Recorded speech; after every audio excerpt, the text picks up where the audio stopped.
Hello everyone, welcome to What If Cid Defeated the Diabolos Cult and Zombie Apocalypse Happened Part 3. Before we start, please go support Lance783 for writing that awesome fanfic. This is the translated version I made. There will be some mistake in character's gender, but of course Cid is a male. Final Arc Part 1. Final Arc Part 1. In Shadow Garden, more specifically at the Alexandria base, the 7 shadows were gathered. Epsilon, Beta, Delta, Alpha, and Gamma. It's been over half a year since the 7 shadows met. Beta exclaimed a little nostalgic for the last shadow meeting there was. May I ask where Zeta is? Epsilon exclaimed without his question. I don't know. Zeta hasn't been following my calls lately. Any trace of communication or contact. But isn't that worrying? This isn't supposed to be a normal meeting.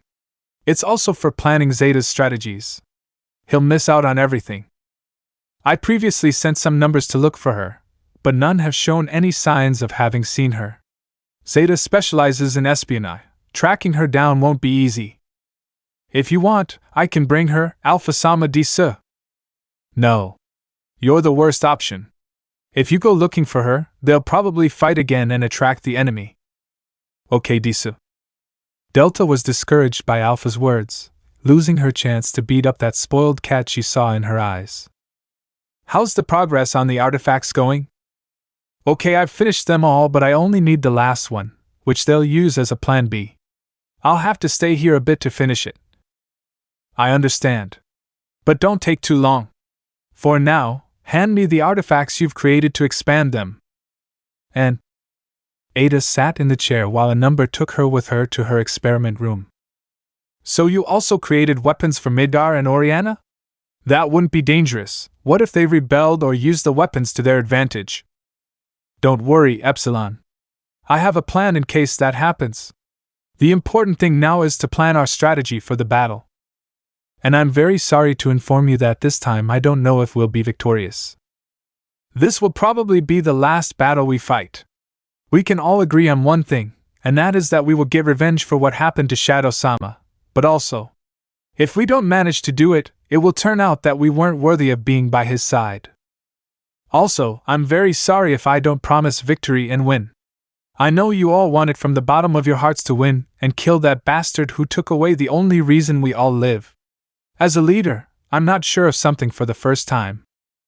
Alpha turned around with a long sigh. What are you talking about, Alpha-sama? You said it yourself, didn't you? If he defeated Shadow-sama, it's illogical that we'd probably win this battle. But still, we will not give up. We will give everything for Shadow-sama, even if it means giving our lives. I agree, Disa. Delta will beat him up. The blonde-haired elf turned around, and seeing the shadows with a confident attitude gave her a small flashback. From when they were all little girls and aspired to dreams, while at their side stood the man who built those dreams from the shadows. It felt like they all shared a life more than if they were best friends. We'll beat him up, Disa. We will finish off their army. We'll do it all together. I'm lazy. You're going to fight too. I don't want to. Sure. This is what we have achieved. Know what you achieved. For the sake of the wisdom of the shadows, but also for the sake of the generations that will learn your style and you the savior of this world. You must return, Shadow, and if in any case you do not return, we will accompany you wherever you are, even if it is hell itself. I promise you that you will not be alone. No more. Alpha-sama, are you okay, Disa? Yes. Let's continue with the plan. Meanwhile, in a secret base located near the nation of Midgar and Oriana at an intermediate point like a castle with demonic touches, I was playing with a skeletal slime head that I had generated myself to entertain myself a little while I sat on my throne. I was thinking, was it really a good idea to play my role as a villain? No one has managed to stop me yet. There hasn't been a hero worthy enough to force me to leave this castle that my subordinates created. To be honest, this was starting to get a little boring. It was the typical cliché of a demon king so powerful that that same power was more of a curse than a blessing due to his boredom. Even being an eminence in the shadows was a little more entertaining. In case if this place will be ruled by me, I will probably abandon this idea of being a demon king? Well, my goal isn't clear, so I don't have to give you too many details. The reason I chose this path is because I found out I was in the same world I came from, but years ago, when I was the Eminence in the Shadows, 16 years old, and went to school in Midgar. Obviously, if I ended up here, I had to take advantage of the opportunity of a cliché villain from the future and claim to rule it. Waiting for the moment when some hero, broken character, or another variant would even warn me and give me an exciting battle. I guess I can wait longer. But sitting on this throne all the time is a bit boring, so I'll go out. I removed my hood, revealing my face. While looking at myself in a mirror, the suit I had was not very different from the one I had as an Eminence in the Shadows, but this time I tried harder to imitate a structure similar to shiny gold and a more elegant suit as if it were too expensive. I also added some more abs, and when I used my slime hood, a great darkness covers my face, leaving only my bright crimson eyes in the light as if it were a mask.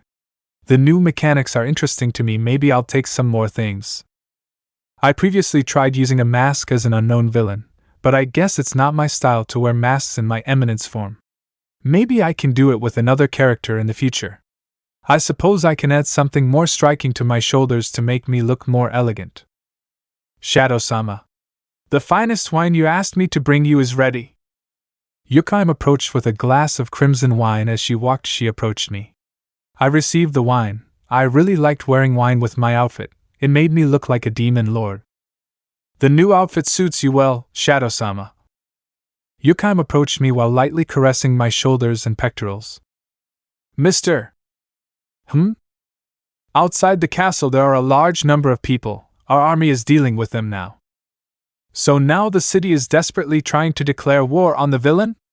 Or maybe some hero has revived and will come out to challenge me to a battle?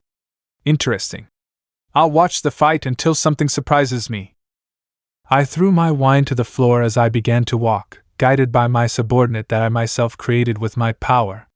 These 31 years that I have lived are summarized only in learning more about the control of mana and magic. Also in some new attack styles and variations of my atomic. When I was 24, I discovered how to use mana to give life to new creatures with the help of slime. It was not easy, but it helped me avoid having to do more things and have the entities that I created do my jobs. But Alpha and the girls did not like the idea, so they destroyed them. Now that I think about it, where are they now? I hope they're all right. Making my last legacy of Eminence in the Shadows. What are you doing here? Does everyone want to die? No more. That's over. It's time to put an end to your organization. Have Midgar and Oriana reunited? I guess our relationship hasn't been the best. But if it's to end this once and for all, I don't mind allying with the enemy. Let's do what we all did a long time ago. Let's defeat a common organization. A citizen in the crowd mentioned this. The others were somewhat motivated and followed his example. Princess Rose, Oriana, and Alexia Midgar looked at each other while both smiled. Both also unsheathed their swords and headed to the front with a great jump, landing in front of their respective bandit. All! Let's do it! For the hopes of others! And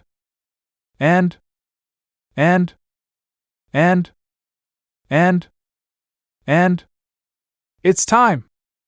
Both armies of Oriana and Midgar began to move with their swords and weapons made by Mitsugoshi, attacking the castle of who was the villain of all to defeat. Fools! From the great castle multiple shadows began to emerge with slime swords formed to fight. Aya! Aya!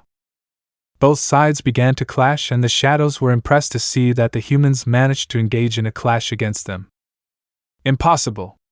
They're supposed to attack! Some shadows began to fall in the battle. This is for my brother Cid!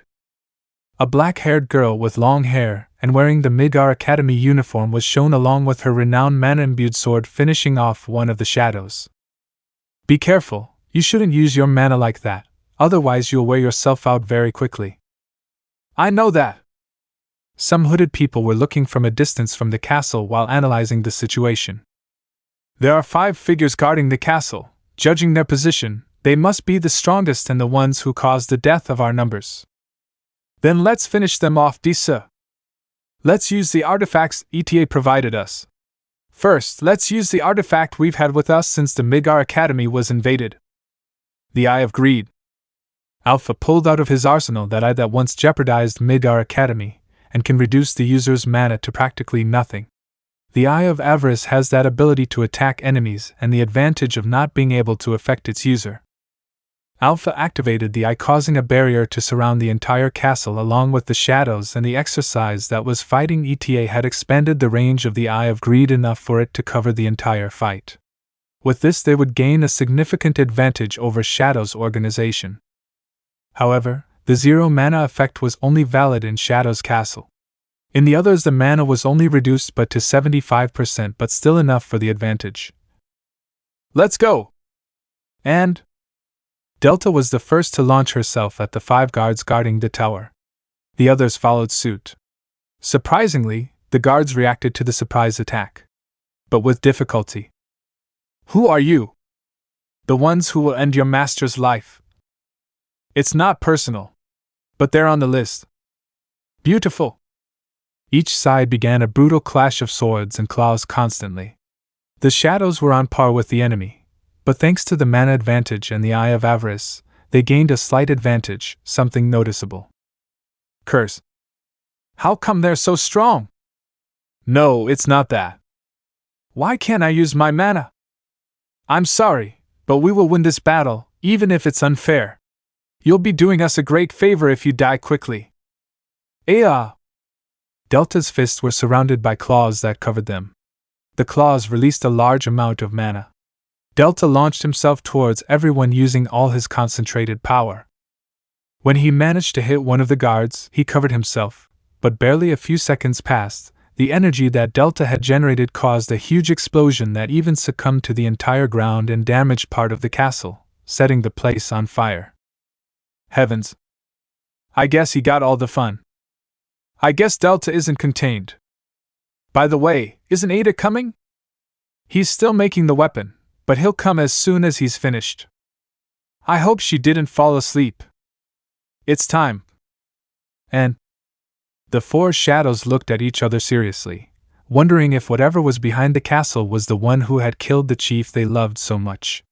The battle here from now on was life or death, and they probably wouldn't make it out alive, except for Delta, who was more than excited to hunt him down. Yeah, I guess this will do for now. Several tiny artifacts were shown, as small as a human finger. Cid Kagenou's body was still crystallized with the crystal that ETA itself had prepared to preserve his body.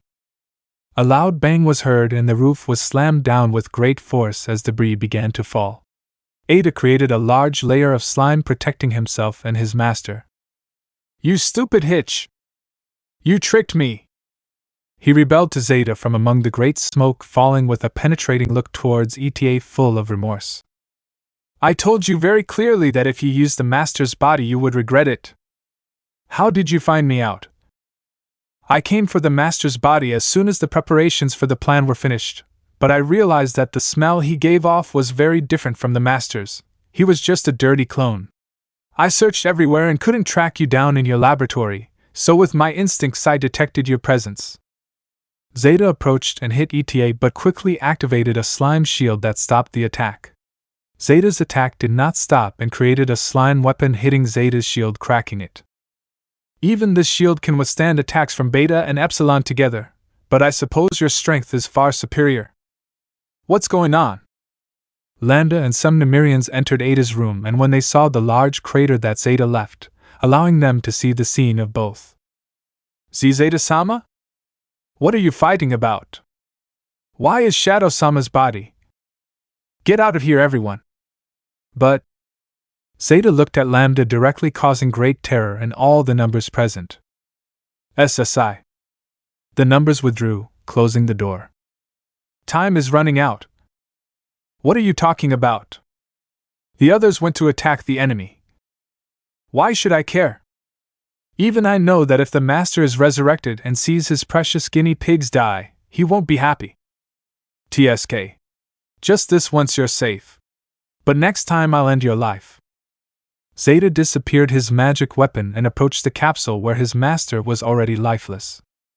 What you'll do if the teacher isn't attached to that device for a short period of time, his body will begin to wear down rapidly, and the 6 months since he was there will affect him twice as much. That's none of your business. Zeta took his master's body with one hand while he climbed back up to the roof with a great leap. Later, when he reached the top with his bare hand, he destroyed the wall to escape from the Shadow Garden base. Final Arc Part 2. The 5 shadows began walking, entering the dark castle. They were all following Delta, who was trying to sniff out some clue to find the person responsible for taking their lord from them. As time passed, the shadows felt a pressure that grew stronger and stronger, to the point where they could barely move forward. The power felt in the place, and the atmosphere was quite different from being outside, even though it hadn't appeared yet. The presence was so strong that the entire castle could feel the bloodlust. Alpha-sama! He is here! Heavy footsteps were heard and echoed throughout the castle. A hooded, human-shaped figure was slowly walking, and its silhouette could be seen, while the 5 shadows, as soon as they saw the silhouette, put themselves on guard. It was more out of instinct than feeling any murderous intent or an attack. His presence was so strong that it was like an uncomfortable insecurity that this guy could throw himself at them as soon as he wanted to. The moon is bright. When the moon is full, it means only one thing: that the moon will be filled with only one color, the blood red of the blood of the fallen. The silhouette spoke with a fearful voice that even made the shadows, including Delta herself, become alert and nervous. This pressure was equal to or even greater than what they all felt when their Lord Shadow was with them and he used to get serious. But the strangest thing according to the shadows is that despite being an evil presence with murderous intentions, it was the same sent for Delta and the same presence but stronger. Of who their Lord had once been, it was easy to confuse this shadow with the one they knew, which bothered them since it was a copy that, according to them, even copied all kinds of details to be like the man they once loved. You! Oh! This brings back memories. The 7 shadows, huh? The girls I guided since I was 12 are here looking at me with a gaze determined to kill whoever once made them the way they are. If I'm honest, that wouldn't bother me. If my shadows did that to me, I never thought of the idea of training them and betraying them so they hate me, or on the contrary giving them the power to get revenge on me. This will be interesting. But I don't expect much if my past version couldn't do anything. I don't think I'll have much fun with them. I'll try not to play with them too much. We will not forgive you for what you did to our Lord. Both Beta and Epsilon glared at the person in front of them. Delta, on the other hand, gritted her teeth and claws to the point of almost bleeding just by seeing that presence so similar to the one she considered her boss. It was unpleasant to feel this sensation, as if her own body recognized that the person in front of them was Shadow himself, when that wasn't true, according to their hearts. Wow! So you've come to avenge him. That's a shame. Why can't you do anything? What did you say? Alpha walked a little further forward to be at a distance from who was the counterpart of who was her beloved. I need you to answer some questions before all this. Do you work for the Devil's cult? Why do you look like him?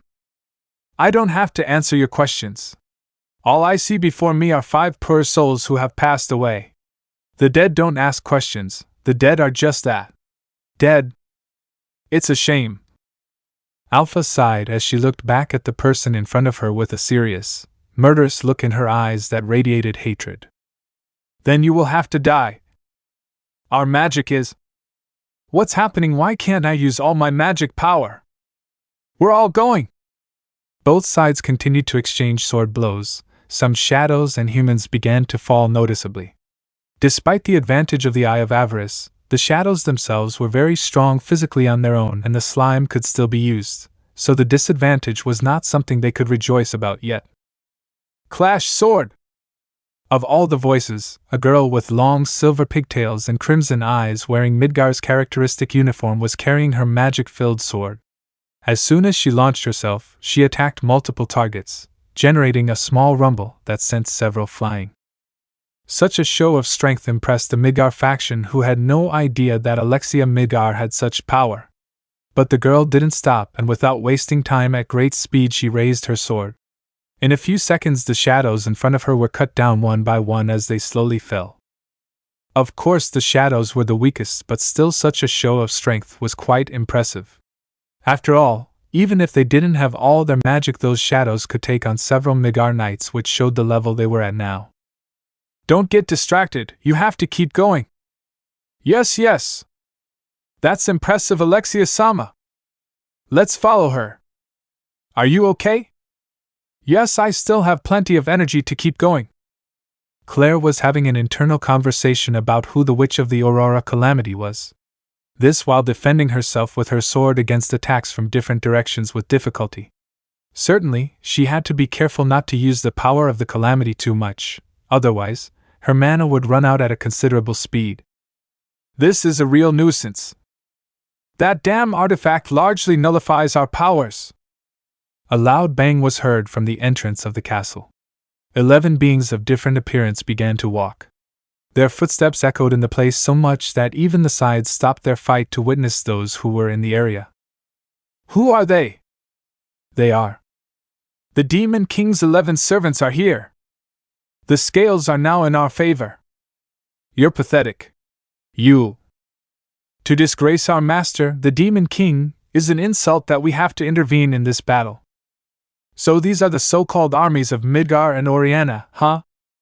No one here is worthy to enter our master's castle. The entire Midgar faction, including Oriana and the princesses, trembled for a few moments. The energy these 11 individuals gave off was completely different from facing all the shadows they had previously fought.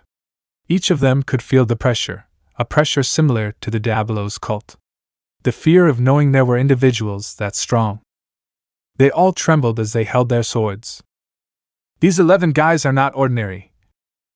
Alexia held her sword thoughtfully, her legs trembling, indirectly unable to stop. All of these gave off an unyielding bloodlust.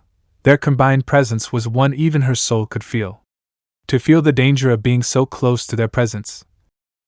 But we'll be fine, right? The magic of the Eye of Greed should reduce their mana to 75%. Even though they are very powerful, they shouldn't have that much power even now with the magic sealed. But why do I feel this fear in my heart? I feel a very unpleasant itch. One of the 11 mysterious warriors, who was the one in the middle. He had a dark armor. The armor certainly had a bit of resemblance to the one Sherry's father used, but this armor was different. It was only darkness. The only thing reflected were his 4 dark eyes that gave off the thirst for blood. His dark cloak. Open magic portal. A small portal was summoned, causing an impression on everyone present except his companions. While the guy behind the dark, shiny armor put his arm into the portal, he pulled it again. A sword with dark red dragon skin that seemed to move as if it were moving was taken out.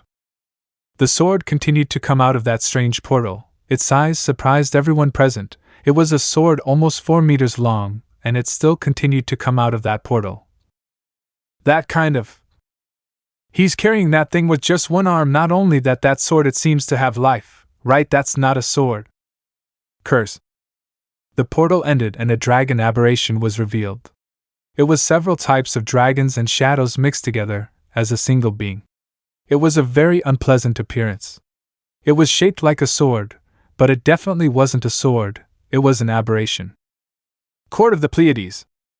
The armor gave a great slash to the sky, so powerful that the red field that the Eye of Greed had covered was split, but not only that, the clouds were also split, and the sky slowly began to turn a dark color even though it was daytime. It is as if the light was consumed by that cut, as if it prevented it from continuing. You always exaggerate, boss. You haven't used that skill in a while. But the downside is that you can only use it once per battle. Oh, it's beautiful. Let's end this unnecessary conversation. Our toys are ahead. It's true that I'm disrespectful to you. I'm sorry in return for our disrespect. How would you like to die? Gutted? Maybe with your heads cut off? Incinerated? In infinite darkness? My brain trembles just thinking about it. Curse. We're dead. Did that guy cut the sky itself? Not only that, there are 10 more.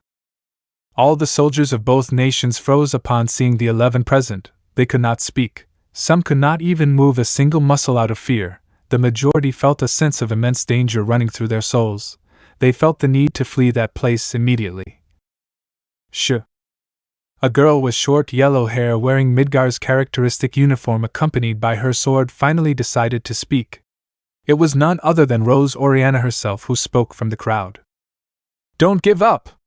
We have to try to stop them all here and now. If we don't do it, how will we be able to live our lives happily? How will we be able to look those we love in the eyes after fleeing from a battle? If we are going to die, will it at least be by leaving the legacy to the next generations that we were not cowards?" Rose-sama. Even if he says that, it's... Remember the reason you all came here, remember the reason! Not just to stop the end of the world, not just to avenge our loved ones, it's for something bigger that both nations agree on. Peace at last. No more deaths. I'd rather die than run away and watch these guys finish you off, everyone. I'd rather die than be a slave to all these guys, watching them do more nasty things to you. We have to stop that from happening. Why, you're right. I promised to come and take revenge in the name of my son Astria. And I love my daughter Denise. If I die, at least I hope she can see in heaven or wherever he is how her father faces not only for revenge but for a better future. Gosh, you've really improved. Alexia looked at Rose and the others, slowly regaining confidence. Even Midgar herself, upon hearing those words, slowly became motivated. Alexia couldn't help but give a small smile. I still have a long way to go to reach you, Rose-san. I have a long way to go, so keep teaching me how to be a good leader for everyone. Gaia! Delta along with Beta and Epsilon launched themselves towards the shadow in front of them. It only barely raised its arm in slow motion from the reader's perspective. However, Delta, Beta and Epsilon were already about to connect their attacks. Shadow raised his sword a little and covered the attacks, while Delta's attack had been stopped with the palm of his hand. Did it stop our attacks? A blue flash approached Shadow. It was Alpha attacking with his fog technique. Shadow, seeing the technique Alpha was planning, moved his sword quickly, causing a wave of air that sent the three shadows flying and colliding with him a few meters away. Waiting for Alpha, Shadow simply moved his sword in the air, generating such high pressure that a whirlwind was generated. Will you only use that technique? I knew you'd try that. Blue mist appeared from beneath Shadow's feet.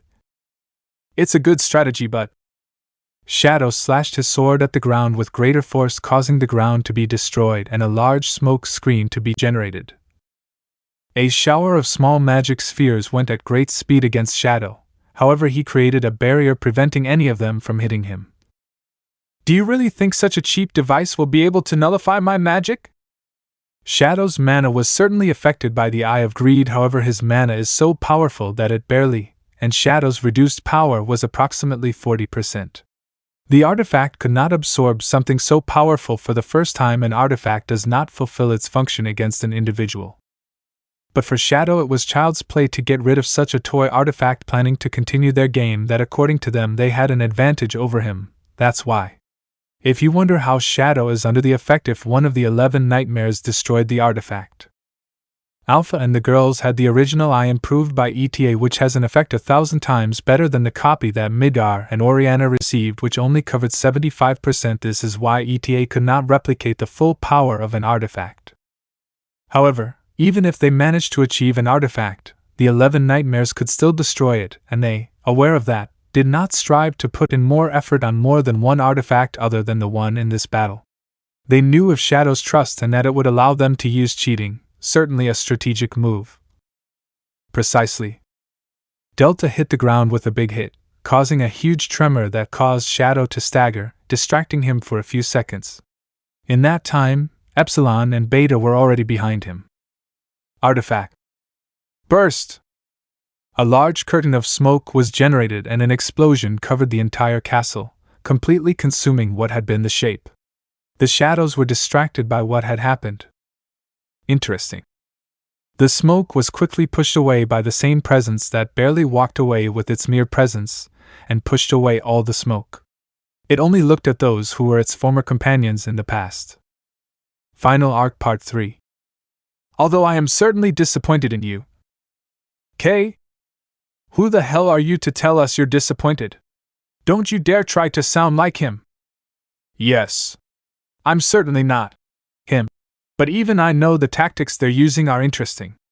But they'll never be able to beat me with borrowed strength, and that would surely disappoint him's organization. Tisk. You don't know him, so stop talking like you do. The tactics these shadow versions use certainly impress me. I didn't expect them to stoop so low to use borrowed force. So this is what would happen if I strayed from the path, huh? Well, this is the past. I can't compare any of them to the versions I know, who would die before using artifacts as weapons. He didn't know that they actually used them a lot. This is starting to get really boring. Did I get my hopes up too high when I said a hero would come to stop me? No, maybe there's more to it. I'll see if this game gives me anything interesting. Their trump card. Aren't they planning to use it? Impossible. How does he know that we? Alpha and the other shadows were surprised to hear Shadow's words, thinking that maybe he already knew the alternative they were planning. The poison? No, maybe he must know that. We can't let our guard down now that he knows what we're planning. Alpha held her sword with a little nervousness. Not even she knew her plan was going to work with the enemy knowing her secret. I knew it. If there is a powerful, mysterious hero, in that case I'll just wait. He didn't realize they were originally talking about something else. Let's see if they are worthy of facing me. Shadow raised his fist upwards as he clenched it tightly. The sky above began to light up and a large red flash fell near Shadow. From the sky, a large, enormous 7-headed pet with 7 front and back legs began to materialize out of dark matter, full of eyes on its furry body and a long, flaming tail. The same, its sharp, enormous teeth and a tongue split in half slowly fell from the sky. Shh. Hey, what the hell is that falling from the sky? Among the crowd, a person pointed to the sky just above the castle. Everyone looked up at the sky. Out of curiosity, the 11 demonic shadows also did the same, seeing that something of a strange colored energy was being generated. But their impressions slowly turned to disturbance when they looked closely at what was being generated within that enormous dark energy, seeing a monstrous animal figure of more than 5 meters begin to form with a very unpleasant and fearsome appearance. Even the 11 shadows were surprised to see what was said. This is a joke, right? First these 11 guys, and now that huge thing in the sky. Damn, this really is shit. Wait, look closely. In the castle across the street. Ah? Everyone looked at what were 5 women in dark suits in front of a tall guy in a dark suit with gold edges while he had a sword of the same color in his left arm. With the other he was squeezing what seemed to be the origin of that strange energy, and being created. You are. No, hey Duda. Shadow. But I don't recognize the others. Who are they? Whoever they are, it seems they're also in a fight. But we don't know if they're on our side. It's better to let them face that aberration alone. I don't want to imagine facing that nasty thing and the guy who created it. He is. There's no doubt. He's my brother? The mana he gives off is too dark. Not even I, the Witch of Calamity, have ever seen such dark mana before. It's probably not, perhaps even worse than Diabolos's. But his mana is so strangely familiar, it's too similar to his very similar. What did you say? What do you mean by him? Who are you talking about? Aurora, answer me what I'm asking you. Your brother's mana, but why does he have the same appearance and power as him? I don't understand. I don't understand at all. Aurora began to despair, trying to find a logical answer to what had happened. But if he's my brother, why is he doing this? It's impossible. My brother would never be someone evil. Tisk, I think this was a bad idea. You have to get out of here. Run away? Wait, why are you changing the subject and telling me to run away now? I can't just run away and leave the person responsible alive. We promised to avenge my brother, didn't we? That guy's mana and power are on another level, not to mention that creature and those 11 people. We won't be able to deal with this, even if I take your body. I feel like I can do anything against that guy. Are you serious? You're the Witch of Calamity. You've already destroyed the world almost once and you're considered the most powerful in this world. Why would you fear this? If you're not going to fight and lend me your power to fight my brother, then I'll do it alone. I don't need you. Wait, don't do something stupid now. The only stupidity there is that Cid's sister runs away before even trying anything. How many times was I saved, and how many times will I continue to be if I don't face the problems myself? I'm tired of being like this, and if you're not going to support me, it would be best if you left again. Aurora tried to warn Claire, but she connected her and Aurora's connection in a small blink. Claire looked at the enemy she had faced and was thoughtful. She should go confront whatever was in front of her or help against those guys first. She couldn't decide. Well, it seems the master is having a little fun. I've never seen it like this before. Not at all. This is simply a greeting from him. He's probably not even taking a defensive stance to fight those 5 weaklings. Maybe. In the ruins of Freya the heroine. It may be that she wasn't the best disciple you saved, master. Zeta carried Shadow's body while continuing to move at full speed.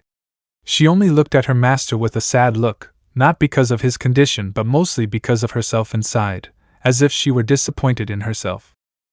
I never had the talent of an Alpha Sama, nor the charm of an Epsilon or Beta, nor the strength of that stupid Hitch. And I wasn't even financially successful. Despite you praising me too much, I don't feel worthy of hearing your compliments.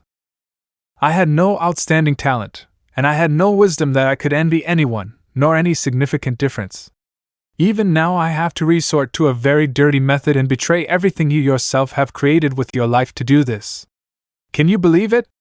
Not even the subordinate you saved can do anything of form on her own. You might hate me after this. You might even punish me or want to get rid of me. But whatever happens, I will be willing to accept it. Even this body and life and soul. After all, it doesn't matter who I am or whether I'm okay or not if the important thing is that you, who saves other people and gives them a chance, and above all, you gave me the opportunity to know your wisdom and power to someone like me despite everything. You deserve to live, deserve to teach more of this knowledge to the world. Everyone deserves to praise you as you are. As a god. As a hero. As my hero and that of this rough world full of decay and displeasure that is not worthy of you. Zeta continued on her way while in her mental deluge. When she finally caught sight of the shadow of what was the figure of several familiar people. Zeta's subordinates, among them was 559 recently victorious. With a blank stare like an empty shell with blood around it. Zeta landed while carrying her master's body with her. All of them, seeing in person who was Master Shadow in that state, could not help but feel a hard pain in their hearts. But above all, Victory, who still could not believe everything she was seeing. An image of who was her savior appeared in front of her, but it quickly cracked as soon as she looked at him in that state, and especially with the wound still not healed on his stomach. Shadow Garden's technology made it difficult for them to even cure the enemies of that guy who pretended to be their master. Shadow-sama, come on, wake up at once, you have to. Victoria tried to approach Cid's body. However, Zeta pushed her away before this. While she continued walking with her master in her arms, she slowly brought him closer to the large device that Ada had created.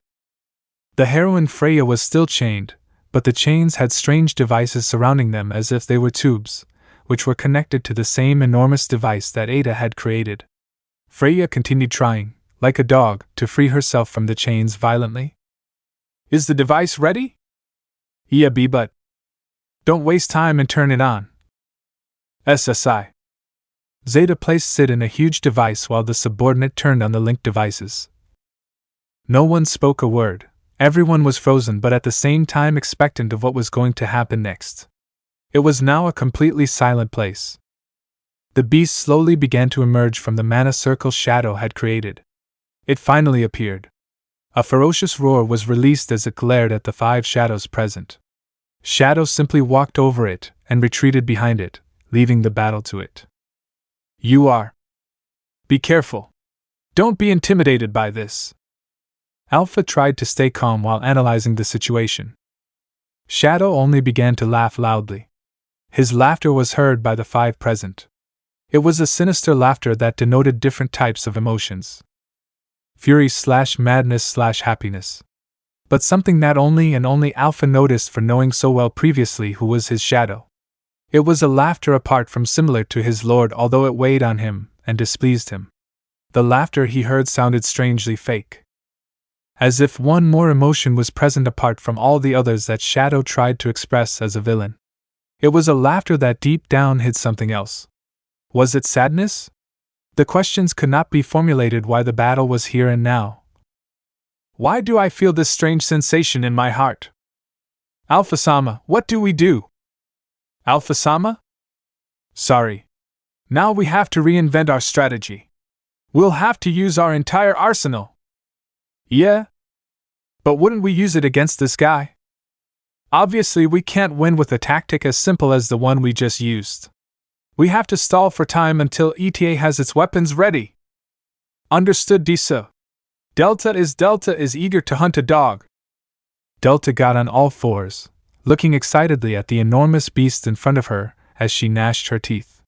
They both let out an animal-like roar. Delta, you will be our shield. Do not be careless or overconfident. See. Final Arc Part 4. The weapons are ready. Great. Let's support the others. You didn't hear our part ends here, the rest is up to them. I don't refuse to leave them alone, I also want to go to battle, so let's go.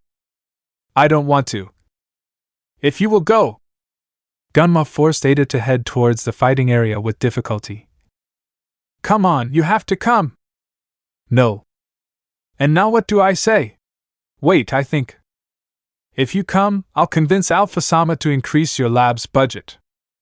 Vamos. How fast? Delta and the demonic dog-like animal launched themselves at each other. However, to Delta's surprise, the moment they launched themselves, the dog spat out a magical attack. Beta! See! Beta generated a protective field around Delta, however the energy as soon as it collided began to slowly crack Beta's shield. It's very strong! Delta, hurry and counterattack! Epsilon, follow me! Alpha moved alongside Epsilon while Delta tried to withstand the attack alongside Beta as a tank. Alpha and Epsilon attacked that beast with their best cuts, however, the cuts began to heal quickly as soon as its skin was opened. One of the heads looked away and tried to attack with another beam, however Alpha and Epsilon moved quickly, dodging the attack. TSK, damn it, growling! Delta won't be outdone by this. Delta continued to force the attack while slowly breaking through the attack. D-Delta-san, what are you doing? Stop, I can't stand using the barrier anymore, I created it to make you run away. Sorry, Beta. But Delta doesn't back down from a fight, so you'll have to hold on a little longer, D-sir. Delta continued approaching while forming his iron slab on his arm. This action caused the Beta field to be broken more quickly, but as soon as it opened, Delta covered himself with his iron slab, continuing to advance slowly towards the attack. Growling! Roar! Ah! Both beasts continued their clash without stopping. Delta was slowly advancing, but her iron slab began to slowly crack. Delta-san, stop it now. If you keep forcing it like this, the attack will reach you. Delta doesn't shy away from hunting, and Delta wants to hunt a dog today to eat. Delta continued furiously advancing in the attack without any importance. What are you doing? Epsilon, we need to draw the attention of the other heads so Delta can connect the attack. See. Delta and Epsilon charged their best attacks while they took out 2 dark red mana stones from their pockets. Artifact. Artifact. Enhancer.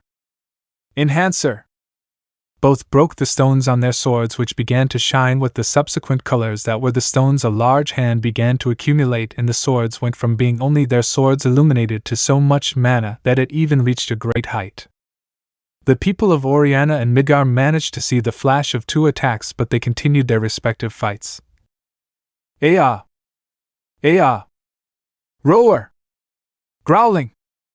Alpha and Epsilon plunged their swords into the heads, and they were subsequently decapitated.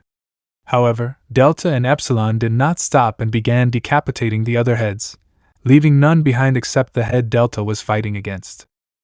The decrease in almost all of the heads caused an imbalance in the main power, and the energy against Delta weakened. Delta began to advance more slowly than it could now. Even you'll have a hard time regenerating this. Let's go, Delta! Ah! Delta continued his pace until finally breaking the energy with his iron slab. He approached the beast and gave a fierce attack with his iron slab. The attack hit the beast, who was 7 heads, but it in turn violently swung its claw, hitting Delta, who was shot into the air. Delta! Shoo! Beta quickly jumped, catching Delta before she fell to the ground as she moved away from the area. Delta-san, are you okay? Hey, I did it. She is hurt. Beta checked with Delta, who was bouncing, and said that her arm was quite damaged, probably from where the claw had hit her. Don't worry, I'll heal you. Good work, Delta-san. Beta began to heal Delta, although the wound was taking a long time to heal with difficulty. It was as if the claw had also burned Delta's skin, although thanks to the slime it hadn't reached the bone. But she certainly almost lost Delta's arm in that suicidal attack. His wound is I won't be able to do much for now. The only thing I can do is stop the bleeding and reduce the pain. That attack was very risky. That was very risky, Delta. But I won! Delta won! You did it, but if you jump like that again, you'll only lose your life.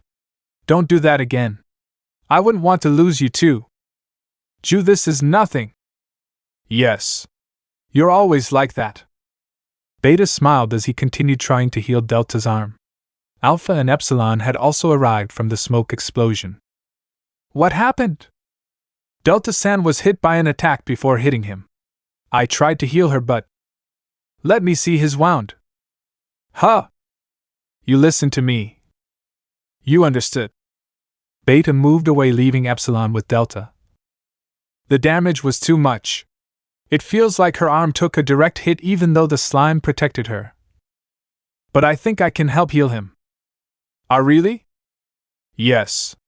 I just need to use the slime as regenerative cells that act as a large scar. It's like a temporary flesh/skin replacement, while the real one regenerates. This will prevent the arm from getting infected or scarred and will stabilize it. Is it amazing how you know that? I didn't know slime could be used as a skin replacement. That's why. Epsilon remained silent, since if she continued saying more they would discover her secret. Although she was the best user of mana control according to Shadow, why she used the breasts formed by slime as a material similar to flesh and skin, creating them as a mass, and making them exactly the same. Although that did not deny that Epsilon could also use that ability for wounds or increase her physical resistance in her breasts to prevent them from falling when they hit something. Epsilon has the best mana control, leave it to her. Alpha spoke while continuing to look forward, leaving the rest to Epsilon. She was now trying to plan a strategy. We almost lost Delta in that suicide attack. If that thing forced us to use so much power, I don't want to imagine what that guy is. I think it would have been better if Ganma, Eta and Zeta were here, but I can't expose Ganma in this battle. Eta is still working on the weapons and in that plan. On the contrary, Zeta hasn't appeared, nor have I heard anything about her in a while. The situation can't be worse. Alpha clenched his fist, trying to find an alternative. No. I shouldn't think about that now. I must let Ganma and Eta finish the products. We must buy some time until that happens. I must think of an attack strategy while they come. I can't start losing hope now, otherwise we'll all fall before this. The smoke cleared and the large dog could be seen with fatal wounds.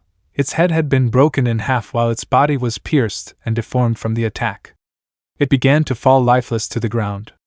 As soon as it fell, a red viscous substance began to come out and immediately returned to Shadow again slowly. What was that? Wasn't that thing alive? So you defeated that slime NPC, huh? Well, shall we begin? The 11 nightmares began to advance slowly while both armies prepared their weapons. Without thinking twice, both sides launched an attack. As they charged at each other, they collided, but only then did several soldiers fly away. The soldiers continued their attack without giving up, but more and more soldiers were being separated from the enemy's movements. These soldiers only attacked without using any special technique. This was for more fun. The slaughter continued without Caesar. The air was polluted with the blood of the fallen, while the earth was spilled with a new liquid. However, among the clashes, A more powerful one hit the main nightmare's sword, causing it to recoil from the impact while smoke came out of its sword, from which it tried to protect itself. Ah! Alexia continued the attack while Rose didn't stay behind and supported her. The strongest also made their appearance, and the healing team began healing those who could still be healed. Both forces collided. Interesting. I feel a power within this girl. Be quiet! Alexia continued exchanging swords with that armored shadow. It only limited itself to using its sword to simply stop each attack from Alexia. Despite Alexia using all her power in each sword stroke, this was like playing sword training, but it didn't manage to do much. Tisk.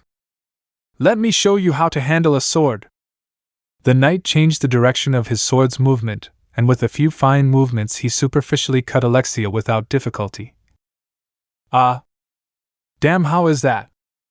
Your moves have potential, but you're still very green. And your technique is mediocre. TSK, shut up! 1,000 divine cuts. A web of cuts began to cut Alexia before continuing to approach. The cuts began to damage every trace of her body slowly without stopping, and Caesar, the cuts came from all directions without reason. Despite the fact that his sword was lowered, it did not seem like the original. Alexia could only cover herself as much as she could, avoiding mortal damage, but each cut weakened her more. A shock wave sent Alexia flying away from the knight. Alexia! Alexia-sama! Alexia-sama! Alexia-sama!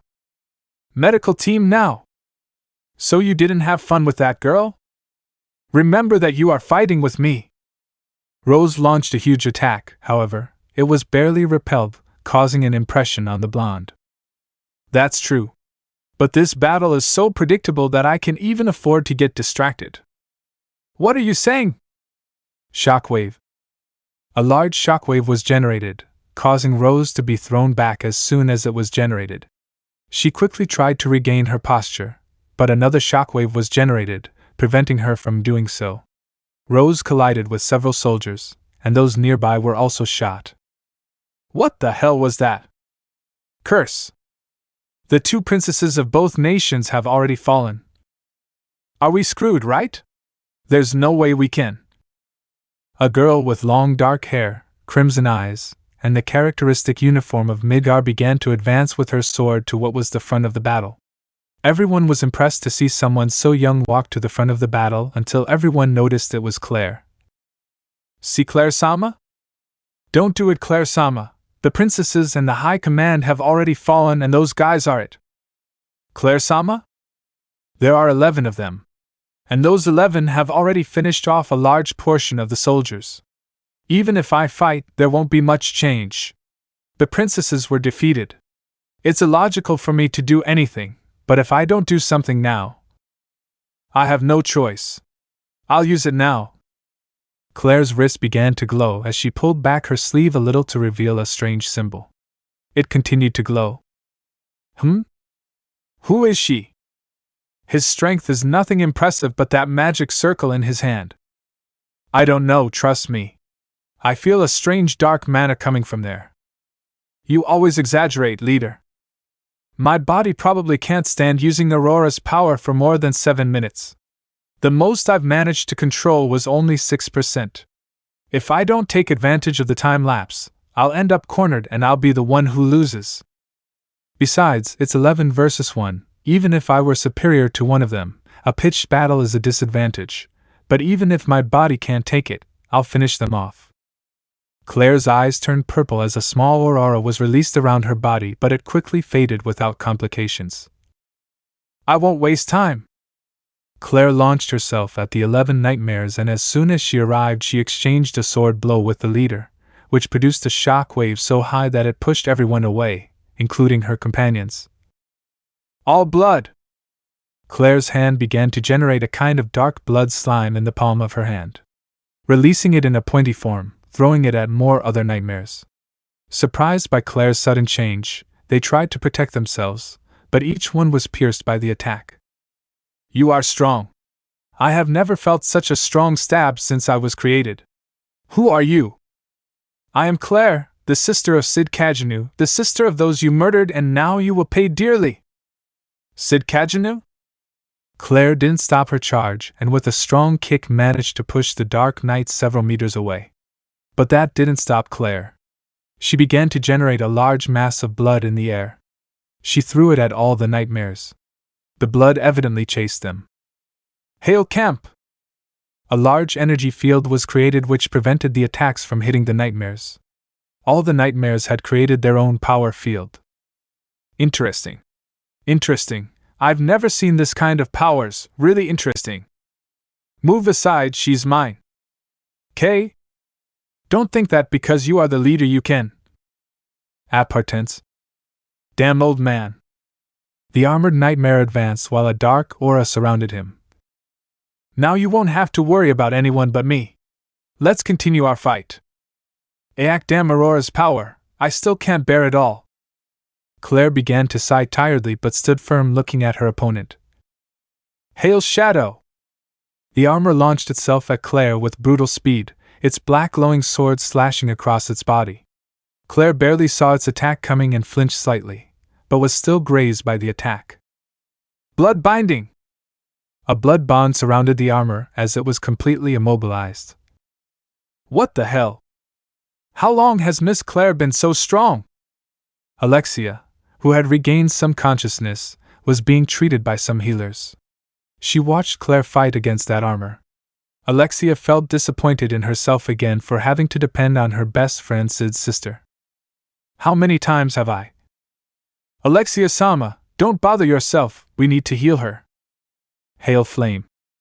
The armor created a small sphere of dark flames which began to slowly burn the blood that had him tied up. Is it releasing? Claire tried to cut it with her sword before it was released, however the sword collided with what was the helmet and began to crack. The restraints were finally incinerated and the armor hit Claire's abdomen with such force that she was shot away. Ah! Claire spat out blood upon receiving the impact, but the shadow had already propelled itself above Claire, waiting to counterattack her with its sword. Claire, seeing what was going to happen to her forces, generated a small blood shield which prevented the attack from reaching her, but the impact was so strong that she was thrown out and crashed into the ground. See Claire-sama? I think he got a little excited. I've never seen him attack like that before. But that girl took some hits, that's something to admire. The smoke screen generated caused both sides to be blinded for a few minutes while it dissipated. However, the armor's 4 crimson eyes began to glow brightly. Hail attack. The armor was launched against Claire, who was barely catching her breath from the punch she received. Claire inhaled a bit of the dust and started to cough, but barely managed to regain her vision when she saw a large attack heading towards her, to which she instinctively jumped. It's so strong. Damn it, it won't let me recover. It's going to kill me if I keep this up. Let me take control. Aurora? What the hell do you want now? Hurry up and give me control before you die. You don't stand a chance against any of them. You finally decided to fight, huh? I warn you that your body probably won't come out unscathed after using it, so save the explanations. I don't care what happens to my body. Use my body. A burst of mana began to be released, and the smoke trapped by it is quickly beginning to dissipate. What's going on? Damn, now what? From the explosion of mana, a beautiful woman with long hair and purple eyes with a small mole near her chin. The outfit was the same, but the appearance was now totally different. Both sides, upon seeing the witch in person, began to feel an unattainable fear. The witch who had previously awakened at the festival, but more than anything the cause of the destruction of the world, was now in front of them. As she is, no doubt, Aurora, the Witch of Calamity. Damn that fool. Alexia was upset to see Aurora, assuming that Claire had made the switch. Using Aurora was very risky because the secret would be exposed, but more than that, it wouldn't be so difficult to avoid.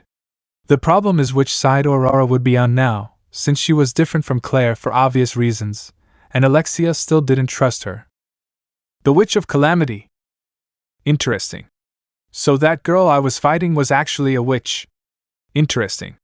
Show me what you're capable of. It's been a long time since I had complete control of this body. Aurora began to retreat a little while everyone looked at her a little sweaty from the action. Well, I guess it's time to get started, huh? And the knight resumed his attack, launching himself at Aurora again. However, he was greatly surprised to find that the witch had created several blood tentacles. But the knight began to cut them off without much difficulty. Is that all the Calamity Witch has? Come on, don't be desperate, dear. I still have more to show. The severed tentacles went behind the knight and began to superficially damage his back, several of the pieces slowly beginning to pierce his armor. Nothing wrong. The knight emanated his aura again, starting a red substance to expel the fragments that Aurora had left on his back. That substance is similar to his. The armor had almost reached Aurora and attacked with its tentacles in combination with its sword. Before they touched Aurora, the armor began to be pushed away from Aurora. You know, the blood scattered on the ground is also excellent material. Can you use the blood of anything? Aurora altered the blood with which she drove the knight away and turned it into multiple sharp weapons that completely pierced him from all directions. Ugh! Who the hell is that chick? We should help him, he's at a disadvantage. No. If we help him, he'll get upset. It's his battle. If he dies in this battle, it's not our responsibility, and we'll finally stop taking his stupid orders. 1,000 bloody cuts. Aurora continued the attack without stopping. Blooding!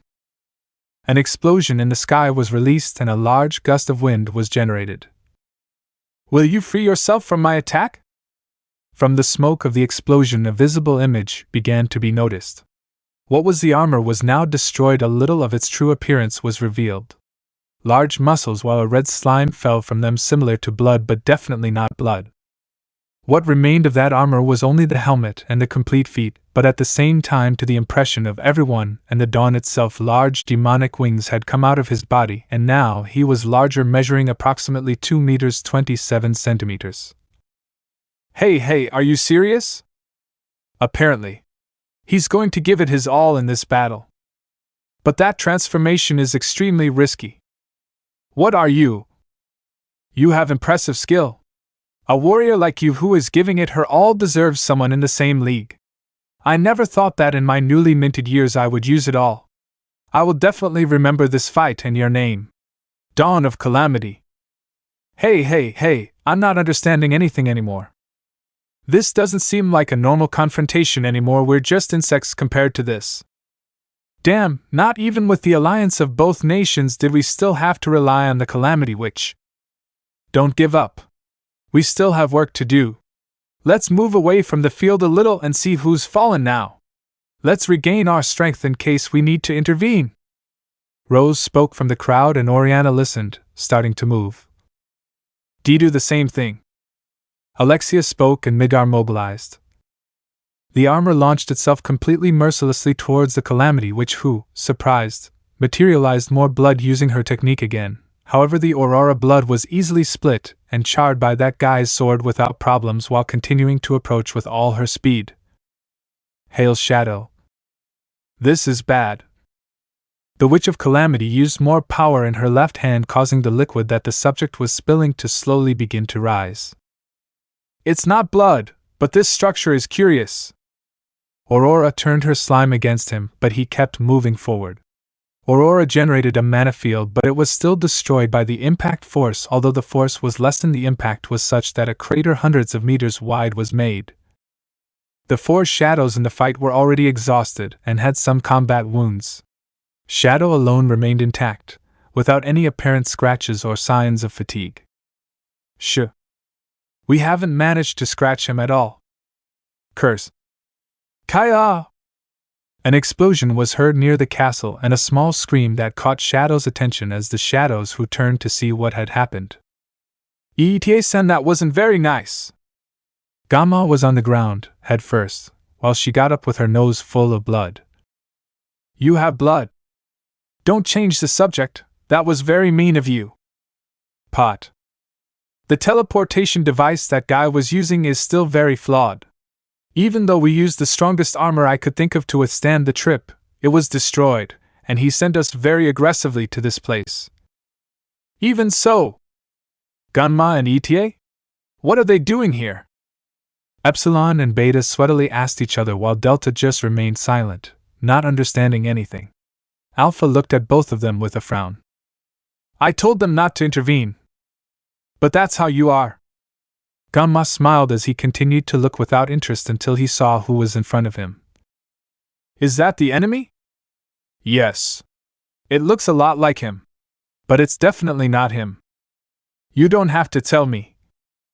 Ada stood up from her shattered chair with a sigh. This is the time. And then, Ada threw an explosive into the sky, creating a field of purple smoke around Shadow. A decoy? All the shadows except for ETA launched themselves at Shadow in the smoke screen. Shadow continued to counterattack all the shadows without problems, however for a few moments his body stopped responding as it should. What's going on? This is for Shadow-sama. Epsilon greeted Shadow by striking him with his sword and being impaled.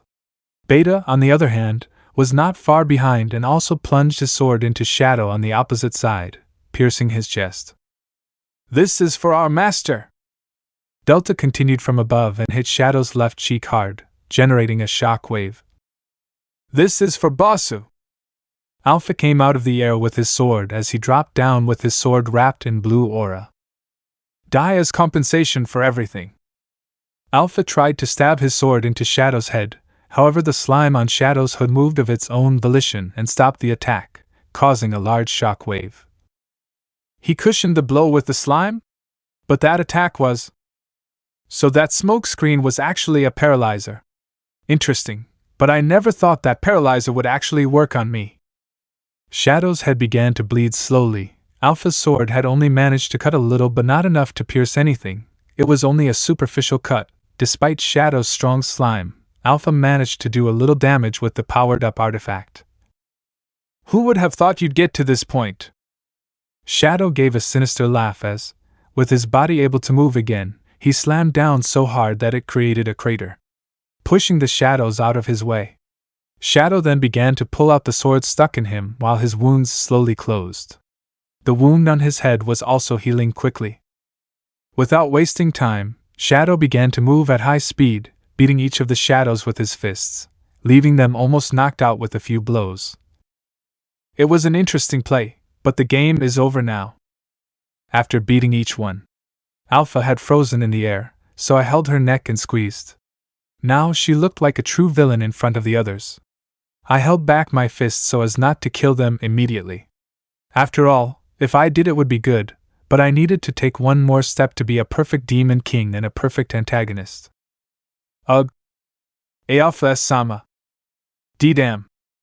You're not going to help your partner. Shadow turned his threatening gaze on Ada, who, upon seeing the look Shadow was giving off, felt fear run through her body.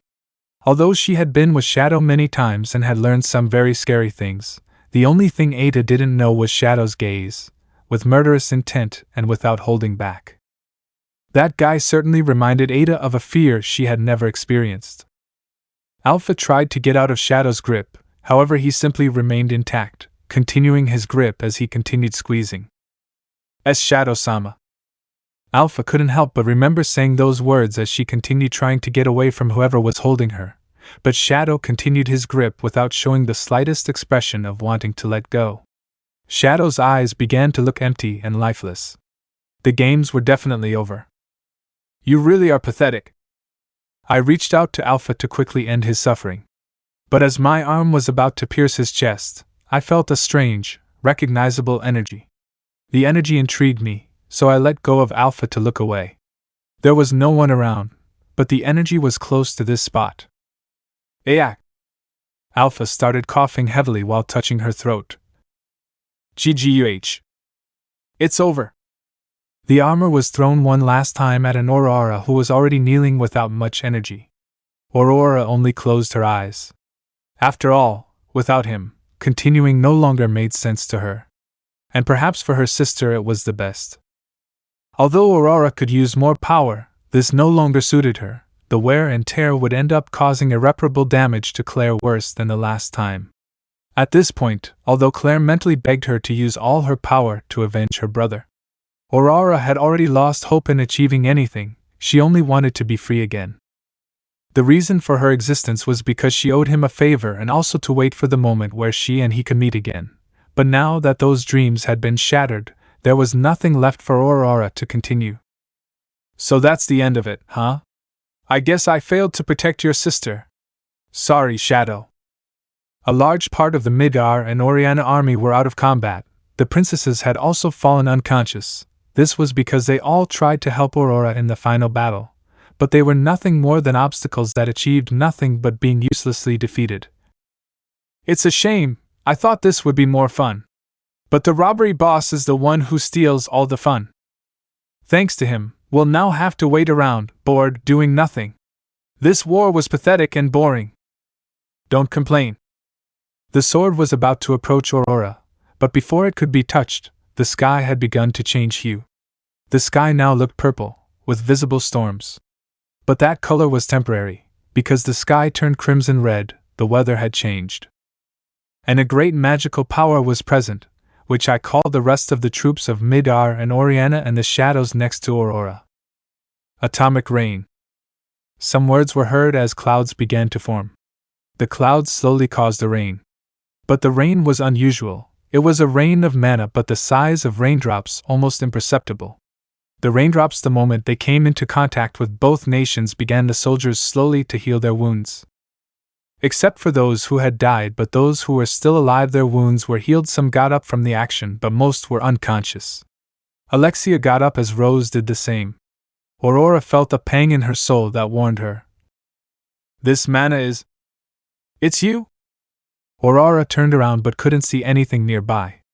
Everything was empty, as if no one had ever been there before. Did the sky change? This rain and flow. Did our Lord do this? No. He's still playing with those 4 girls. It's impossible. So why is this mana so similar? A figure began to emerge from the darkness. The figure was not noticeable at all until it continued its path. It was a tall figure with a thin build and a hood along with a suit of the same color. A sword of darkness charged with that boy while he continued walking with an expressionless look. The boy continued his way until his silhouette was finally seen. Some, upon seeing him, could not feel fear, thinking that perhaps it was the same shadow they were facing, and now they had to face him. They were definitely dead. But Alexia, Rose, and Aurora noticed the opposite, especially Aurora. They were stupefied at what they were looking at. That's Shadow? Impossible, but then the one who is in the castle who? You're alive? Aurora's heart warmed. Shadow continued on his way alone, his gaze fixed solely on his other self. But now he had a problem to deal with first. Sir? No. He is not our Lord. The mana is similar, but it is not the same. This mana doesn't give off the darkness that our master does. But it's similar. Don't be stupid, our Lord is on the other side. One of the nightmares pointed to who was his true master in the castle. This is a real offense. Making yourself look like him, no matter who you are, will not be forgiven. It's a shame they don't have souls to take. Miserable! But his hands serve me. Final Arc Part 5. Shadow raised his hands slightly with everyone's confused gaze while making a strange pose. Atomic soul absorption. The surrounding mana began to flow out like a vacuum sucked into a small vortex. There was nothing like it, but the pressure generated simulated a vortex. The nearby birds were sucked in, and their skeletons were exposed, but these were also absorbed. Hell, how is he? It's absorbing us. You damn bastard, we won't let you! The remaining 10 shadows rushed at Shadow, summoning their weapons. However, before they could get closer than 5 meters, their hands had already detached from their arms. For some strange reason, the slime that generated the shadows was also absorbed, negating any attempt at regeneration. What the hell? When a being has no soul, why not train its body until it slowly suffers? Those words were spoken by that dark-haired boy, which caused fear in his enemies. Even the allies had a strange sense of danger. Danger abounded now. Gravity disaster. The atmosphere began to get heavy for everyone around. A sphere was created in the palm of his hand. Now that I control gravity, I will crush you with a force of billions of your weight. You are finished dead dash. K. The sphere was held in the Shadow's fist, which looked at it with intrigue, but it shattered into pieces. When was it that? Gravity control is a creative skill, I must admit. I didn't think I'd create techniques of that caliber. I'll be sure to do so after this match. How come my technique didn't? Get out of this place! One of the nightmares brought his hands together, and a small portal appeared behind Shadow, who just watched.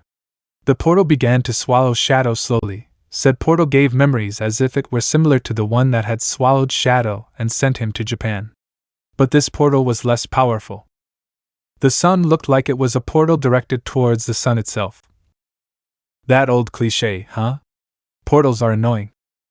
I moved a little away as I approached the person who had created the portal. This guy reminded me a bit of the characters I'd read about in that comic. Creating portals? Throwing the enemy into the sun? I'd be interested to know if the sun could defeat me. But I don't have time to confirm that theory right now. Rather than testing absurd things, I have a strange feeling of life inside me that I've never felt before.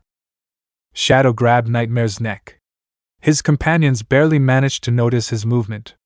The force generated was enough to split his skull from the viscous material in a short time. You can't feel the bone. So they're totally made of slime. I guess my other self found a fun skill I can copy. This slime will be great to have with me. I started absorbing the slime that had already fallen from the body.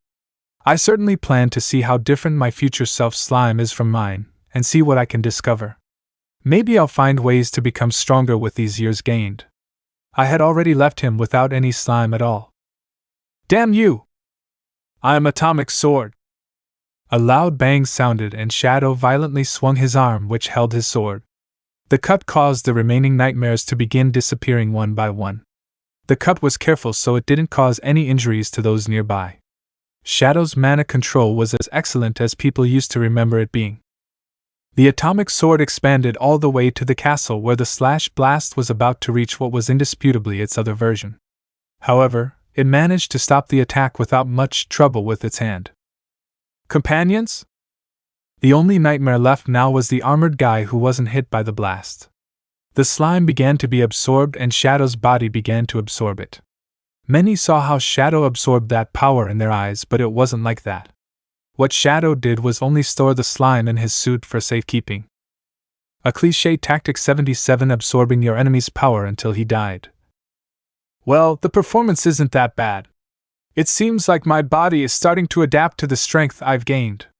But I moved my arm a little. My muscle felt a little tense, but nothing out of the ordinary. I guess I moved my arm too fast. It's been a while since I exceeded my limit. I'll have to lean on the slime so my body can withstand my own power as support. Otherwise, I'll continue to wear myself out. But with these guys, I don't need to use so much power. It serves as a warm-up. You're strong. What's your name? My name is Shadow. I hunt in the shadows. And I stalk in the shadows. I raised my sword to my enemy in a sign of open challenge. Stalking and hunting in the shadows? The nightmare began to laugh as it also raised its sword in front of whoever it was in. I am the leader of the 11 nightmares who serve the Demon King. My name is Corpse, and I follow the one who will be the Demon King in the future. Be careful, Shadow. He's not like the others, he's different. Violet-san? Because the Witch of Calamity is in this place. Actually, now that I think about it, I only entered because I thought it would look cool. I didn't notice the surroundings much. I thought that two nations were facing each other. I planned to enter as someone mysterious from both nations and attack both of them. Being a mysterious shadow warrior who would end them all, this would definitely increase the rumors as an eminence, and my role would be better played. But I didn't imagine that in this war my other version was there, much less the Witch of Calamity. This is simply a convenient situation for me. Because now I can kill my other version. Hail Shadow! The armor launched itself towards the attack, exchanging its sword against who was its opponent, Shadow. Shadow stopped its attack with his own sword, causing a loud bang. The ground where both were was cracked and began to break rapidly. You stopped my attack, huh? You certainly are an interesting opponent. A kick was received, but Shadow blocked it again. Shadow was pushed back a few meters, but the attack didn't stop. The armor had propelled itself again to connect its attack. Its sword again exchanged with Shadow's. However, a strange movement was noticed by him. Shadow swung his arm and moved it away to immediately kick it. Ugh! Ah! Shadow stopped his arm again and hit his neck skillfully. Ugh, damn. He's slow. His attacks are really just sword slashes with other names and powered by mana. At least the others had special techniques, but this guy just throws the same pattern, but stronger and with a wider radius. He's like my atomic variants, but more boring. It would be very easy to take him down, but I'll put my martial arts to work. You have interesting eyes. I dug the tips of my fingers into 2 of his 4 eyes. It was no problem for me to break through the helmet he had. You still have 2 more. Get away! In a desperate attempt, the nightmare launched a multiple attack to push away whoever was in front of it. Ugh! -2 of his 4 eyes had been crushed, and now he was on the ground trying to regain the sight he had lost, but it was useless. The slime didn't work, and he couldn't rebuild them for some strange reason. He began to despair, trying to see half of what he used to see, but that distracted him. Shadow grabbed his arm as the smoke cleared. Shadow escaped the desperate attempt at attack and was now pulling the nightmare's arm back. Wait! Shadow pulled the arm, causing it to come out of its position with ease. But this was not over. A small purple fire surrounded the enormous gap that remained. The people of Midgar, and in turn Oriana, those who remained standing, had been stunned to witness what they had seen.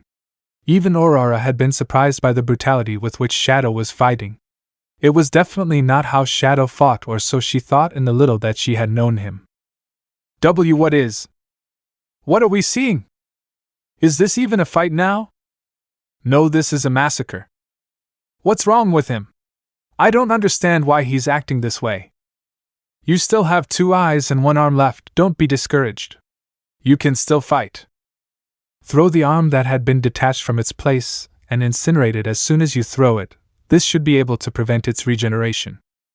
For some reason, I feel so good. I feel more alive. I think I miss being in this world, and in my old body. It's like getting something back that I lost, but this feeling I certainly didn't know how to describe it. I guess it's my way of getting even. Korth black hole. A small sphere of darkness began to slowly increase in size as it began to attract everything within its reach with considerable power. Everything that was close was attracted to enter the center and disappear. The technique was similar to a black hole. That's a black hole? We're going to die. A black hole? This is bad, not even I could. I am. What is he doing? Does he plan to stop the attack himself? Seriously. You will try to stop my black hole. I'm afraid to tell you that any magical attack will only make it bigger. It's a hole that swallows absolutely everything. It's a technique I've never used because not even I can stop it, but seeing these moments, I was forced to use it. We will both die here. There is no one who can stop that power except Dash. The impression faded as he watched Shadow destroy the core with his fists, which were completely filled with mana. The blows Shadow delivered was such that the mass was cracked and shattered, exploding into pieces. Impossible attacks shouldn't affect something that has nothing. Your attack is just a fiction of reality. You could never create a real black hole. It's just a mass of magical energy pretending to be one, very predictable. And even if you could, you can't beat me. Such words fell directly on the head of that warrior, who began to feel a strange sensation that in his short time of life. A sensation that he had never felt, and never believed to have felt. His body began to tremble slowly as he looked at who was in front of him. He was on the ground, but he could observe him. The soul of his master was not. It was a soul equally fearsome, or more. His eyes reflected nothing. It was simply emptiness. He could not find a logical answer how something like that had nothing. It has nothing. The fear of knowing that he would be defeated by nothingness. I approached him. The image was simply perfect. The eminence in the shadows had risen, and the strongest of my other self's army was kneeling before me, unable to move. There was nothing better than that feeling, coming home again. I pressed my foot on his other arm to the point of amputating it again. I wonder what my other self feels seeing his most faithful servant in such a condition. I'd like to know what my reaction would be. I lifted him up and looked him straight in the eyes, but his eyes had no pupils and were just a red mass. I felt trembling in his body. Apparently he feared me now. A subject servant of the Demon King shouldn't be afraid.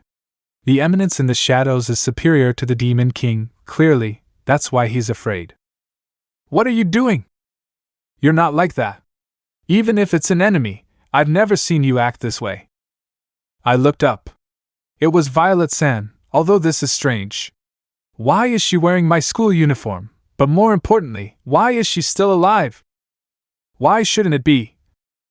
Your sister has been waiting for you all this time, you shouldn't leave her again. Either way, I'm glad you're okay. I'll continue to take care of her as always. Take care of her? Aurora started to walk away, but as she did, I noticed a few small drops falling from her face. Were they tears?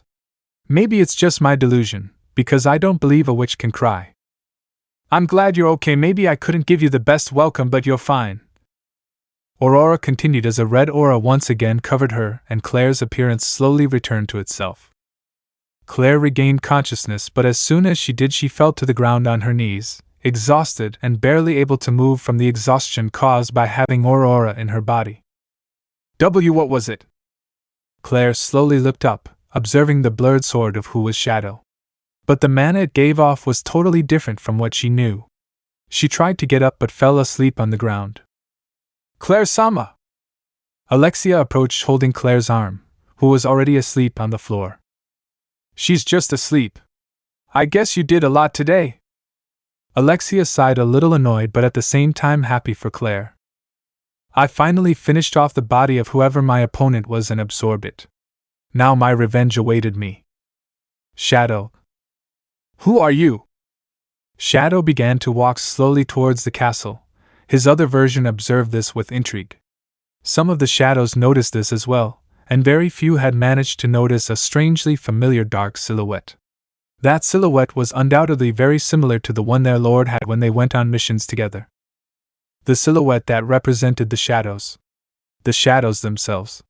The Eminence in the shadows shadow. That's. As Shadow-sama? Shadow-sama is. I'm so glad. I just watched the person who was my past self. He's still alive after being stabbed through the chest. I guess that's the cliché of coming back to life. But that doesn't matter now. The result is the same. Final Arc Part 6. When I first looked at my eyes, I noticed something unusual about my other version. It seemed like she wasn't entirely happy with the life she'd been leading all this time. The expression in her eyes deeply reflected the chains that held back her very emotions from achieving her goal. I knew why I was like this. Although seeing myself, I wouldn't think of coming to a conclusion like that. Not even the mirrors reflected any emotions, perhaps because they were just that. Reflection, but that's different when you find another living being, and even more so that it's you. Is this the life I always had? Maybe I didn't realize it before, and I probably don't care now that I know. But it's a desperate life, trying to find a purpose, my own goal, to be the Eminence in the shadows, and my other self, to be the perfect Demon King, abandoning his ideal of eminence in the shadows. That's why this battle will be so important. We'll see whose obsession is greater, my other self or myself. Nothing surpasses my ambition to achieve my goal. No one is stronger than me, and this is my final test to prove that the Eminence in the shadows will be eternal. That's. See. Shadow-sama. Ganma barely heard the words and had lifted her head from the ground where it had crashed, with some blood on her nose, surprised. What? You have blood. The rain is the most beautiful. Blood will rain, and that blood will emerge a new hope. Not applicable. Rain is the most beautiful. It will rain blood, and from that blood, new hope will emerge. He is. Hunchback. Shadow-sama. Shadow-sama.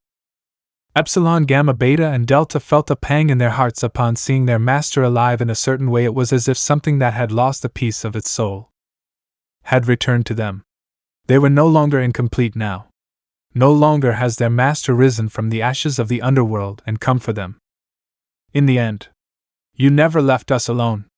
You always know how to worry us, idiot. But I'm so happy you're okay. Alpha began to shed tears as she watched the silhouette in the distance, barely visible, of who her master was and the one who had given meaning to her existence, approaching slowly. The classic suit that always used the same mana sword. The phrases and the moment to arrive were all the same to her. Do you feel that other self? Do you feel the pressure it generated differently now? Do you see me differently now? I didn't think the hero was going to be me, so this was a plot twist. The playable character was chosen twice until he won. If that's the case, this is when the character gains a new power and will face me until we both fall, covered in blood. Alright, little version of me. Show me what you're capable of now. Just as everyone blinked, both shadows were at close distances from each other. Their swords exchanged and a rumble echoed throughout the place inevitably. A strong curtain of smoke appeared as the nearby shadows tried to cover themselves with their mana, but it was very difficult, and they could barely withstand the pressure they generated. For Oriana and Midgar's part, several could not withstand the soul pressure of the exchanged swords and most flew, but both Alexia and Rose moved, minimizing the damage although with difficulty, and some were unlucky and fell from a great height. How incredible! He only did it with his sword and with such style. I remember that style. The style I envied so much from Pachi. Shadow takes that simple fencing style to another level. I want to reach that level of skill. Is everyone okay? We're fine, Rose-sama. Why yes, but... And... It would be best to get away from this place. It's not safe. After all, if they kill each other, it benefits us. We've already finished off the army, and the 11 nightmares were defeated by that mysterious man. The two of them are killing each other now. If they finish, the problem will end. Is that your thought? And to think that in Midgar's ranks there was someone so cowardly? But Alexia-sama, we no longer. That's no excuse to run away from a battle. Even if we can't do anything, the least we can do is analyze the enemy we might face in the future to develop strategies. Besides, I don't trust him. We don't know what he's up to and why he suddenly helped us, so I'm staying until I find out. I won't run away anymore. What's the curse on princesses these days? Do they think they'll fight a battle they can't win just out of pride? I agree with Alexia-san. We still don't know the intentions of the person standing before us. Whether or not they are a threat, we have to find out, even if it costs us our lives. We won't allow another war where more lives are lost. If it is an enemy, I will do everything possible to prevent them from causing another war. Rose-sama. Heh. I guess they left you without arguments, folks. I have nothing more to say. If necessary, let's prioritize the wounded and remove them from the battlefield. There are too many wounded. It's going to take us a while to get them all away. Go. We'll stay here. What? Of course not, princesses. It's dangerous to stay in this place. That guy is too strong. Don't worry about us, we'll be fine. Prioritize the injured as soon as possible. But... damn it, do it already, don't you hear? Alexia answered with a frown, causing her partner to get scared and assist. Let's go! Yes. Have you noticed? The mana of that guy who appeared is... It's Shadow, there's no doubt about it. But if that's the case, who is the other one who looks so much like him? I don't know. But that must be from the fake organization I heard about. Fake organization? A few weeks ago, when I was in recovery, a person appeared at my window. It was definitely someone from Shadow Garden. Shadow Garden? But something strange happened. I thought he was coming to steal my life while I was in bed, but he came to make me a proposition. Proposal? Yes. The proposal was a temporary alliance between Shadow Garden and Midgar to take down the false organization. But that's it. I don't quite understand what they meant by that either. I asked for more details, but that was all I could get. Now that I look at it more closely, it seems that this fake organization was something that Shadow Garden himself couldn't help but ignore in order to request our help. But... Rose pondered what was happening. Since being among the lowest ranks of the Numers, she didn't know about the information. It was normal since it was information confiscated and forbidden from being revealed by direct order of the Shadows themselves. Only the right-hand men knew it, such as Nu Omega, Chi, Lambda. Victoria's case was special since she had managed to sneak into the room where Cid's corpse was by chance, discovering everything that had happened, hence her recruitment into the Zeta faction, seeking to bring her master in. The only thing I can be sure of is that this information will be important in answering some questions I had. Therefore, I will continue to be here. Claire-sama, don't do it! A black-haired girl held onto her sword with difficulty as she tried to get closer to both princesses, but more directly to the enormous smoke that still remained as an answer to go. What happens now? Let me go now! You can't, you're hurt and need attention. This is nothing. Let me go! What are you doing? Move aside. I have to go after him, I have to go after that damn guy. I must go for him, I must get revenge on that damn. Get revenge? What are you talking about? Claire fell to the ground limply before she could continue. See, Claire-sama. Revenge? Couldn't it be? Rose felt a very unpleasant pang, as did Alexia. They both agreed on one person who might be involved in those words, Cid Kagenou. And if he was looking for revenge, that meant Cid. No, that's impossible. I can't say for sure without proof yet. Cid-kun.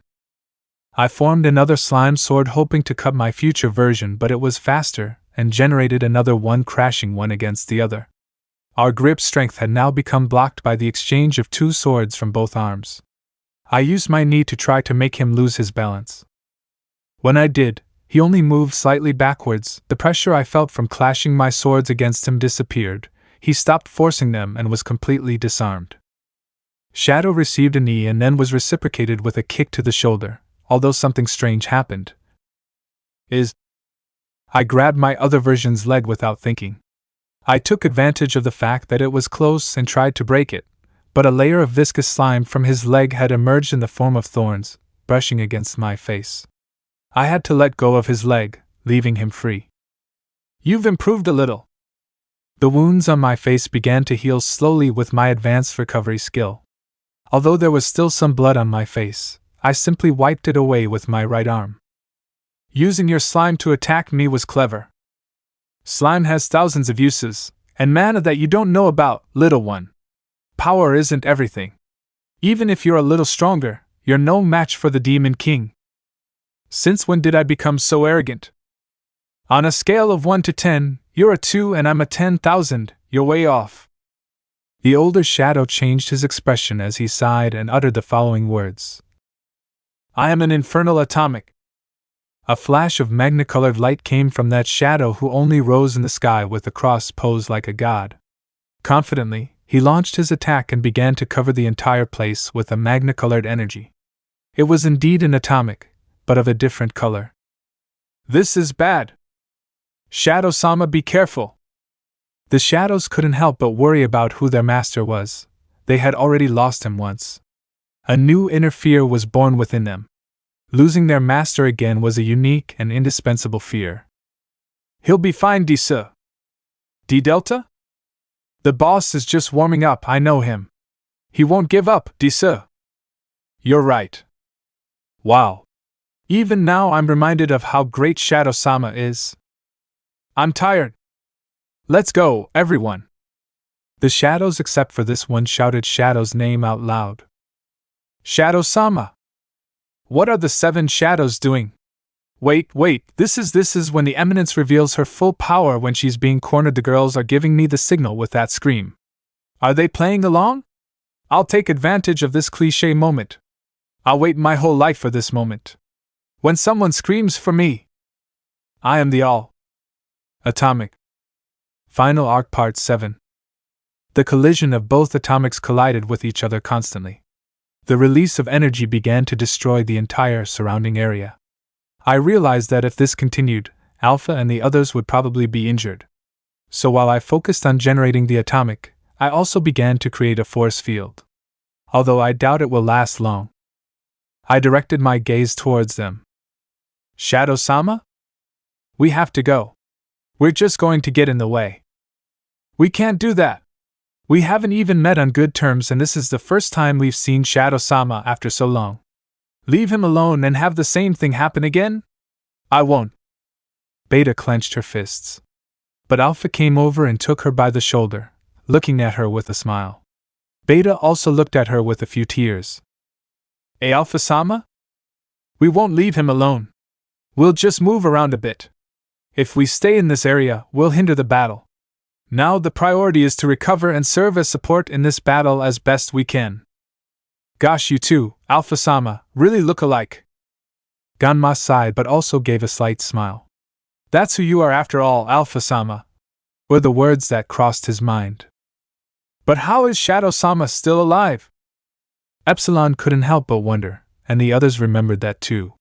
There was no logical way to bring Shadow back to life.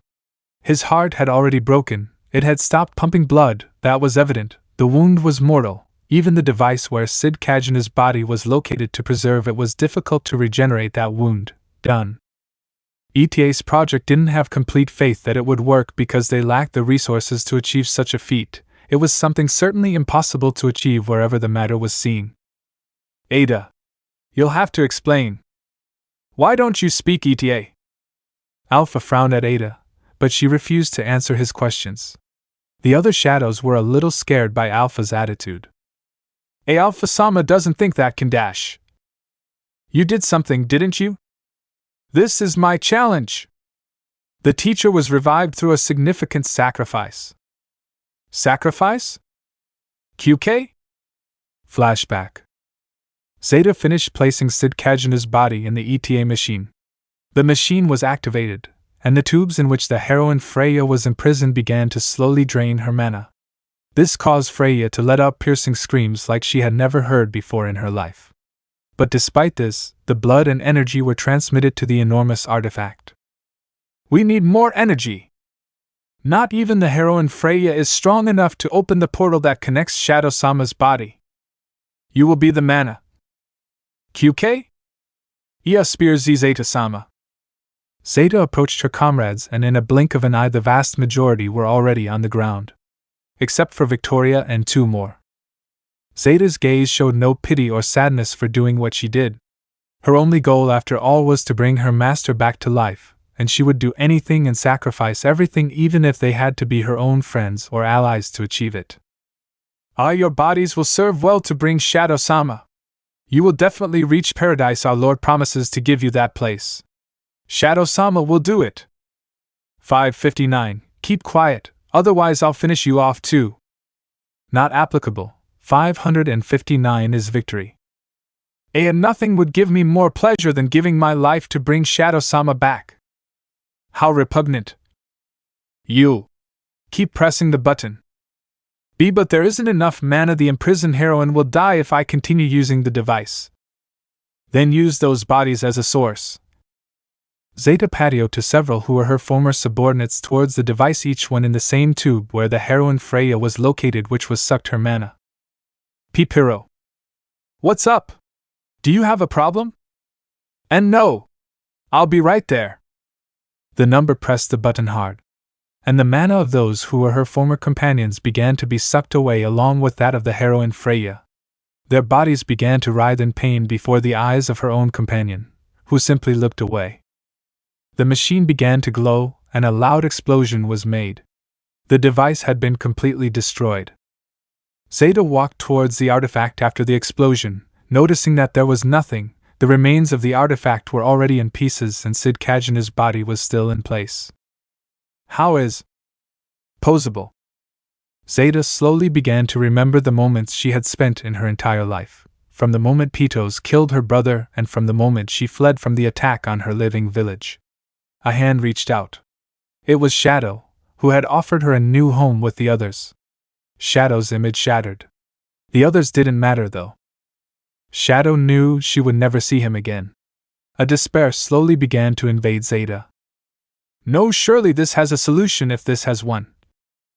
Zeta began to grab her head tightly while gnashing her teeth. The memories kept coming back more and more from her heart, while Shadow's figure was getting further and further away. Era began to shed some tears furiously. Victoria, on the other hand, was in total shock. Without being able to move, her master and her only existence of living were now gone forever with no return. This no longer had a solution, and that destroyed her both physically and mentally, preventing her from even saying anything. Only an empty shell was that had lost its carrier.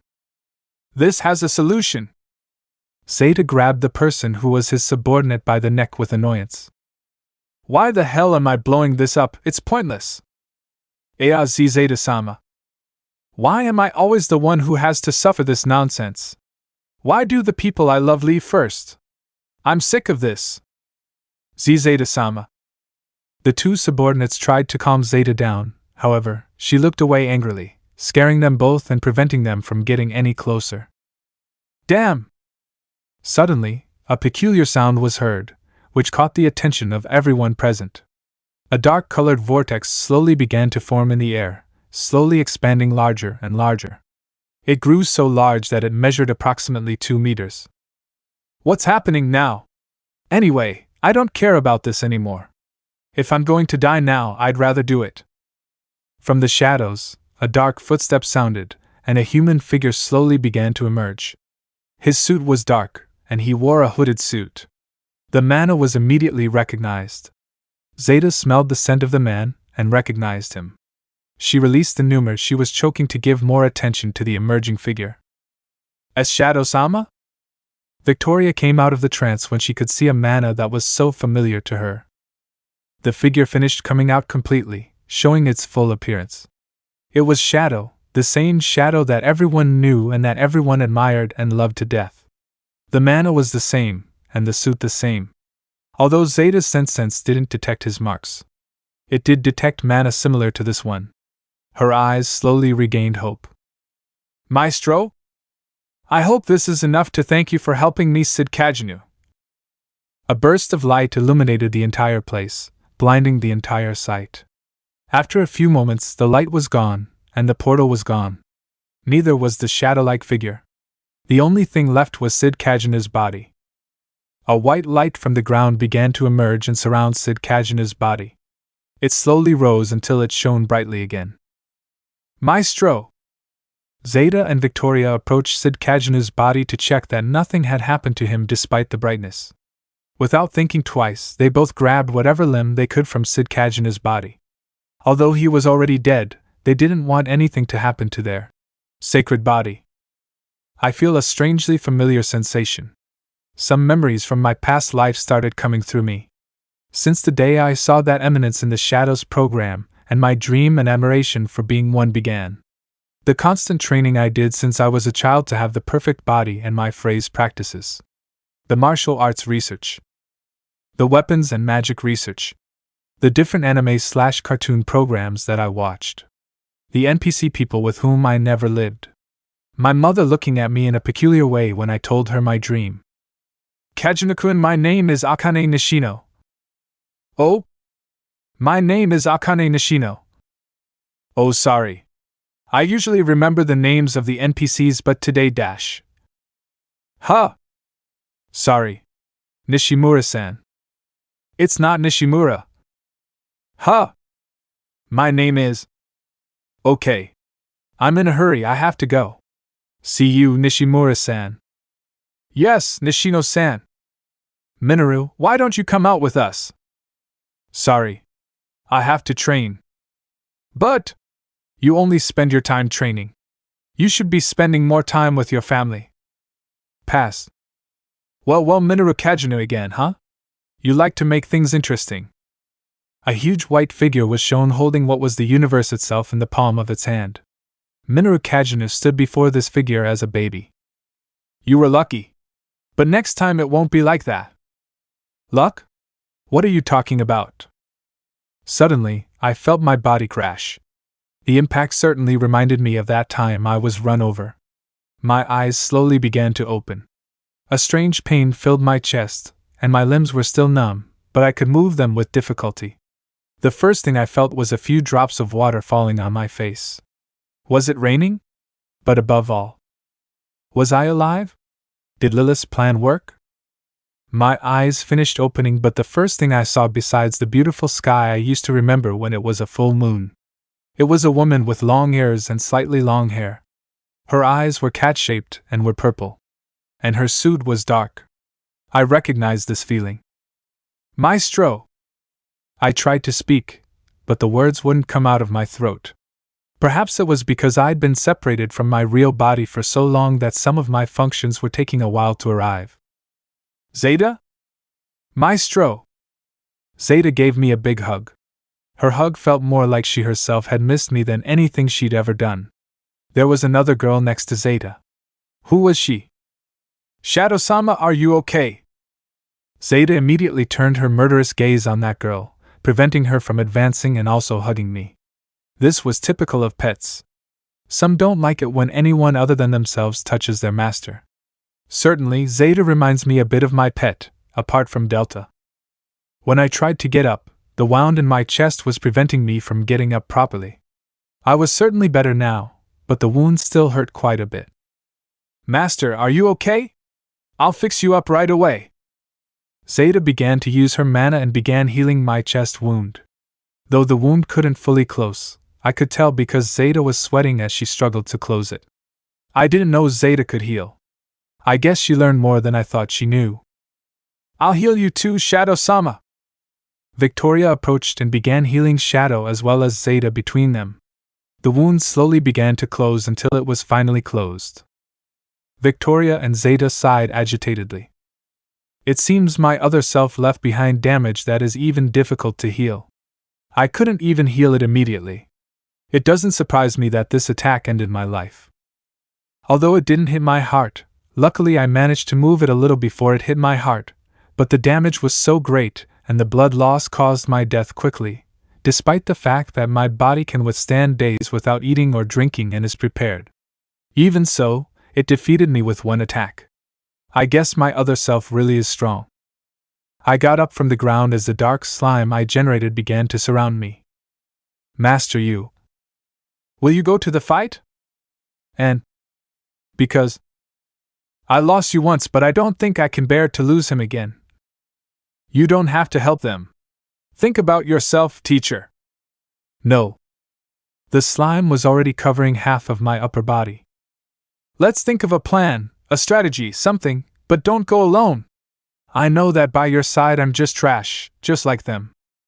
We wouldn't be of any help in a battle by your side because you always end up carrying everything on your shoulders. That's why I want you to be a god so you don't have to carry this anymore. I found a way for you to be immortal. We can find out and then you could. A way to be immortal? That doesn't sound bad at all. In fact, I was worried I'd die of old age. But it depends on the type of immortality, I guess. There's long-term immortality and physical immortality. Immortality? That's right. Perhaps you can be a completely eternal being. You'll be invincible. That doesn't sound bad at all, but I can't accept it now. It would mean withdrawing from the battle and cheating my opponent. My style is certainly not being a countryman or a profiteer. I win a battle fairly. Zeta. None of that is necessary. I will go to battle. But this is a very important battle for me. Cheating is the last thing I want to avoid. Tarnishing the name of the leader of the Eminence in the shadows. Why are you so kind? What did they do that I couldn't? Kindness already cost you your life once, Master. It seems Zeta has a communication problem, judging by the words she's saying to me. Apparently, her relationship with the Seven Shadows isn't the best. And although I consider her the most loyal of the Seven Shadows, for that reason, she felt left out once I passed away. Don't expect my death to make her despise the Seven Shadows even more. I'll be back. Maestro. Zeta hugged Shadow from behind as a few tears fell from her face again, and tears began to flow. All I did was let Zeta hug me this time. I guess it's the least I can do for her for bringing me into her life. It was a side of Zeta I'd never known before. I don't want you to go. I don't want to be that person again. The eminence in the shadows never dies. As long as darkness and shadows exist, I will continue to live. I pulled away from Zeta to look at her one last time. Her gaze certainly reminded me of the same look she'd given me when I recruited her. Desperate, with nowhere to turn, I reached out and stroked her head. You did well, Zeta. Now it's my turn to take charge. Maestro. Remember the motto. Zeta was surprised, but she gave a confident smile. She knew what her teacher was like despite everything, so she couldn't afford to cry any longer. That was completely disrespectful to the teacher. We are Shadow Garden. We hunt and stalk in the shadows. Don't forget the motto. I turned my back again and jumped as some slime wings materialized so I could stay flying. I could actually fly without them, but given the condition of my body, it was still difficult for me to adapt again. Before returning to battle, I will take advantage of the fact that the distance is still far to test the new power I obtained. I hope this body can withstand it. After all, I didn't train it, I only trained half of my being. My soul. That kindness is what killed you, Master, but that kindness. It's something I cherish too. Whatever it is, I'll find a way to make you a god. A god who will guide us all in the eminence in the shadows. Final Arc Part 8. Flashback. There is a way for you to return to your world. A way? If you sell your soul to me, I will have absolute control of your soul and prevent it from dying. My divinity will cover you. But in return, you will have to do something, but I cannot give you details. Selling my soul to the devil? It's an old trick. I don't really like either idea. Killing people to keep my soul from being extinguished sounds tedious and boring. And I'd probably have to work with the guy who has my soul. I want to go back, but either way, I'll have to work with both options. In that case, I offer myself as a sacrifice so that you can return. Lilith spoke and Hades remained silent, annoyed. It's a good joke. It isn't. Why would you sacrifice your existence for this child? If you do, you'll never have the chance to be reincarnated. You'll disappear from existence itself and never return. And most of all, you won't be reunited with your beloved. Why? I refuse to let anyone else suffer your torment. I know what you're doing is meant to drive him to despair and make him choose your way, but I've been your servant before, and I know how horrible you are. Horrible? Do you have proof? You killed my beloved and promised me that you would revive him if I served you for eternity, and sold my soul to you, and thousands of years have passed, and you deceived me. Until now, thanks to this boy, I was able to be free. But you have no way to justify what I've done. So you can't just talk to me and say I killed your loved one without proof. Kid, don't listen to this person. Selling your soul doesn't mean I'll do whatever I want with you. Are you stronger than me? Do you really think I'd try anything? That's nullified by selling your soul, isn't it? What are you saying? By selling your soul to the king of the underworld, you lose the ability to attack him, no matter how strong you are. And that's because the soul has partial control over you, so don't say stupid things. You. Lilith approached Shadow with a slow sigh. She stared at him. I suppose this is my way of thanking you for what you've done. You don't have to kill someone innocent and steal their soul. I'd rather die than someone innocent. Besides, my existence is merely useless. Even if I achieved my goal, what would I stay afterward? My family and my beloved perished, and being queen isn't for me. I'll be tired of living years alone. Rest is the best thing that's next for me. I'm sure he'll understand my decision. Hades frowned, annoyed to see what Lilith was up to. Are you sure you want that? Yes. Besides, I didn't thank you enough for saving me. All I ask in return is that you kill Hades for me. No matter how long it takes, kill him. Good. Ha ha ha ha ha. This is ridiculous. Are you really going to end the existence of an innocent woman desperate for your selfishness to return to Earth? Can you be that selfish? Besides, you're forgetting something. There's no way you can create an exact portal that will take you to Earth. That's completely useless, and if you revive here, you'll die from the weather. Hades started mocking them both, causing Lilith to get upset and clench her fists. Before she could do anything, a strange energy could be felt throughout the underworld. I think Hades and Lilith noticed too. Where is this energy coming from? This energy is an earth portal? But it doesn't have an exact location. It's probably in another realm. How is this possible? Shadow is your chance. Try using your power to create a portal. Portal? Damn them. I won't let them. Hades launched an attack. His wounds were still visible, so he was weakened. In my case, I was able to heal faster thanks to the lake and the slime and the new ability I learned. Without wasting time, before Hades connected his blow, I suddenly used all my power to dodge his sword and hit his stomach with my mana-empowered fist. I took advantage of the fact that Hades wasn't serious, and I was to end this. He probably won't die with my blow, but I'll leave him knocked out for a while. If Hades were to use all his power now, it would be a fun battle, but now that I've found this opportunity, one won't waste it. Besides, I'm bored of being here. Hades spat out blood and flew away from the place, crashing into several rocks. Incredible, did you increase your power? Speak now. Why, yes. You need to use all your power.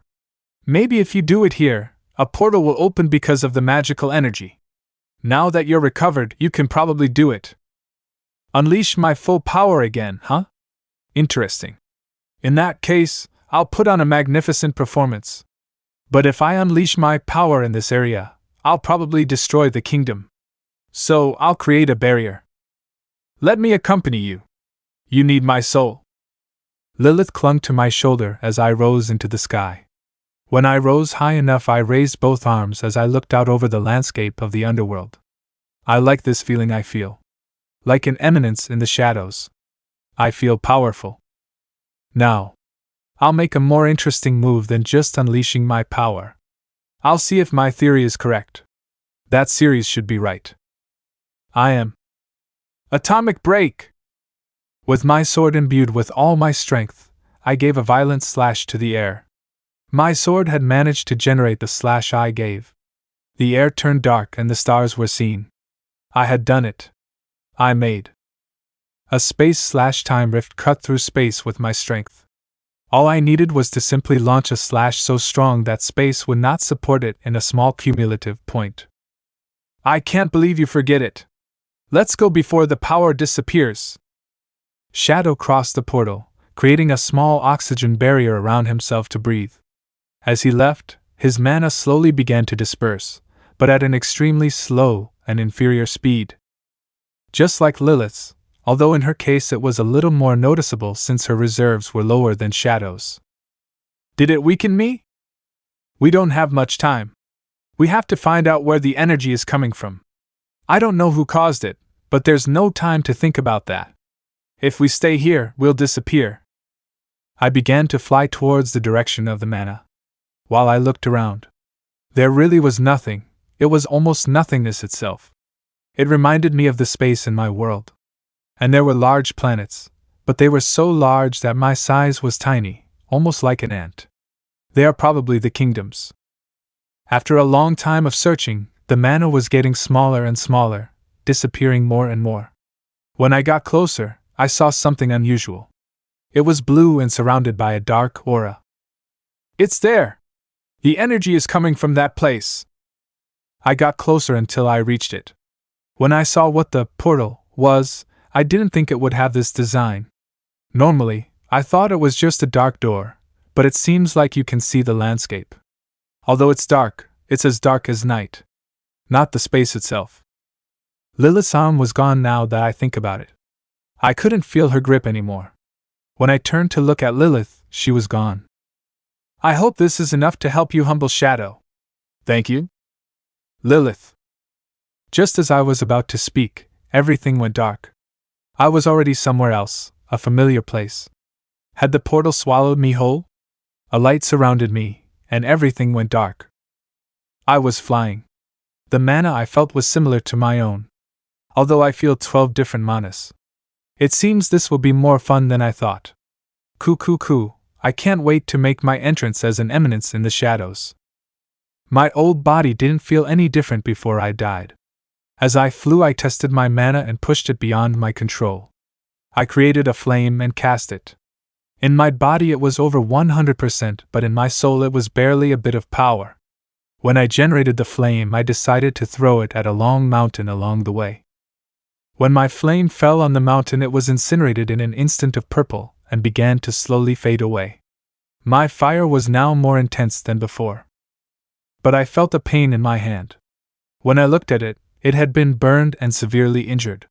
It seems my body can't handle the power I had obtained. This will be a pain.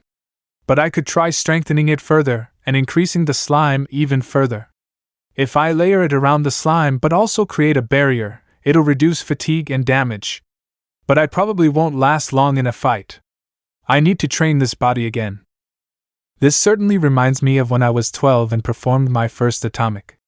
The atomic had failed, although I achieved a rather valuable success. But I also have an advantage now, and that is that my healing will help heal my body. That will allow me to use my abilities for a while longer, and my reserves and mana control will help as well. My nerf as a character isn't much. I win and I lose. I've never fought in a situation like that, but it doesn't bother me. Final Arc Part 9. The atomics cancelled each other out, refusing. The damage generated in the surroundings was such that the sky had changed color to purple by both colors mixed. The weather was also beginning to be affected. A strange rain began to fall rapidly due to the mixture of both levels. The clouds were being altered and thunder was not long in falling.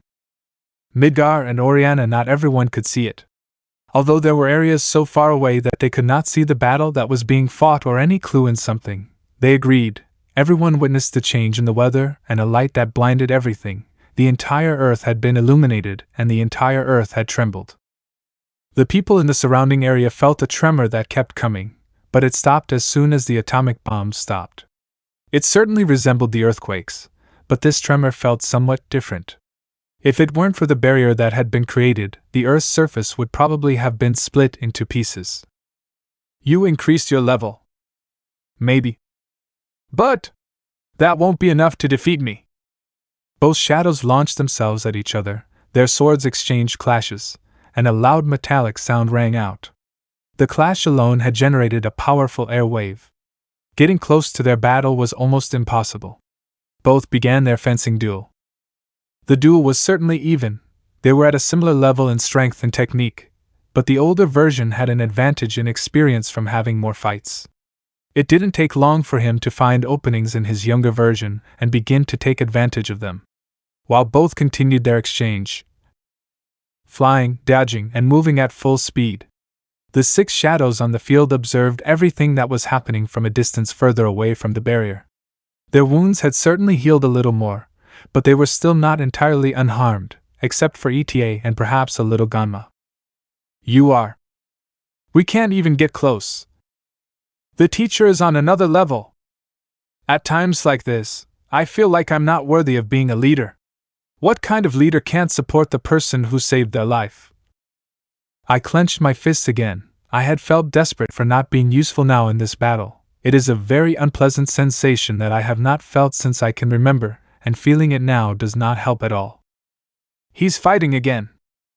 That voice is... A beautiful-looking long-tailed feline in her classic dark slime suit began to slowly descend from the wind. It was an ability that even Alpha and Shadow had previously praised. The camouflage ability that characterized and gave Zeta her name as Shadow Garden's best spy had now come into action. The 7 shadows had gathered again. The exchange with my future self is still ongoing.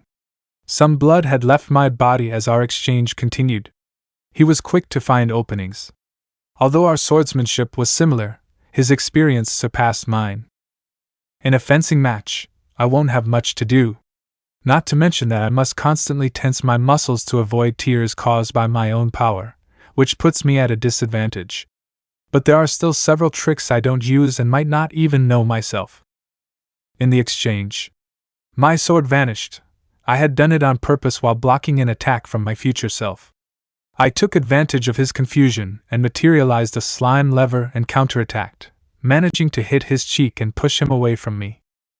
I'm not finished yet. Atomic knives. I materialized multiple sharp structures with a shape similar to small needles. I threw them all to make it harder for me to dodge another version. I took advantage of his temporary carelessness to do so.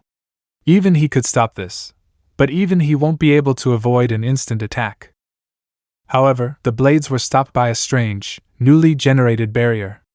The future version merely gave a slightly maniacal smile and, with a flick of his fingers, confused his small ego. My arm started bleeding for no logical reason. I hadn't felt a weapon or anything external go through me, it just started bleeding slowly. The air began to coagulate around Shadow's arm. The ability was air manipulation, a unique ability that allowed one to control the environment they were fighting in. Even Shadow could be injured by putting pressure on the environment itself if he was unaware. It was an ability that didn't consume almost any mana from the wielder. With just the strength of his fingers, Shadow was able to create considerable pressure on his smaller version's arm without any problems. What the hell happened? Shadow-sama! What does this mean? I couldn't even see the moment he launched his attack. I didn't feel any strange mana or any movement from the enemy. How did he manage to hurt Shadow-sama? My arm started regenerating as soon as it was almost mutilated. In this fight, I overused regeneration. It was something I didn't think I'd have to do in a battle against someone. On several occasions, my other version of me pierced important arteries, and despite everything, the regeneration I use works well, but I won't be able to keep this up forever. I'm at a disadvantage, aside from the fact that my own power drains me, and my mana reserves shouldn't be any different from my opponent's. Normally, I always have the advantage because of my mana control and the small amount I usually use, but in this case, it's just me facing myself. I probably won't make a significant difference. I surrounded my fists with mana and began to strengthen my body physically.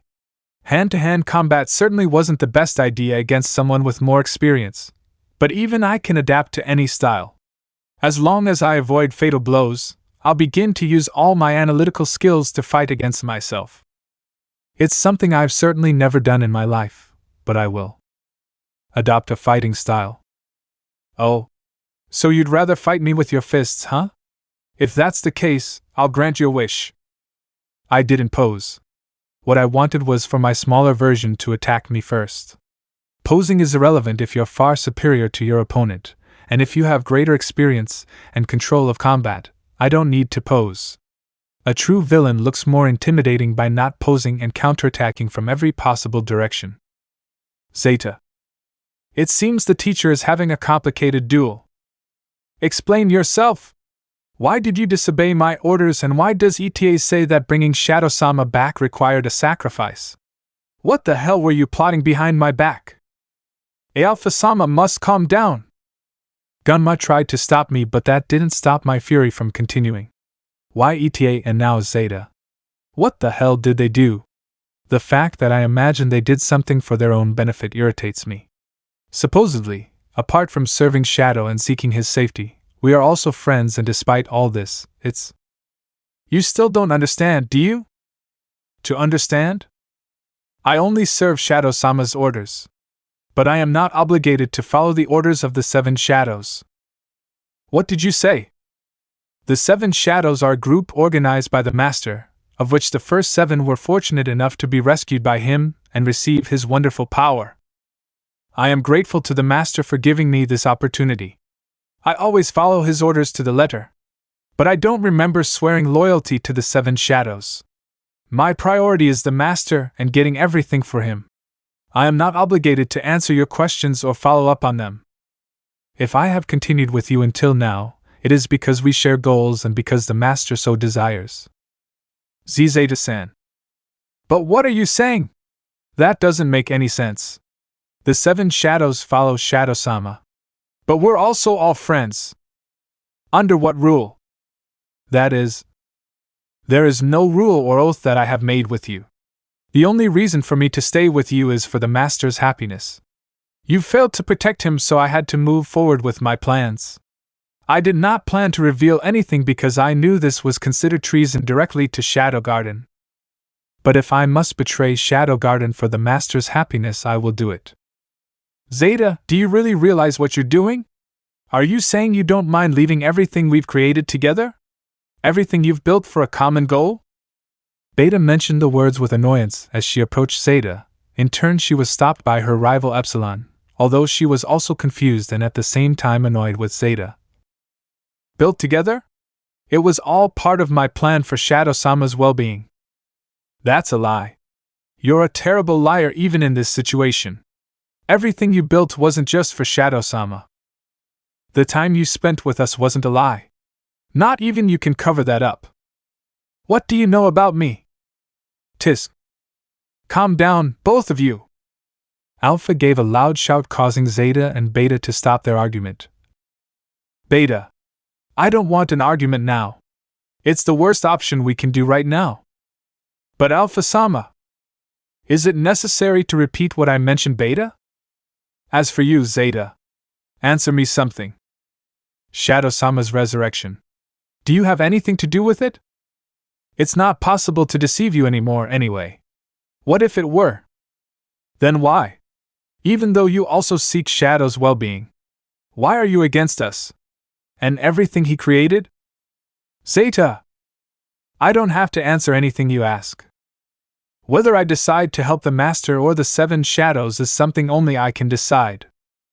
If I choose to be his enemy, or if I choose to be his ally, will depend on what he decides. I don't understand what's happening. That was the final verdict. Zeta retreated using her blue mist technique. Alpha recognized the technique instantly, surprised that Zeta could imitate her technique perfectly. But she didn't try to stop her. The shock was such that she didn't act in time. So she always was. I didn't expect Zeta-san to be. Let's forget about that for now. The only thing that matters now is continuing with the plan. We don't have time for this. We'll deal with this later. Understood. And that's it. You'll have to explain to me everything that happened. Otherwise your funds will disappear. Alpha-sama wants Delta to hunt down the stupid cat? No. I wanted to hunt. The exchange with my other version began. Our styles were quite similar. Karate, Jiu-Jitsu, Kung Fu, Judo. He knew everything. It was like a reflection of my past life. No matter how hard I tried to find an opening, our continuous exchange was complicated. Neither of us gave in to the other, and my techniques and secret keys were blocked. But this is perfect. My eyes lit up. Now I wanted to do it without warning. It's useless. Both shadows made their position to launch an atomic again. However, Shadow gave a smile as his suit was deactivated. Has Kato. I felt something cold fall from the palm of my hand as a liquid began to flow. When I looked at my palm, I was surprised to find it was bleeding, as if an attack had struck me, but I didn't feel any attacker pierce my palm. Shadow's new ability was now mana absorption, and it basically cancels the opponent's mana and steals it for himself, strengthening himself. It's a natural ability he learned in the underworld during his battle against Hades. Shadow was constantly trying to find ways to improve his power and speed up his abilities. At that moment he learned that his greatest ally was none other than the environment generated by this world. Not bad, this power. So this is the power of my other version, huh? But now the games are over. My wounds had finished healing, and now I was in the air again. An aura ran through my body. The power transaction had been completed. It sounded like a cheat skill, but I'm not interested. I'm getting more and more used to my abilities, and I'm starting to develop my own combat style. It steals my mana, huh? Interesting. Aside, something strange is happening. Her wounds are healing too fast even with the slime and the mana advantage. I see, so that's why it's raining. This rain is not just an ordinary rain. You also powered it with your mana to create an atomic rain that would give you a buff in this battle. The cause of your defeat will be that you did not exterminate me from existence. The cause of my own defeat was my trust in another self. Shadow began to rise in the sky again while the slime was updated, receiving improvements from the stolen mana. It extended its arms while it began to laugh uncontrollably. Yay. Do I really look that cliché? I need to improve my acting more. Ha. I am unwaveringly atomic. The world's atmosphere changed, everything going from purple to black and white. All the black and white of the world began to condense into a small black hole, from which mana continued to focus and gather like a dark point. Even the atmosphere itself began to feel weaker. The birds and trees withered as spheres of light emerged from their bodies. The ground itself also dried up, releasing spheres of its own. The energy Shadow was using absorbed the planet's vitality and mixed it with his own. This energy is... What's going on? We found it after so long. Look, Alpha-sama. Bossa is going to fight hand to hand. Delta was excited to see his master develop a combat pose while moving his tail and giving a hook in the air. Bossu, you can finish him off. I don't understand this. Hand-to-hand combat? It's true that he's strong in hand-to-hand combat, but what exactly is he planning? It's obvious that he will win after all. Shadow-sama is the strongest. That's how it is. One way or the other. Let's go, Shadow-sama. Faced with the exchange of blows between the two shadows, the shadows were surprised to see the multiple styles that both handled. None of the shadows had ever seen their lord fight in that manner before, and even more so seeing the styles they used. For them, a fight normally meant either using fencing styles or being very powerful or hitting your opponent directly and also blocking their attacks in case you overwhelmed them. But what both shadows demonstrated had left them confused. The styles they handled denied any possibility of a counterattack despite the difference in power. Neither knew that there was such a finely detailed bare-knuckle style, but obviously, being their lord, they could only admire the spectacle. That's amazing! I want to learn how to hit like that, Disa. Shadow-sama's style is incredible. It's simply admirable. Don't be complacent. The enemy hasn't given up yet. What's he doing? Why is he deactivating his magical energy? No, he must have a logical reason for that. Shadow-sama's mana is... It's stronger than before. The recovery is also greater. Apparently the rain generated by the teacher helps a lot. What are you trying to say, ETA? The magical energy the master is releasing is also mixed with the rain, which is why our wounds healed twice as fast. That's true. That's why I felt like I had healed too quickly. Shadow-sama is great. Always thinking of everyone. That's how you are, and we will always follow you. The tremor was felt, and the energy of the shadows began to slowly decrease. They all began to fall to the ground on their knees while their mana reserves were drained. What is happening? The master is draining our magical energy to strengthen himself. He's draining all the energy from this place. If it will help Shadow-sama, take all you need. Epsilon's slime breasts began to slowly shrink. Noticing this, Epsilon covered herself with her arms and desperately tried to use the mana she still had left to prevent the slime from leaving her. Epsilon-san? Beta. Isn't it amazing?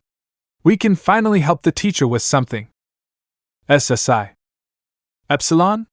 Are you okay? You seem strange. I'm fine. It's not like I'm hiding anything. Epsilon turned to the opposite side of Beta, preventing her from seeing her. However, Delta was already in front of her, leaving Epsilon frozen.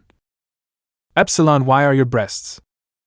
Epsilon covered Delta's mouth while Beta remained confused by everything that was happening. Delta-san, this is not a good time to be hungry. But I don't have dash.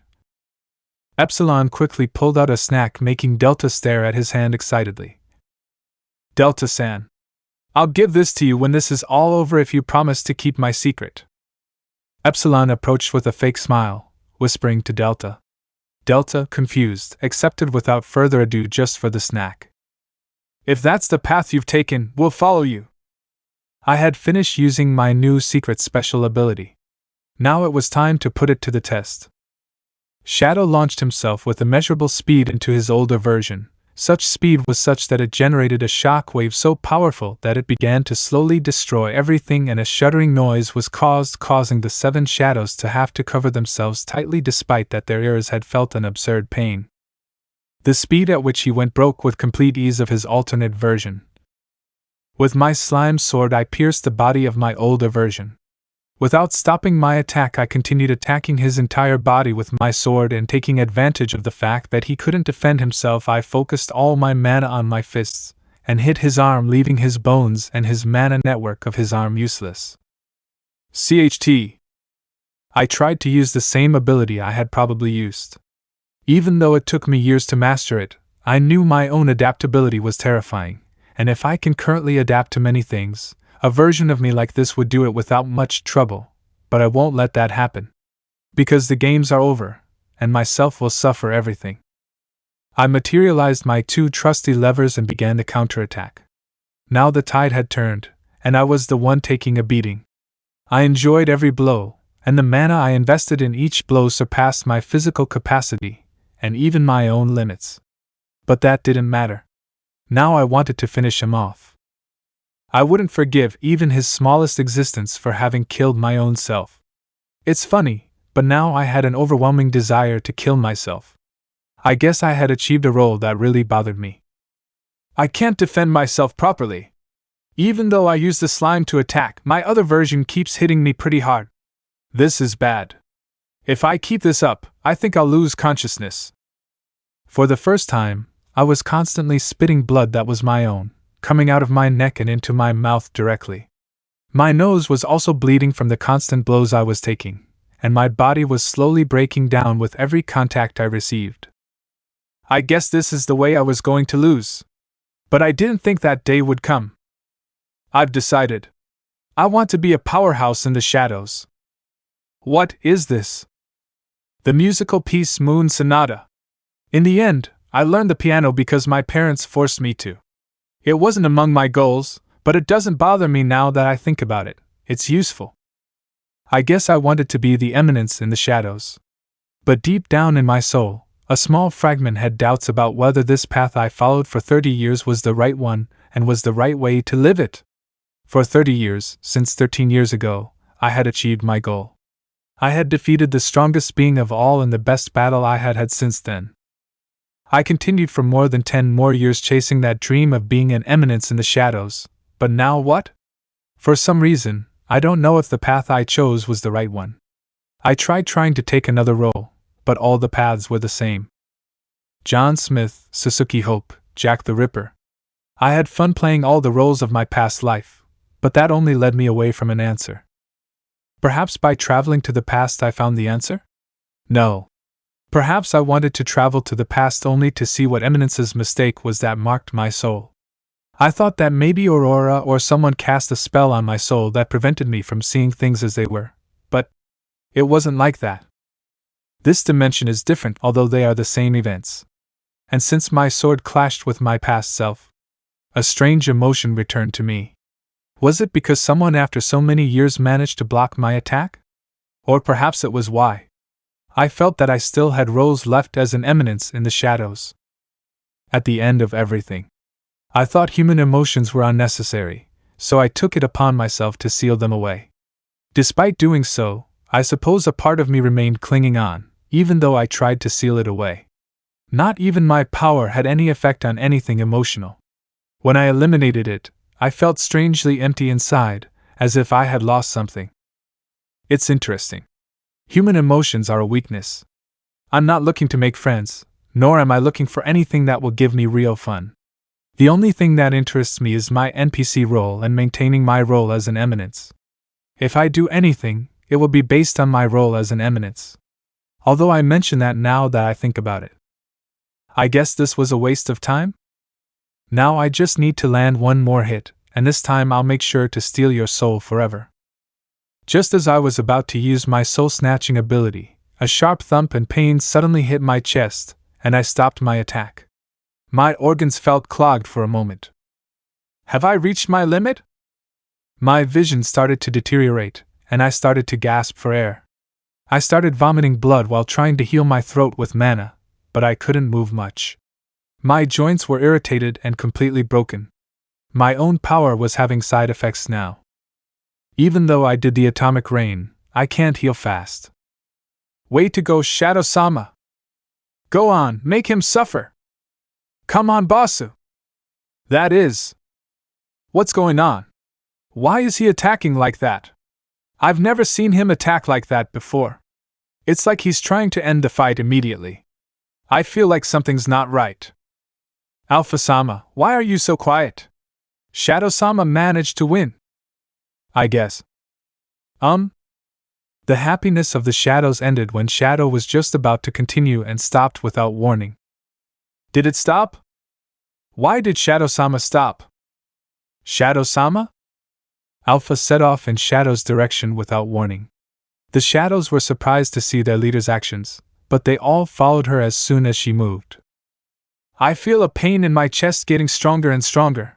I don't understand why. I hope you don't. I've lost my sense of smell, and my eyesight is deteriorating. I guess my body can't absorb that much mana yet, nor can it surpass my limit. All this power was 300% beyond what my body can handle. My body can no longer move. No. I can still do it. It's just one more hit. If I use the slime as threads. I need you to control my body now. The slime covering Shadow began to move its limbs with difficulty. Shadow approached his future version, who was already standing with critical damage. He approached to give the final blow, however something strange happened and a sound was heard. A smile was formed in the future version. His sword materialized and pierced his chest with a great burst of dark mana. You took too long.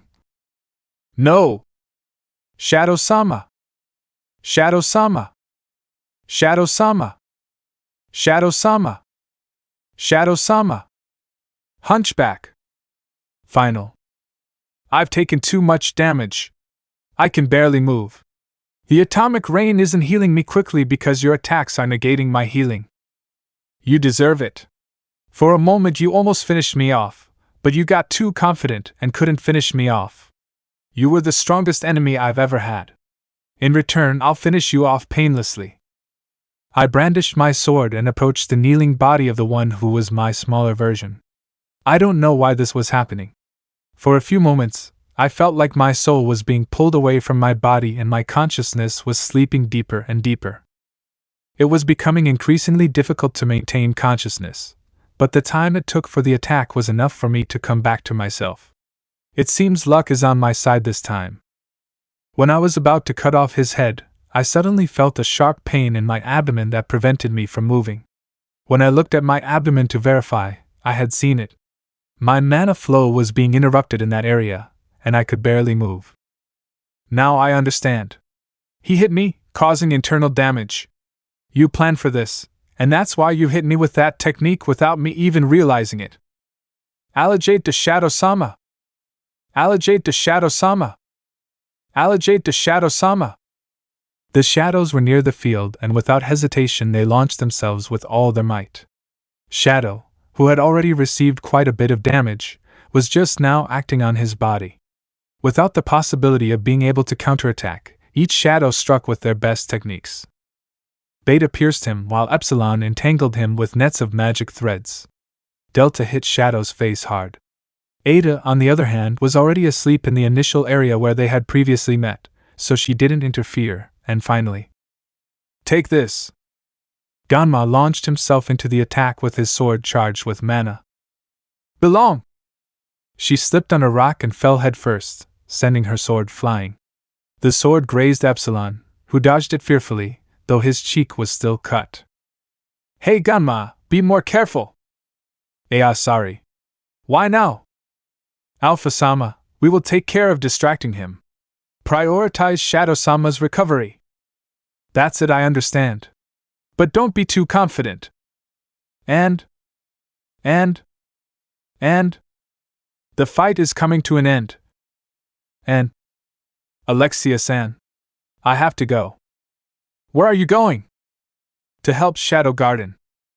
Don't be silly. If you go to that place, you'll die. Besides, it wasn't part of the deal to help them more than the army, and we've done our part. They don't need us. Yes, but I still can't stay here while there's a threat of that magnitude on the loose. I need to confirm for myself that this will end. Even so, I leave Claire-san in your hands. Understood. But you better come back alive. I will do it as Queen of Oriana. It is my responsibility to assume the aftermath and consequences of possible duels. Rose left Alexia and Claire standing there. This energy is interesting. I'm sure my research after this will be exquisite. I can't wait. Pito-sama. Do you wish us to interfere? No. It would be best to let them finish their battles. We have no chance of fighting now. As soon as this is over, we'll return. These samples will be very interesting. This could be the most valuable piece the Diabolos cult has ever collected. Maybe Fenrir wasn't wrong about you, Shadow. Now we've seen it. No doubt. The Diabolos cult will rule everything from the shadows once again. Are you okay? Listen. This is bad. I sense internal damage to your body. And that attack from before, it almost pierced your lung. It was a graze. If it had pierced your lung, Shadow-sama, now no, I mustn't think about that now. I need to try and stop the bleeding. Otherwise. Aya. Don't talk now. Al. Enough is enough. Your throat is clotted. If you keep talking, you'll choke on your own blood. Wait until the bleeding has stopped. We'll talk about it after this. I wanted to do my dramatic performance of a 17th Eminence, the tactic of saying my last words in a super dramatic scene where it seems like I'm going to die and I'll fake it. But I guess I can't even speak to say it. That scene will have to wait for later. I know you're not in a position to do it, but why are you doing it? You always fight alone. We can never be with you. You always go out on missions alone. Normally I wouldn't see a problem with that because you're Shadow and no one could ever beat you, but now that I realize it, this was a mistake. You always fight alone and you're gone. You were gone for 7 months, you left me abandoned for 7 months. But now that you're back I feel so happy, but I can't help it. I can't help the feeling of losing you again, and if that happens I don't know what I would do. These 7 months have been difficult, you know? I was locked away like a useless person, doing nothing for weeks. I even abandoned what you once built, what you once did for us, just because of my selfish desire to die too, so I could be with you. I couldn't even be a good successor for you. Because I never imagined doing this without you. First you, then Zeta and Eta. And now you come back and do it again, and look at you now. If I weren't here you'd be here again. But I can't blame you in the end, it's my fault for being weak and trusting. For having let you go, but this is. I tried to lift my arm a little and caressed Alpha's cheek, wiping away his tears. I guess this is the least I can do after Alpha will take care of Shadow Garden and continue my legacy in my absence. I can't tell him that I will not continue acting on my own after all. My journey only has one purpose, to be the Eminence in the shadows, but also to find one purpose for my existence. The reason why I do not allow any of the 7 shadows to accompany me more than for a few things in my travels is because I do not want to involve them in my personal matters, but also because feelings are unnecessary. Despite everything, I do not feel sadness or regret looking at Alpha's state now. But even after everything, I also know that if they get involved in my path, they will fall into a darkness from which they will not be able to return. After all, this is something only I can do. No one else in the world can do this. I can barely move. The internal damage I've accumulated is difficult to heal, and the shadows won't let me get back up. I need a distraction. You won't do it. Epsilon changed his thread technique, and in the blink of an eye with his sword he cut the entire place. The shadows moved aside to leave the field open to Epsilon. Shadow received each cut, although he was able to avoid the deadly cuts each time his body was more damaged, and it was increasingly difficult for him to continue moving. The slime recovered quickly, but his body was still too damaged by the wounds from his past version, which prevent the slime from helping him properly, and also delay his healing. The atomic rain certainly helps the shadows enhance their attacks thanks to the energy of their lord. We have to continue attacking. If we let him stand up even for 1 second, we'll be at a disadvantage. We need Shadow-sama to stand up once more, even if it costs us our lives. Beautiful. I materialized a formless slime whose sole purpose was to attack everyone in the room. I infused it with my life force as a mana substitute so it could become stronger. What is that thing? Curse. It doesn't matter, Delta will take care of it, Disa. Delta launched herself at the slime and tried to attack it with her claw. However, to her surprise, the slime began to surround her and tried to absorb her. Delta-san! Epsilon and Ganma had used their swords to damage the slime before it could absorb Delta, managing to cut its scales. Delta at that moment increased his fist, surrounding it with mana. Delta! What are you doing? Run away from there! Focus my energy and throw it out like a boss! Are you trying to replicate the skills Shadow-sama used with his fists? Oh! Delta launched himself with his fists surrounded by mana. He launched himself directly at the slime's mouth and hit it with all his strength. An explosion was generated. Incredible! Delta-san is very strong. I think I'll have to give him his snack early. I did it! Delta is the best! Hey, yeah, I guess. Alpha-sama, did you see it? Alpha ignored Delta, which caused her to go into shock. You Alpha-sama, here I am! I don't think it's time, Delta-san. We're not yet free of the main problem. The damage has healed a bit, at least I can move now, but it will take a while to recover. That ability that denies regeneration is annoying. I'll think of one that prevents that when I finish off everyone here. I'm not at 100%, but this will be enough to finish them all. Shadow swung his sword and slashed through the air multiple times. Each slash tore through the air with such power that they were like brutal cuts. The shadows tried to cover themselves, but even then their suits couldn't fully withstand the pressure generated by the wind. I'll finish you off first. I moved instantly. I was already behind Delta. She was surprised and tried to hit me, but I grabbed her fist and punched her in the face, sending her flying. CHT. Damn you! I generated more slime in my body and performed multiple stabbing attacks. It was a technique based on the Calamity Witch. Beta Ganma and Epsilon dodged the attacks while slashing at the slime with their swords. But the slime kept increasing its speed without stopping. It's very fast. We need to get closer. You do it, I'll cover you. Epsilon-san. Do it now, or are your huge tits keeping you from thinking straight? Heavens! Beta got annoyed with Epsilon as he continued to approach. Epsilon opened the way, trying to cut off as many slimes as possible that would approach Beta. Ganma! And? Ganma tried to use her special technique, but a slime had lifted her, causing her to slip again, and her sword began to fall rapidly after Beta. You always fall. I'm sorry! Beta looked at Ganma's sword and jumped, dodging his attack. Taking advantage of the distance, Beta took both swords and continued approaching. Until the distance had shortened and now he was face to face with Shadow. Beta clashed both swords against Shadow. Shadow had stopped them with his only sword without problems. The force exerted by Beta caused a loud bang. As soon as he stopped his attack, Shadow felt his broken arm run through him, and with annoyance he kicked Beta, taking advantage of the fact that she was in the air, pushing her away. Belong! It's over! Shadow lunged at Beta and was about to plunge his sword into his abdomen until a sound was heard. Cruff. Huh? What happened? You. I'm sorry. But you've forgotten about me. Zeta! The Zeta claw had pierced Shadow's left side. A strange purple liquid was oozing from his hand. Tisk. I tried to push Zeta away from me with my mana sword, but she moved and dodged my attack and in turn kicked me in the head from below with a low kick. What's wrong? Am I too strong? Or are you too weak to use your power?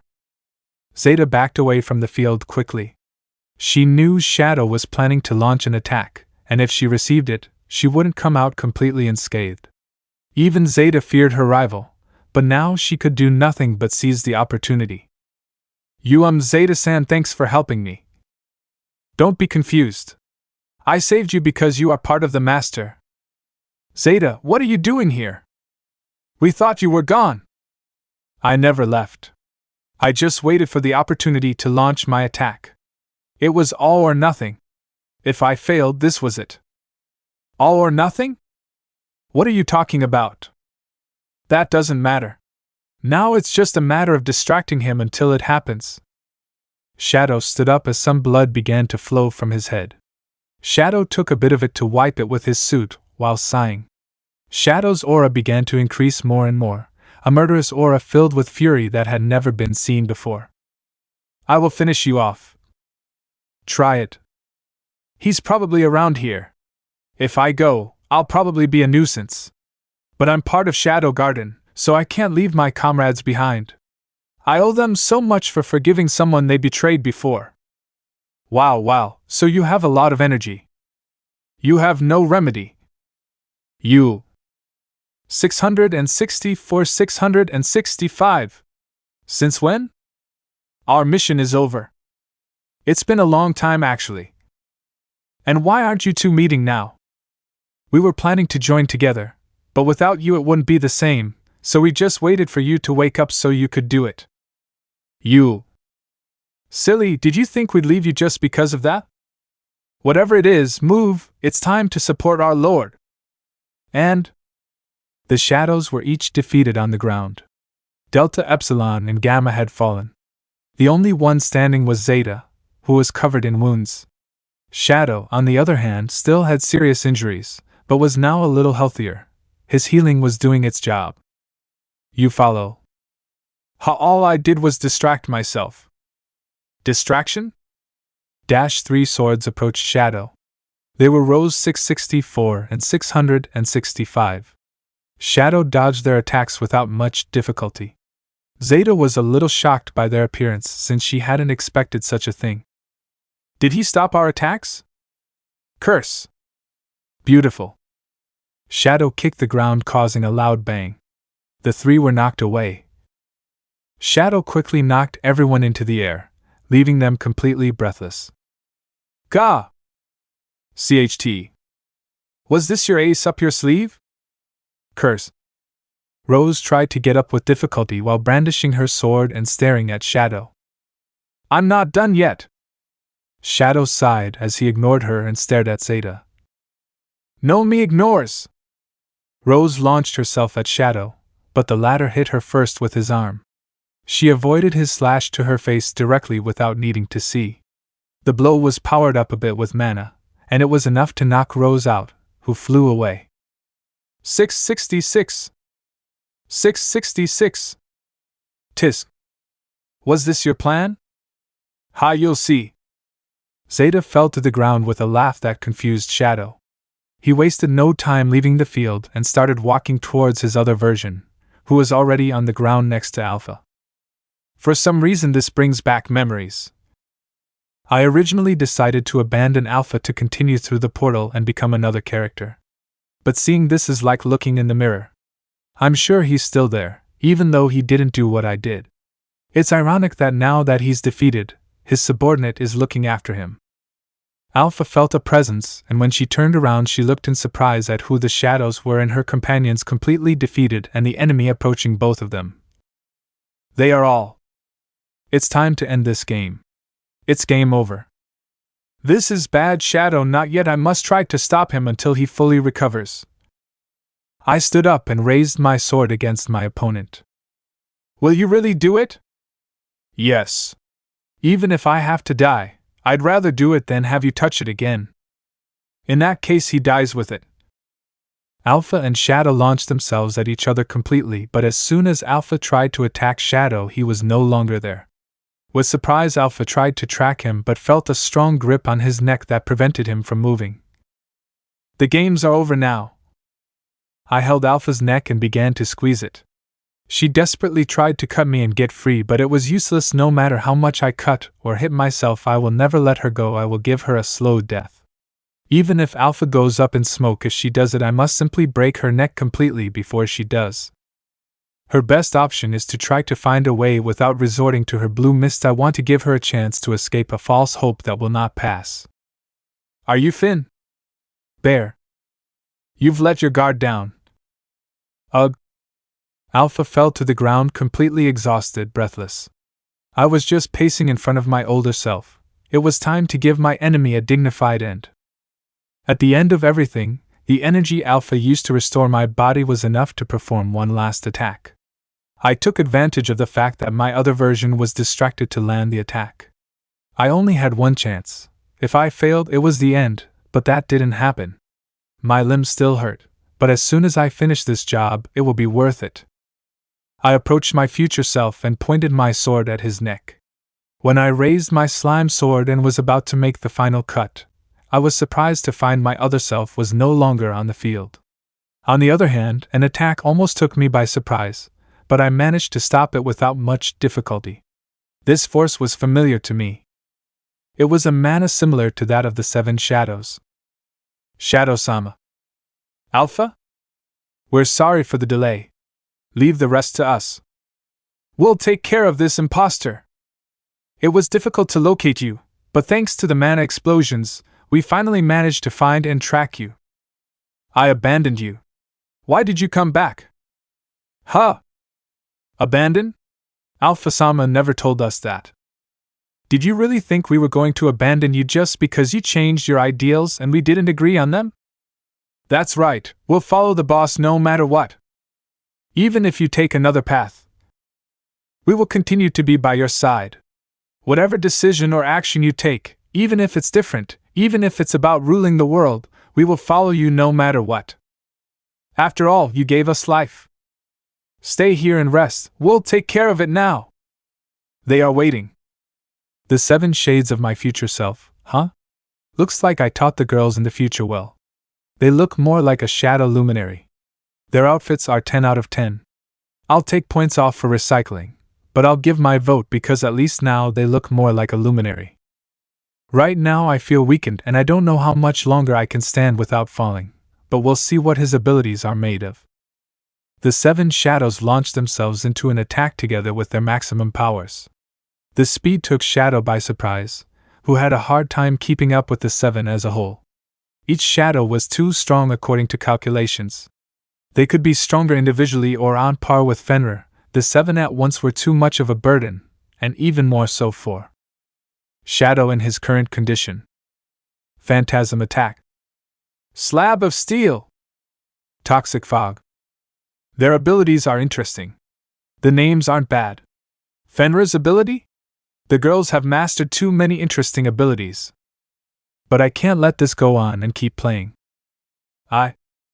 Shadow blocked the attacks with difficulty as he tried to move away, however the shadows made the task difficult. Shadow had to find himself needing to gather the mana of his atomic inside while he continued moving, gathering mana and dodging. Am. Fawn of light. Magic threads. Tisk.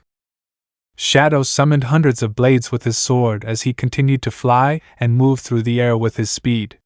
The movement of his legs caused his body to begin to feel the side effects of his injuries more and more. Shadow had to endure immense pain every time he moved at high speed. The pain was such that Shadow felt less and less pain began to worry Shadow for the first time in his life, since he thought that his nervous system was slowly failing. And this generally never happened, not even after not eating for days since he was trained for this. But Shadow for the first time felt that his body was going to fall at any moment if he didn't hurry. Atomic! A huge energy wave began to form in the center where Shadow was located. The energy began to surround him and the 7 shadows moved away from Shadow. You are. This energy is too strong. We have to counter it. The 7 shadows began to gather their mana and summon a larger attack. Naturally, when they were teenagers, none of them possessed that amount of mana, but now this was different. Now they could release so much mana that it even surpassed the reserves of a teenage shadow, but not their mana control, and they were not that far from their power. The entire planet was shaking from the collision. The Earth could be destroyed at any moment. Despite the barrier that Shadow generated, his immense power could hardly be contained. I didn't think the 7 shadows had that much power. Punch and drip. My nose felt fresh. I was bleeding while my wounds were reopening. My vision was deteriorating again. The damage my other self caused, so it was at that moment. His blows weren't normal. My soul was damaged every time I received his attacks, but I hadn't noticed until now that I'm at my limit, which is why my wounds can't heal easily. This is a problem. The clash continued and the atomic was being consumed more and more while Shadow's body was bleeding more and more from all sides. I think this is the first time I'm going to do this. I don't know if it's a good idea and I'll probably die again if I do it. But I guess I have to. It's interesting, I've never done it. But my voice practice has been preparing for this day, right? I sighed and began to inhale. I gave a loud shout in my Eminence voice that made the whole place rumble. Ah! What's going on? While I gave a loud shout, I expelled the remaining mana left in my body in a single attack. It was my perfect opportunity to imitate that character. His name was Goku, right? I released all the remaining mana in a loud explosion. The shock slowly began to gain it without much trouble. He's beating us! Curse! Why don't the 7 shadows run away and leave me here? It's as simple as running away and leaving me to die here. But I guess that's not your style, right? This is a strange hunch. The attack is consuming us! Shadow stood up as he approached the 7 shadows. Seeing him, they were surprised but also happy to see their master safe and sound. Shadow-sama! Bossu, you've reincorporated! Shadow-sama? Everyone did a good job at the end. But it's time to finish. What is it? Shadow took Delta and Alpha's shoulder while a very tiny but noticeable smile that her subordinates noticed formed. Bye-bye. What? Hunchback? The 7 shadows disappeared from the area and the magic attack was quickly cancelled. The atomic energy began to head towards Shadow, who simply looked at the energy without surprise. Dying by my own technique. And by myself. Interesting. Not a bad way. Burst. The explosion ended, and a large curtain of smoke covered everything. From the smoke screen, the figure of the former enemy had disappeared with it, indicating that the attack had completely consumed him at an atomic level. A few minutes later in the huge curtain of smoke for a while until it faded a little more. Seems like it worked. I began to descend from the sky. My wounds had opened again, so in reality, to descend, I just let my body stop producing mana to keep me in the sky and I began to fall slowly. Now that I think about it, the energy suddenly disappeared. Why is that? Well, that doesn't matter anymore. POV Alpha. I found myself in the surroundings looking for any clue of my companions, the 7 shadows. Recently Shadow made an attack and everything went dark. Suddenly I prioritized rescuing my companions to avoid getting in the way. I managed to locate Delta and the others. Luckily they were all right. Ada had created a mana barrier that protected them all. Now that I think about it, where the hell was Ada in the battle? That energy was dangerous. Thank you for saving everyone. I knew you'd ask for something. Okay, I'll give you more funds. But you'll tell me everything once we arrive. Oh, I am sick and... Good. What happened? What happened to the enemy? Why Shadow-sama? Tisk. Let's leave the questions for later. We have to find Shadow now that everyone's back. And I don't need to be ordered around. Suddenly we saw a familiar figure start to descend. It was Shadow-sama. Shadow-sama! Are you okay? You did it! Hunchback! The 7 shadows? I'd forgotten they were all here. Bossa says Alpha-sama that you screamed and defeated everyone Disa. Hiya, I would have liked to hear that. Understand. I'd rather that weren't the case. Delta approached Shadow while patting him on the back. Bossu, you have to teach me how to fight like that. Don't mark me. Teach me. I felt my body light and for no apparent reason my consciousness went out. I guess that was everything here, right? Shadow-sama? Boss? Shadow fell to the ground while closing his eyes. The 7 shadows were shocked and quickly all attended to their master. Delta, you hit him too hard. It wasn't me. That little dog is a fool as always. But I didn't know that. Silence everyone. We have to get back to base now. Is he okay, Alpha-sama? Shadow-sama, resist! Yeah, I guess I'm going to pass out. It's the first time I've done that since I came into this world. I am the Eminence in the shadows, Kagenou Jitsuryosha, and I narrate. A few weeks after the prelude that happened in Midgar and Oriana and the war. The people who had died in Shadow Garden's war against both nations were notified to their families, being left as heroes. The tributes were not long in coming. Midgar and Oriana collaborated to make a worthy tribute. After all, the war was the responsibility of both nations and their decision to start it, although it was a somewhat cruel decision. It was the least they could do. It was to stop Shadow Garden's plans, or they would end up winning beyond everything. The rumor that Shadow Garden was the organization behind all this did not disappear. So the rumor that they were defeated also did not disappear, being practically confirmed by both nations. Shadow Garden is currently seen by an enemy organization that caused many problems in the kingdom, almost at the level of the Diabolos cult. Shadow Garden obtained the recognition it sought, the attention it sought so much, hence the rumors and its decision to leave them despite everything. Midgar and Oriana suffered damage after the battle, although with the help of collaboration and effort added to the treaty they had with other nations, their repair was not going to take long. This war only strengthened the ties that had been lost in both nations. Rose, Oriana, and Iris Midgar were not bothered to collaborate. Although since Iris Midgar did not usually show her face, the king of Midgar had to act under his defenses for the treaties. Since he sought peace more than anyone, it was not difficult for him to accept Rose Midgar's conditions, guided by the 7 original shadows that once helped in the war and will never know the world. On the other hand, the Diabolos Pitos cult managed to discover more information thanks to the war. Thanks to spies from the Diabolos cult who watched the war from afar for fear of getting involved, they reported everything. So the Diabolos cult knew perfectly well that Shadow Garden was still alive. But thanks to the information obtained, their plans were now going to be much easier. But something nobody knew. He knew it behind all this. And he flat out from the shadows. Nobody knows it but him. He knows everything. For him all this is child's play after all.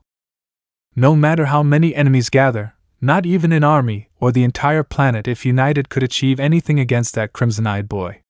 The only one who perhaps had a chance was himself, but now with this it's easy to specify that no one, not even himself, could stop him. The world would continue to fall at his feet, and he would rule in the shadows. It's been 2 months since the battle I had against my other self. Truly a magnificent battle that I will never forget. The wounds that my former self had inflicted on me couldn't fully heal. Something that had never happened to me before. My slime could regenerate everything, even to the point that scarring on me was impossible. However, the fact that it managed to generate scars even when it's dead shows that there may still be people in this world who can give me a little trouble. Naturally, these scars that I have on my chest where I was pierced, I can heal them if I improve my healing ability and slime's performance. It probably took me a while to improve to that level. But if I think about it, they don't look bad. They make me look more scary. I really always wanted to have one, but my healing ability denied that I could have one, although I could inflict damage on myself to cause them, but I didn't want that.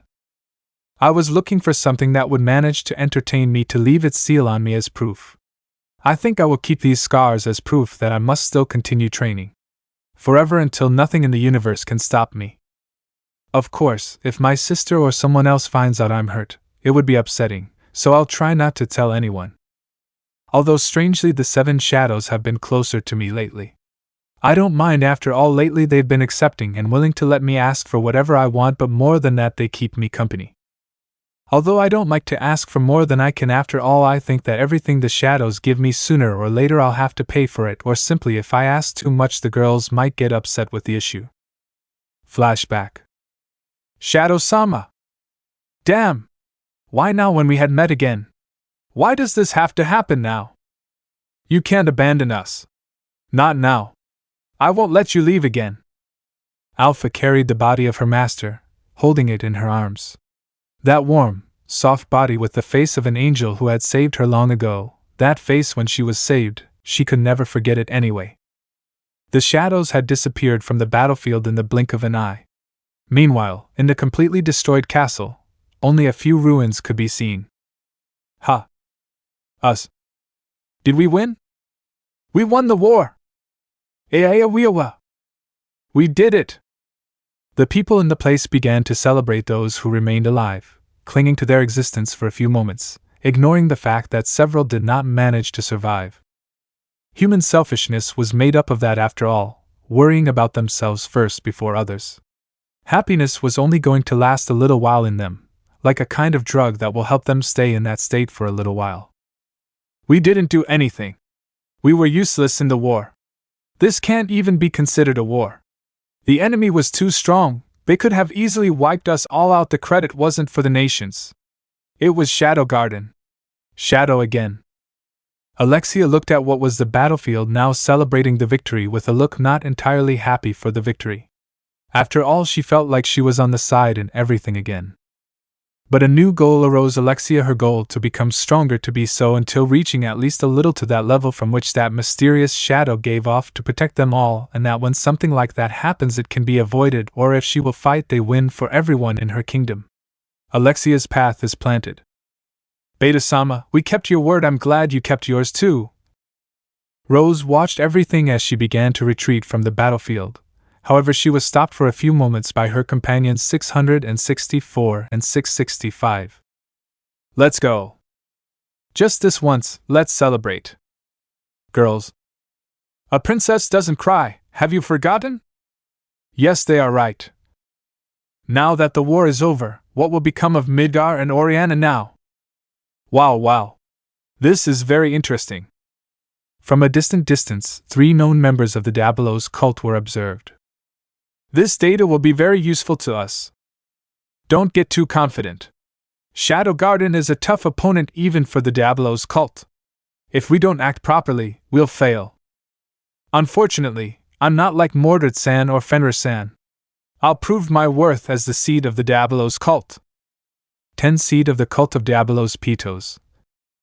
We won't be getting any help from the higher-ups in the Diabolos cult, but with the evidence we have from this chamber, we'll be able to convince them to at least reconsider how they view Shadow Garden. Explicate.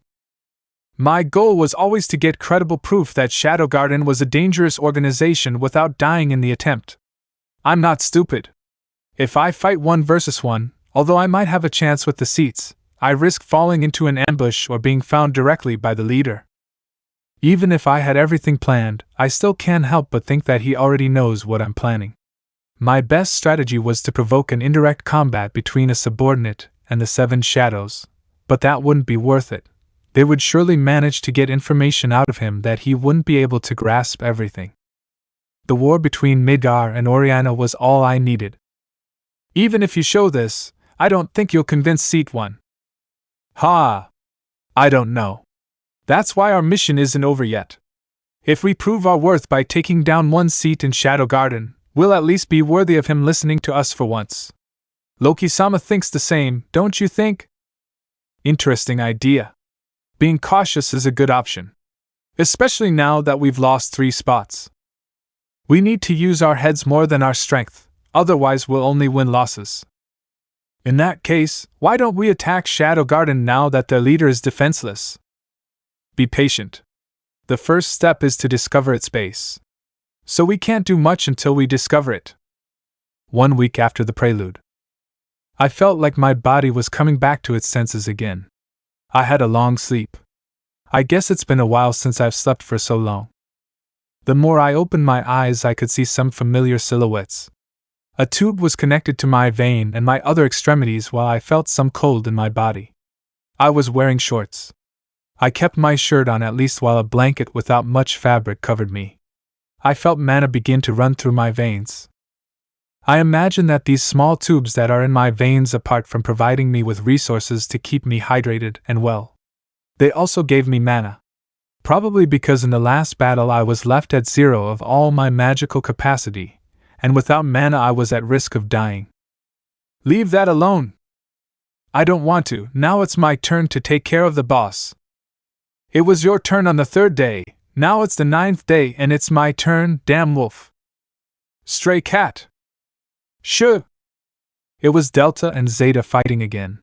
When I got up, I started to remove the tubes that were connected to my body without many complications. When I removed my blanket, I lifted my shirt a little. I could see a large scar on my chest, probably the same place where I had been pierced. And some more on my abs. Probably not even my body could heal and process properly all the wounds I had received. I started removing the bandages that were on some areas, and every time I did, a new scar appeared. It's certainly impressive. It's my first combat scar. So this is what it feels like to have a fight to the death. It's incredible. I got up with some difficulty, my body still somewhat tired and aching, probably from lying there for so long without waking up. How long was I asleep? Sniff, sniff. Huh! This aroma will spread further. Boss! It's the teacher! Delta and Zeta realized without much difficulty that their teacher had gotten up. Both of them went without delay to their teacher. Chief Disa. Teacher, are you okay? Boss, you're awake. Oh, master, your body is. It doesn't look bad now. You look more badass, bossa. Yes. What are you two doing here? We took care of you. You fainted, so Alpha-sama brought you to a special reserved room. Delta took care of the boss every day, Disa. Did I faint? How long? Oh, come on. It was 9 days. I was out for 9 days. It turned out better than I thought. During that time, everyone took care of you every day. We each took turns taking care of you, teacher. We're sorry if the room isn't to your liking. We thought about giving you a luxury room, but Mitsugoshi is also going through a difficult time financially, and we couldn't get you a better room. All the money went to your treatment. You were in a delicate state these past 9 days, and your heartbeat was weak. Out of desperation, we spent everything on your treatments. I'm almost naked in a room Alpha reserved for me. It's certainly not bad. I like things simple, although maybe I'd put a little more decoration in it, but it was better than all the places I was permanently living. This per room? I'd need at least a lot of gold coins to get it. I put my shirt back on. It seems like these 9 days have caused some problems. I didn't think my situation would be anything more than Alpha having to resort to using his resources on me. I probably won't be able to pay back what I spent. I see. Zeta and Delta got back into the feline position. Apparently, they wanted me to pet them like pets. I did so without much trouble. It was the least I could do to repay them for this favor. Besides, they reminded me of my pet from my old life. The texture when I petted them was very similar. Perhaps because of their cat ears, or because they were both feline and canine. But boss, now that you've woken up, we have to tell Alpha S.A. The door opened and revealed a tall elf with hair as yellow as the sun, almost reaching her back. She wore a fine dress of the highest quality, and was as dark as night. She had some papers with her. As soon as she opened the door, she noticed how that person had woken up. Hey Alpha-sama, we have to tell you that dash. Shadow? Oh no. Is she mad about the expenses? Should I run away? Wait, my legs are still numb because I just got up. But if she ran away, I have nowhere else to go, right? Is that you? Have you woken up? If it wasn't me, it would be a surprise. But is it me? I'm sorry, it's just that I'm sorry. Why are you apologizing now? I noticed a few tears start to fall from Alpha like a small rain. Delta and Zeta were certainly surprised. It was the first time they'd seen Alpha cry and apologize so many times. It wasn't a shock to me, not all humans cry, but it did surprise me a little to see Alpha cry. But it wasn't the first time. When I went, John Smith had broken her heart, so it wasn't something new to me. I'm sorry. I know that when you woke up I would greet you in the best way possible, that when you woke up, we would all be waiting for that. With something special. That it would be strong, but... I got out of bed and started walking a little along the way. I formed a cane with some slime to better support my body, which was still wobbly from having recently woken up. Mentally, I didn't know what was happening. I even admit that I was disoriented. I wasn't in my best condition for years. They have done well. Alpha jumped on me, to my surprise, like a 12-year-old girl. She started crying on my shoulder. I just let her hug me while I stroked her hair a little.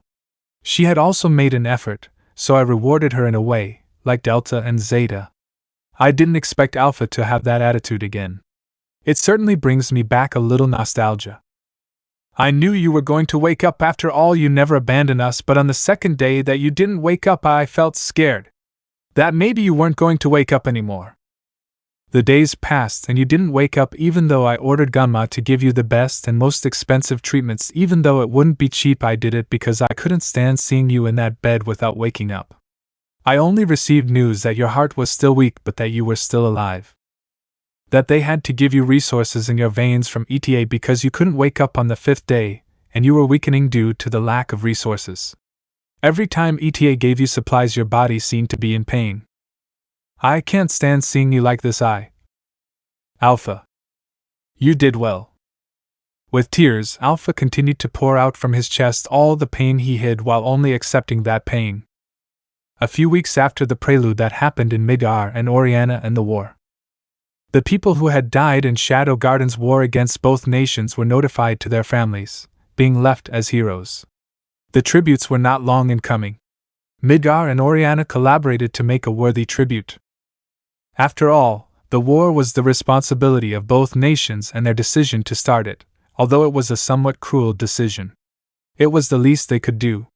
It was to stop Shadow Garden's plans, or they would end up winning beyond everything.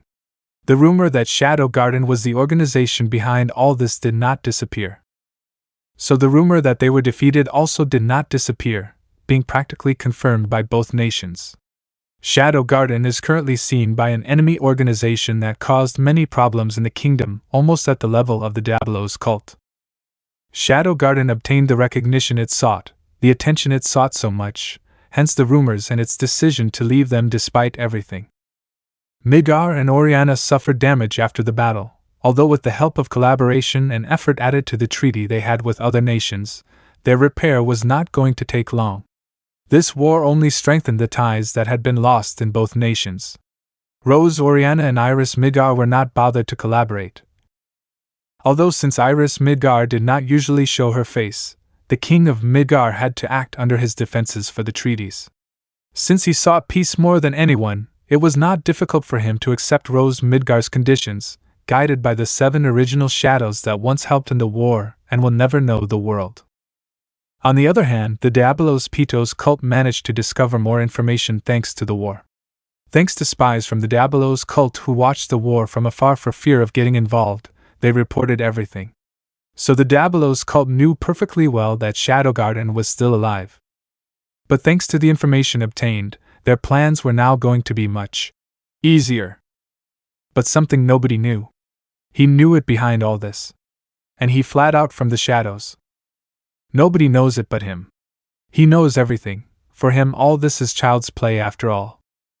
No matter how many enemies gather, not even an army or the entire planet if united could achieve anything against that crimson-eyed boy. The only one who perhaps had a chance was himself. But now with this it's easy to specify that no one, not even himself, could stop him. The world would continue to fall at his feet, and he would rule in the shadows. It's been 2 months since the battle I had against my other self. Truly a magnificent battle that I will never forget. The wounds that my former self had inflicted on me couldn't fully heal. Something that had never happened to me before. My slime could regenerate everything, even to the point that scarring on me was impossible. However, the fact that it managed to generate scars even when it's dead shows that there may still be people in this world who can give me a little trouble. Naturally, these scars that I have on my chest where I was pierced, I can heal them if I improve my healing ability and slime's performance. It probably took me a while to improve to that level. But if I think about it, they don't look bad. They make me look more scary. I really always wanted to have one, but my healing ability denied that I could have one. Although I could inflict damage on myself to cause them, but I didn't want that. I was looking for something that would manage to entertain me to leave its seal on me as proof. I think I will keep these scars as proof that I must still continue training. Forever until nothing in the universe can stop me. Of course, if my sister or someone else finds out I'm hurt, it would be upsetting, so I'll try not to tell anyone. Although strangely the 7 shadows have been closer to me lately. I don't mind, after all. Lately they've been accepting and willing to let me ask for whatever I want, but more than that, they keep me company. Although I don't like to ask for more than I can, after all, I think that everything the shadows give me, sooner or later I'll have to pay for it, or simply if I ask too much the girls might get upset with the issue. Flashback. Shadow-sama! Damn! Why now, when we had met again? Why does this have to happen now? You can't abandon us. Not now. I won't let you leave again. Alpha carried the body of her master, holding it in her arms. That warm, soft body with the face of an angel who had saved her long ago, that face when she was saved, she could never forget it anyway. The shadows had disappeared from the battlefield in the blink of an eye. Meanwhile, in the completely destroyed castle, only a few ruins could be seen. Ha! Us. Did we win? We won the war! We did it! The people in the place began to celebrate those who remained alive, clinging to their existence for a few moments, ignoring the fact that several did not manage to survive. Human selfishness was made up of that, after all, worrying about themselves first before others. Happiness was only going to last a little while in them, like a kind of drug that will help them stay in that state for a little while. We didn't do anything. We were useless in the war. This can't even be considered a war. The enemy was too strong. They could have easily wiped us all out. The credit wasn't for the nations. It was Shadow Garden. Shadow again. Alexia looked at what was the battlefield now, celebrating the victory with a look not entirely happy for the victory. After all, she felt like she was on the side in everything again. But a new goal arose. Alexia, her goal to become stronger, to be so until reaching at least a little to that level from which that mysterious shadow gave off to protect them all, and that when something like that happens it can be avoided, or if she will fight they win for everyone in her kingdom. Alexia's path is planted. Beta-sama, we kept your word. I'm glad you kept yours too. Rose watched everything as she began to retreat from the battlefield. However, she was stopped for a few moments by her companions 664 and 665. Let's go. Just this once, let's celebrate. Girls. A princess doesn't cry, have you forgotten? Yes, they are right. Now that the war is over, what will become of Midgar and Oriana now? Wow. This is very interesting. From a distant distance, 3 known members of the Diabolos cult were observed. This data will be very useful to us. Don't get too confident. Shadow Garden is a tough opponent even for the Diabolos cult. If we don't act properly, we'll fail. Unfortunately, I'm not like Mordred-san or Fenrir-san. I'll prove my worth as the seed of the Diabolos cult. 10 seed of the cult of Diabolos Pitos. We won't be getting any help from the higher-ups in the Diabolos cult, but with the evidence we have from this chamber, we'll be able to convince them to at least reconsider how they view Shadow Garden. Explicate. My goal was always to get credible proof that Shadow Garden was a dangerous organization without dying in the attempt. I'm not stupid. If I fight 1 versus 1, although I might have a chance with the seats, I risk falling into an ambush or being found directly by the leader. Even if I had everything planned, I still can't help but think that he already knows what I'm planning. My best strategy was to provoke an indirect combat between a subordinate and the 7 shadows, but that wouldn't be worth it. They would surely manage to get information out of him that he wouldn't be able to grasp everything. The war between Midgar and Oriana was all I needed. Even if you show this, I don't think you'll convince Seat 1. Ha! I don't know. That's why our mission isn't over yet. If we prove our worth by taking down 1 seat in Shadow Garden, we'll at least be worthy of him listening to us for once. Loki-sama thinks the same, don't you think? Interesting idea. Being cautious is a good option. Especially now that we've lost 3 spots. We need to use our heads more than our strength, otherwise we'll only win losses. In that case, why don't we attack Shadow Garden now that their leader is defenseless? Be patient. The first step is to discover its base. So we can't do much until we discover it. 1 week after the prelude. I felt like my body was coming back to its senses again. I had a long sleep. I guess it's been a while since I've slept for so long. The more I opened my eyes, I could see some familiar silhouettes. A tube was connected to my vein and my other extremities while I felt some cold in my body. I was wearing shorts. I kept my shirt on at least while a blanket without much fabric covered me. I felt mana begin to run through my veins. I imagine that these small tubes that are in my veins, apart from providing me with resources to keep me hydrated and well, they also gave me mana. Probably because in the last battle I was left at 0 of all my magical capacity, and without mana I was at risk of dying. Leave that alone! I don't want to. Now it's my turn to take care of the boss. It was your turn on the 3rd day, now it's the 9th day and it's my turn, damn wolf. Stray cat. Sure. It was Delta and Zeta fighting again. When I got up I started to remove the tubes that were connected to my body without many complications. When I removed my blanket I lifted my shirt a little. I could see a large scar on my chest, probably the same place where I had been pierced. And some more on my abs. Probably not even my body could heal and process properly all the wounds I had received. I started removing the bandages that were on some areas, and every time I did, a new scar appeared. It's certainly impressive. It's my first combat scar. So this is what it feels like to have a fight to the death. It's incredible. I got up with some difficulty, my body still somewhat tired and aching, probably from lying there for so long without waking up. How long was I asleep? Sniff, sniff. Ha! This aroma will spread further. Boss! It's the teacher! Delta and Zeta realized without much difficulty that their teacher had gotten up. Both of them went without delay to their teacher. Chief Disa. Teacher, are you okay? Boss, you're awake.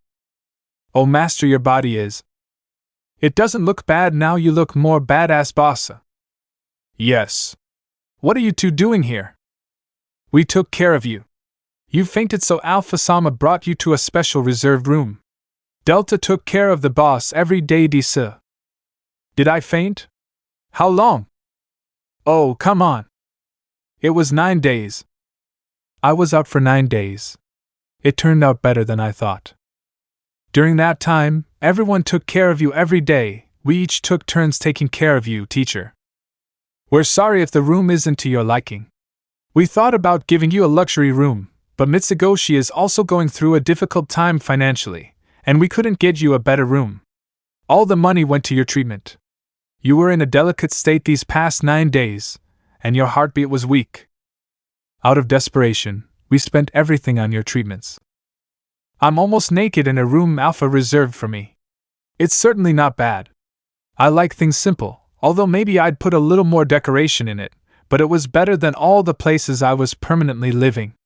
This per room? I'd need at least a lot of gold coins to get it. I put my shirt back on. It seems like these 9 days have caused some problems. I didn't think my situation would be anything more than Alpha having to resort to using his resources on me. I probably won't be able to pay back what I spent. I see. Zeta and Delta got back into the feline position. Apparently, they wanted me to pet them like pets. I did so without much trouble. It was the least I could do to repay them for this favor. Besides, they reminded me of my pet from my old life. The texture when I petted them was very similar. Perhaps because of their cat ears, or because they were both feline and canine. But boss, now that you've woken up, we have to tell Alpha SA. The door opened and revealed a tall elf with hair as yellow as the sun, almost reaching her back. She wore a fine dress of the highest quality, and was as dark as night. She had some papers with her. As soon as she opened the door, she noticed how that person had woken up. Hey Alpha-sama, we have to tell you that dash. Shadow? Oh no. Is she mad about the expenses? Should I run away? Wait, my legs are still numb because I just got up. But if she ran away, I have nowhere else to go, right? Is that you? Have you woken up? If it wasn't me, it would be a surprise. But is it me? I'm sorry, it's just that I'm sorry. Why are you apologizing now? I noticed a few tears start to fall from Alpha like a small rain. Delta and Zeta were certainly surprised. It was the first time they'd seen Alpha cry and apologize so many times. It wasn't a shock to me, not all humans cry, but it did surprise me a little to see Alpha cry. But it wasn't the first time. When I went, John Smith had broken her heart, so it wasn't something new to me. I'm sorry. I know that when you woke up, I would greet you in the best way possible, that when you woke up, we would all be waiting for that. With something special. That it would be strong, but... I got out of bed and started walking a little along the way. I formed a cane with some slime to better support my body, which was still wobbly from having recently woken up. Mentally, I didn't know what was happening. I even admit that I was disoriented. I wasn't in my best condition for years. They have done well. Alpha jumped on me, to my surprise, like a 12-year-old girl. She started crying on my shoulder. I just let her hug me while I stroked her hair a little.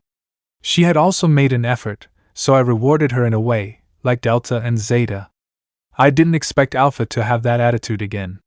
It certainly brings me back a little nostalgia. I knew you were going to wake up after all. You never abandoned us, but on the second day that you didn't wake up, I felt scared. That maybe you weren't going to wake up anymore. The days passed and you didn't wake up, even though I ordered Gunma to give you the best and most expensive treatments. Even though it wouldn't be cheap, I did it because I couldn't stand seeing you in that bed without waking up. I only received news that your heart was still weak but that you were still alive. That they had to give you resources in your veins from ETA because you couldn't wake up on the 5th day, and you were weakening due to the lack of resources. Every time ETA gave you supplies, your body seemed to be in pain. I can't stand seeing you like this. Alpha. You did well. With tears, Alpha continued to pour out from his chest all the pain he hid while only accepting that pain. 2. The special eyes that saw before dying. Ada was experimenting a lot on you. I see it wasn't pleasant. I don't know what kind of damage you suffered in battle, but it was nearly impossible to heal. The only reason you're still alive is because you yourself avoided a fatal wound. But once you reached 0 mana, you weren't far from dying again. Your injuries were serious but not life-threatening. However, despite everything, your heart was beating very barely. ETA couldn't make a concrete hypothesis. You were physically fine, but even so, at various times, your symptoms continued to drop more and more. The damage to my soul probably has something to do with that. After all, you can heal physically as much as you want, but healing the soul is something more complex. It's something that not even I currently fully understand, why I haven't faced someone before who can perform those kinds of techniques, nor the experiment on my own soul. After all, an experiment like that, unlike the atomic one, endangers my existence, and I decided to cancel it. The tubes were necessary because you couldn't eat or have bowel movements like a normal person when you were unconscious. That's why we had to add them, so you could do basic things. Just thinking about receiving liquid food or other things makes me a little uncomfortable. You also needed mana, but it was dangerous to transfer our mana to you in your current condition. It was also necessary to insert a small tube into your vein to make this possible. We all donated a little. In short, blood transfusion was what it would mean in my old life. But... Past fragment. At the secret base of Shadow Garden Mitsugoshi, Numers were guarding the area as if they were guards. Lambda and many were the leaders of small but still high-ranking Numers who were guarding the area. There have been no new reports? Our duty is to maintain surveillance of Shadow Garden and the base at all costs until the 7 Shadows return. Why do we keep training in that case? Lambda-sama doesn't think we'll be exhausted if an enemy attacks the base? Don't be silly. There's a fog surrounding the toxic base. Anyone who inhales it would die immediately, plus they'd have to go through a long, difficult passageway. Even if someone managed to get in somehow, it would be easy to locate them with our tracking equipment. But wouldn't the noise generated attract the enemy? There's a small device that disables any possibility of tracking in the secret base by Alpha-sama. Also, the fact that we're more active doesn't mean that training has to stop. All the more reason to continue. Someone crossed the barrier. Impossible. That wouldn't be possible unless the tracking team detected the 7 Shadows returning. Lambda gave a deep sigh as he relaxed a little. Open the barrier now! And the barrier was opened, but despite everything, the Shadows already knew a way in. They entered too quickly as soon as the order was given, something that certainly disconcerted and surprised the new. Crossing the road without wasting time, the shadows had entered the Shadow Garden base. Landon noticed something strange, and it was a figure that everyone was carrying. This figure was soon immediately recognized by the High Command, except for the lowest level numbers who did not know its mob appearance. That's... The shadows continued on their way without saying a word, entering the base in a very aggressive manner. The door was smashed with a kick by Alpha, who continued carrying the man who had given him his life. This commotion caught the attention of security, but they didn't say anything and remained in their positions. Alpha-sama, he... Out of my way. In a survival instinct, the nuns shyly moved away from those harsh and cold words. Alpha continued moving while the others followed her. They had entered Mitsugoshi's central medical ward where they had previously left Shadow's body in the pond.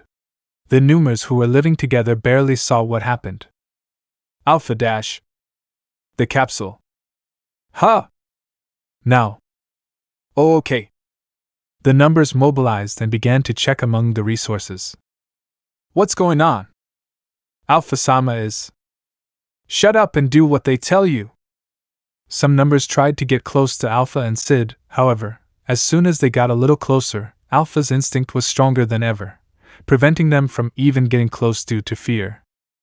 Beta and Ganma took Alpha's shoulder, and with a look of anguish but with the words barely out of their mouths they mentioned what was necessary. Alpha-sama, I think you should let them take care of Shadow-sama. Alpha-se. I will stay by his side. You can't, Alpha-sama. The Numers approached Alpha to take Cid, but as soon as they did, Alpha, still with his gaze lowered, uttered the following words from the depths of his soul in limbo. If something happens to him, the whole barracks will pay for it. The nuns took Cid and laid him on the nearby medical bed. Alpha-sama, I think we should go. We must continue Mitsugoshi's work. Alpha-sama? Ganma tried to talk to her leader, but when he looked into her eyes he could see that she simply did not respond and remained standing motionless, observing only who was her master. Ganma-san. Beta took Ganma's shoulder as a sign to stop trying to establish any communication with Alpha. In that case, I'll be leaving. I think we should all dash. You can go. But I'm not leaving this room. Zeta. I'll be by boss's side until the end. Delta. I appreciate the intention, Ganma-san, but I can't leave this room. Beta gave a smile with her cheeks which were noticeable sadness, but she did not hide it. Ganma looked at Epsilon, but when he looked at her she had a look a bit similar to the one Alpha gave off. He understood and decided not to ask her directly. And?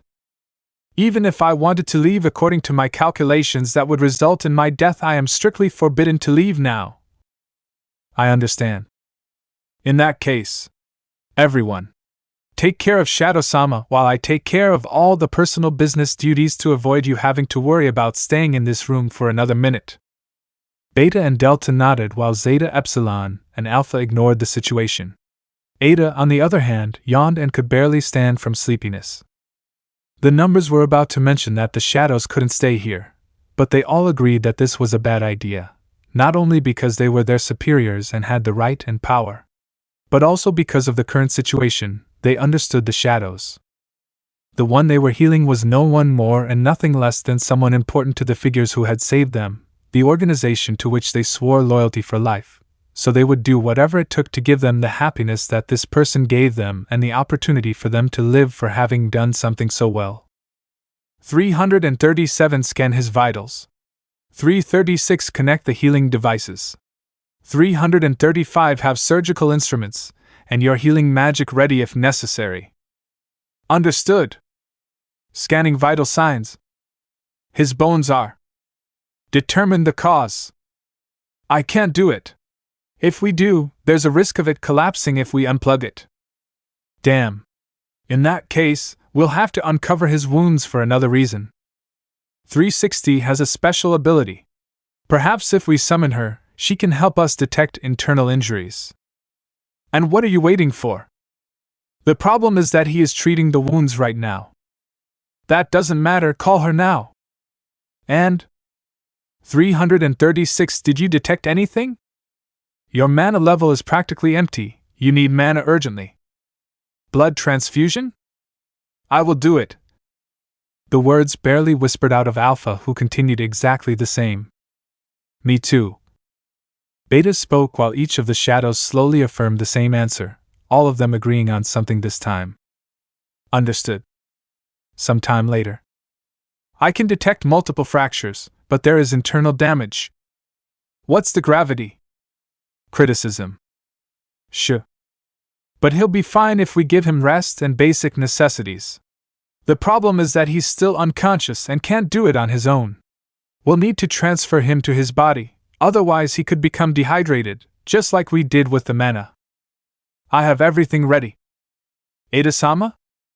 Help me connect to his arm. Understood. Ada and the Numos proceeded to place the necessary instruments on Shadow. The shadows watched helplessly, seeing how Shadow was still unconscious and receiving so much treatment that it was unbearable to watch, as well as the fact that they just stood there, unable to do anything. Don't put that horrible thing on the teacher. She needs it to live. She's unconscious and hasn't eaten any calories for hours. Her wounds need help to heal. Zeta tranquilizate. Be quiet. Would you rather he die or live, and besides, this is temporary? If something happens to him, I assure you that. You can kill me, I'm sure. We're done, Ite-sama. What's next? His internal wounds will heal if we cover the basics. We can't do much. Only he can do something. Can't we use healing magic? We can reduce its effects a little, but it won't heal completely due to the type of damage. But why? His body rejects magic. It's as if he can't be fully cured. I don't know the cause. I understand. The system began to fail and Cid's body began to writhe. At such an unexpected action, the shadows became frightened, including the numerous ones. AAAAAAA. Shadow-sama. Explain what the hell is going on. Zeta grabbed Ada by the neck, who remained neutral despite all this attitude, annoying Zeta, who was about to sink his claw into Ada, but Cid's scream continued to get louder, distracting him. His vital signs are. His heart is. Alpha was in a mental trance as a loop of memories with her beloved continued without return. Each memory. She was as empty as a shell. Those screams made her trance dissolve for a few moments. She saw that person, but when she finally woke up, she raised her gaze. She observed Cid surrounded by everyone while he continued to writhe in pain. Barely reacting, her gaze slowly changed from empty to surprise and soon to despair. She moved and approached. Cid! Aagha! Shadow-sama. Shadow-sama reacts. Hunchback. They all began to shed tears as they tried to calm Shadow down, but as soon as they tried, Shadow accidentally hit some of them because of how abruptly he moved. Despite this, they tried to stop him in any way they could. Do something! We're trying to give him sedation, but his cells are immune. Cid reacts. Alpha took Cid's hand as he continued to writhe. However, something strange was happening, and a small wave of wind began to slowly destroy the lab. All of them were injured by the violent cuts that were occurring. What is? Belong! The Master's energy, because it's in an altered state, it's releasing the little mana it had recovered. What the hell does that mean? Zeta continued holding ETA by her neck as she slowly began to shed saliva from the force exerted. If this continues, the Master could run out of mana, and if it happens again, it's possible that. That's not true. Cid. I regret not having been a better leader. Alpha-sama, your body. Alpha's body began to be slowly cut in several directions by the wind produced. Especially because Alpha was the closest to Cid, she didn't care about anything, as if she were standing in front of the very thing that gave meaning to her life. She continued. I know. I probably didn't live up to your expectations. I tried to be a better partner by your side. To live up to your expectations and your dream of being an eminence in the shadows. Seeing you happy and ambitious about that made me believe you would be happy if you achieved your goal. That's why, in order to fulfill your greatest dream, I made the hardest decision of my life. To separate myself from you to make possible what you most desired. But all this time you were fighting alone all this time. Even though you already had everything, you still kept fighting. I never understood you. It was hard for me to understand you because I had never even stopped to think for a moment that what you needed most wasn't your goal. It was walking by our side although we grew stronger and achieved our goal. What good is it if we still depend on you? Alpha-sama must move away. At this rate, the lab, it will explode. That's why, even though it sounds selfish just this once, let me walk beside you. I'll receive everything from you. Alpha held Shadow's cheek as she looked directly at him. Covered in wounds, Alpha remained close to her master. You are cruel, Alpha-sama. Have you forgotten that do we admire him too? Beta Delta Epsilon grabbed each of Cid's limbs without letting go. Each one took the damage to prevent further damage to the lab. But they didn't care. They considered this a punishment, no. More than a punishment. It was to show that despite everything, they would remain by his side and this time he wouldn't leave their side again. The signs began to diminish, and the wind calmed. The crimson-eyed boy had stopped unleashing the gust that had been covering everything and had stabilized again. As if nothing had happened, he fell back into a deep sleep. The signs they stabilized. Thank goodness. But the shadows are there. This is nothing. If it's about suffering, this is nothing. I would endure hell itself just to stay by your side. I'm wondering the same. Well, at least they're okay. What exactly happened? Explain yourself. There were no strange signs or anything abnormal, it just happened. Does it seem like this goes beyond physical damage? What do you mean?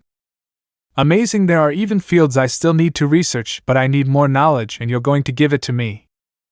Ada was filled with curiosity and intrigue when she observed everything that happened. 3 days later. Your signs are slowly recovering more and more. But he hasn't woken up. The accumulated damage prevents you from even waking up, and you need more time to heal. And slime isn't an option? We're actually using slime.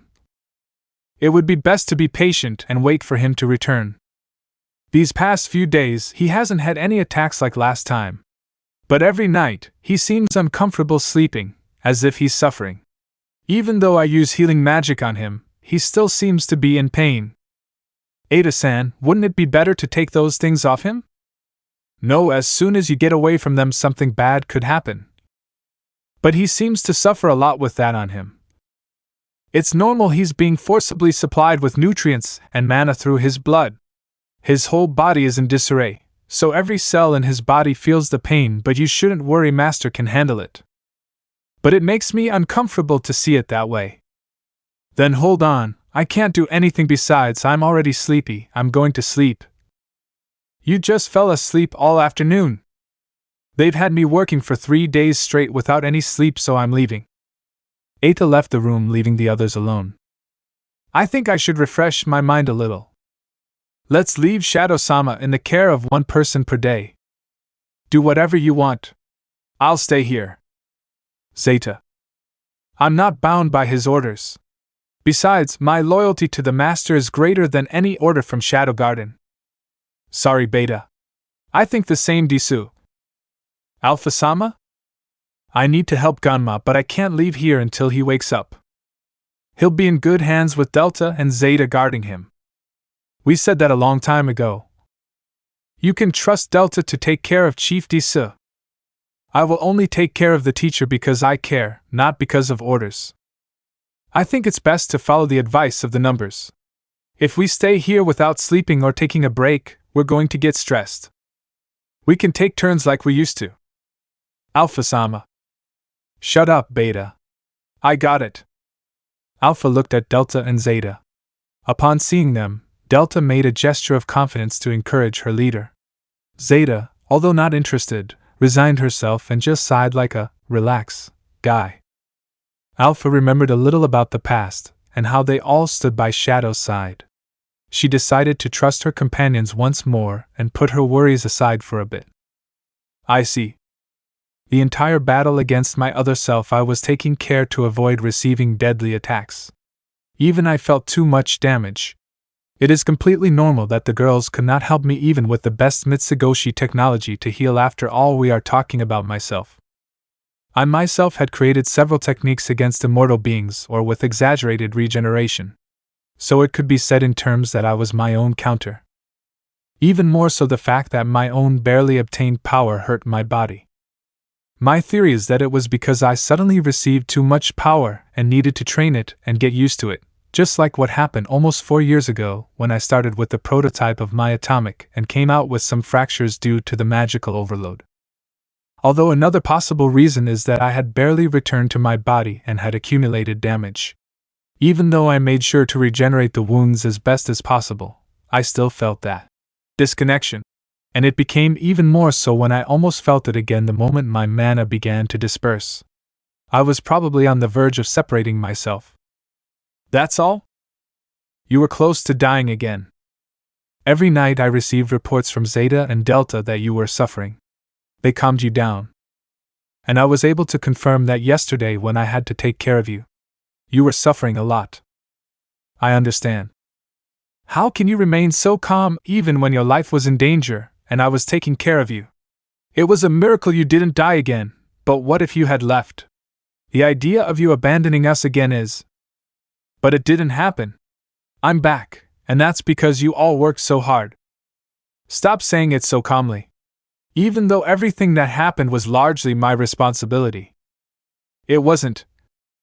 You're always like this. You do everything alone, and when something happens, you're too nice. You never tell us anything, you always make us feel bad. It's not fair. You guys worked hard. What you mentioned didn't happen. Why? Because you took care of me despite everything these past 9 days. You worked hard. Good job, girls. Enough, I don't want any more compliments. That was the least we could do after not being able to stop you from getting run through. And would anything have changed if they were there? That is, they would have died in battle. They would probably have met a fate similar to mine. If that had happened, they wouldn't be alive right now. I would probably die in battle. If you had died, absolutely nothing would have changed. I don't understand your words. We could have been by your side. These 6 months we tried to revive you, bring you back to life in thousands of ways, none of which worked. I had to deal with Mitsugoshi's critical financial situation and keep an eye on what was happening outside. I kept getting reports that the numeros were getting smaller and smaller when we tried to gather information. Zeta stopped obeying my orders. I abandoned Ganma and left the job to her. All of this to bring you back. But it would have been avoided if only from the beginning you hadn't done all this on your own and we were by your side. Now a question came to me. What would happen if the girls were there? If they hadn't abandoned me 3 years ago? Abandoning is a strong word. I'd say more like a small separation. 3 years ago, I depended on them more. Maybe if our separation hadn't happened, I wouldn't progress as much in magic. Or they would be stronger and catch up to me because I was stuck. Or maybe we would both be stronger. But I don't regret it. Now that I think about it, his decision was the best one. Thanks to that separation, I was able to focus more on living alone. I learned more techniques, I gained more power, more knowledge, more mob food techniques. I became more independent. His decision, in a way, was the best for me, even though it was painful, and it ended the little hope I had that day that maybe the 8 of us would move forward together. They showed me that the path isn't so simple. So thanks to that, I was able to reaffirm my belief. Nothing in this world matters more than my goal of being the Eminence in the shadows. That belief was further ingrained in my soul when it happened. But it would have been intriguing to know what will happen to that self from that reality who wasn't left behind. The idea intrigues me. But now this is reality, and this is my destiny. Finding a purpose. Despite everything. You're still following my game like a shadowy power. I'll be very grateful for that. If I had to give one compliment to Alpha and the girls, it would be that despite everything, they remain by my side, following someone else's dream, which they are immersed in trying to obtain, sacrificing everything. Despite this, I admit that without their help, my organization and special treatment would cease to exist. I would probably have a different life. I don't regret the life I currently lead, but if it is partly their responsibility, I thank them. You are always so kind and... We are the eminences in the shadows. Goodness and evil are not in our motto, so I can't get angry with you or be sad. But if I can break my motto a little, it is that you have mostly helped me than harmed me. You have become stronger, and that is why I will say it once more, Alpha, so listen to me. Good job. Did I screw up? I said a line from that show I was watching. Fantasy. No, that's not possible. It was the best line Let me be selfish. Alpha hugged me again like I was a child. It seems like her heart just needed something direct. The fact that I'm still alive and that she's hugging me and talking to me. Cid Kagenou. Are you speaking to me by my real name? For this time, do what you want. Do whatever you want. What are you talking about? Wait, did you realize I was the one responsible for stealing the special product from that store? I didn't read that it was Mitsugoshi's. Maybe you're trying to tell me you'll forgive me this time, right? That wouldn't be too kind. You know, it's hard having to deal with 6 other people. But aside from that, Alexia and the others who cross your path. For a long time I dash. Alpha-sama, come back like you asked me. Delta brought the device. But Zeta escaped again. Boss! Delta lunged at me and threw me away from Alpha. As usual, these were normal dog reactions. He reminds me of my pet. But he's trying to mark me again. Boss, are you okay? Stop marking me. Move away. Alpha-sama, the boss is bet dash. Delta. Yuha Alpha-sama? Seeing that Alpha wasn't answering, she only tried to grab Delta by her tail. She was scared and ran away in fear. Hi. I'm so sorry, Alpha-sama, please forgive me. You won't escape. What happens now? The duet under the moonlight sonata. After the meeting I had with Alpha and the girls about my current status, I was thinking about the new abilities I can acquire now that I have defeated myself. The ability to separate souls is something I can do, but it had never occurred to me before that blows could damage the soul. That will undoubtedly help me.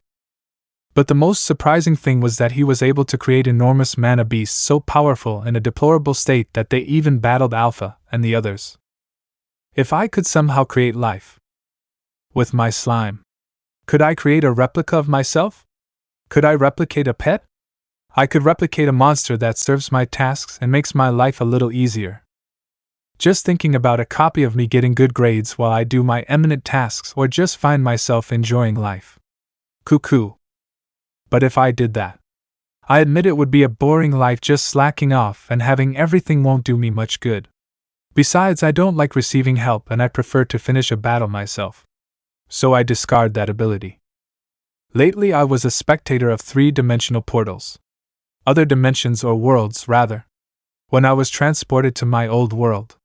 When I returned. And when I traveled from the underworld to my return world. I never thought about obtaining an ability like that before. After all, I thought that I was already in another world. So it wouldn't be necessary. But now that I think about it, I was wrong. Maybe having adventures in other places apart from Midgar and this world will help me. There are so many things on my mind. It's been a while since I thought about so many things I need to do to become more powerful. But now I'll put all that aside. And I'll focus on my recovery, continuing my training to accustom my body to my own power, and master everything again. I now find myself at Midgar's school as usual.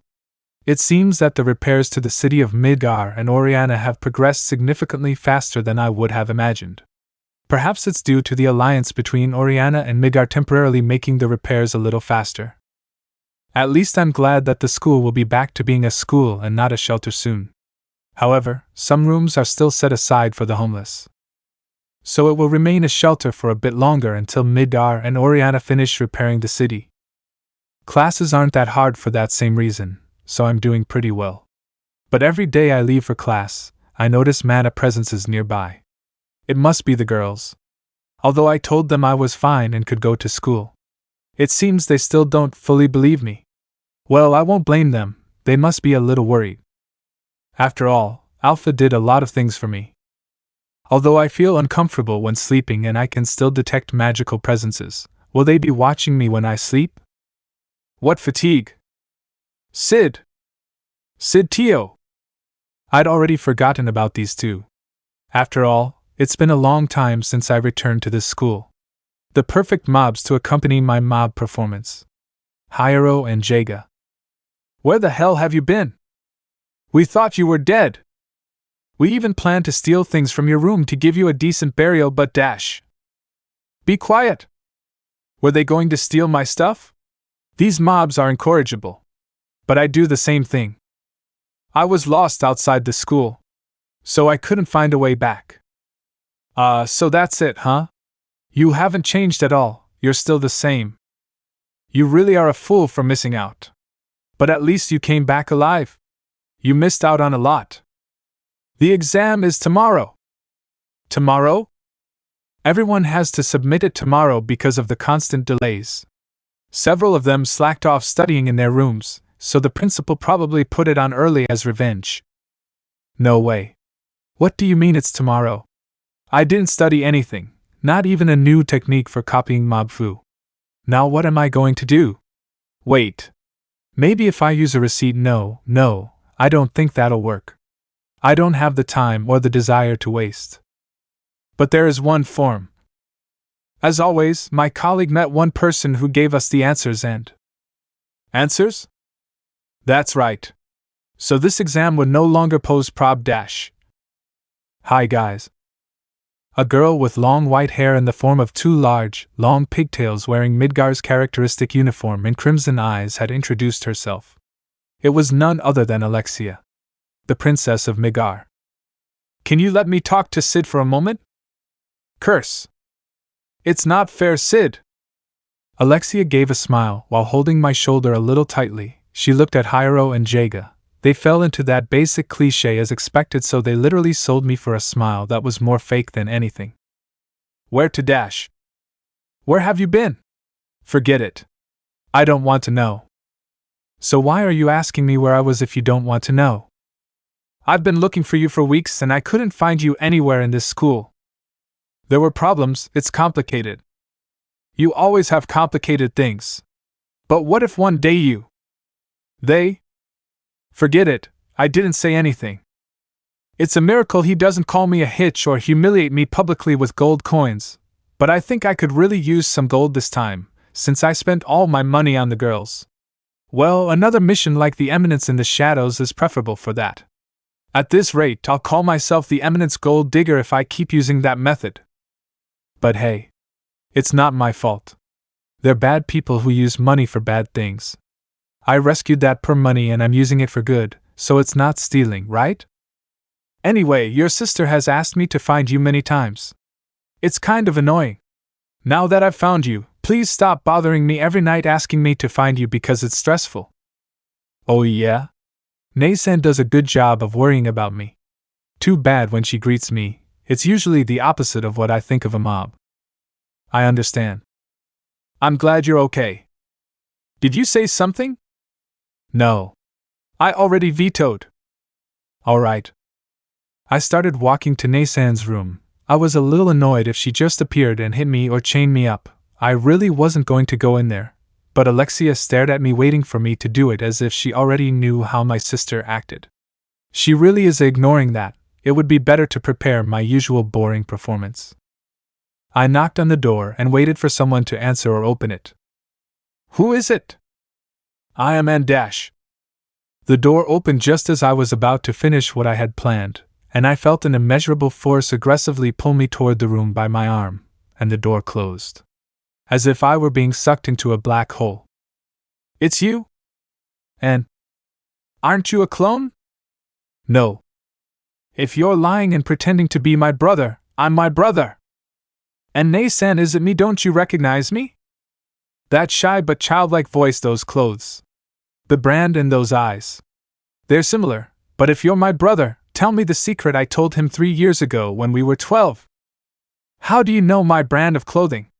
Anyway, I have no idea what you mean by 12-year secret. Should I tell him?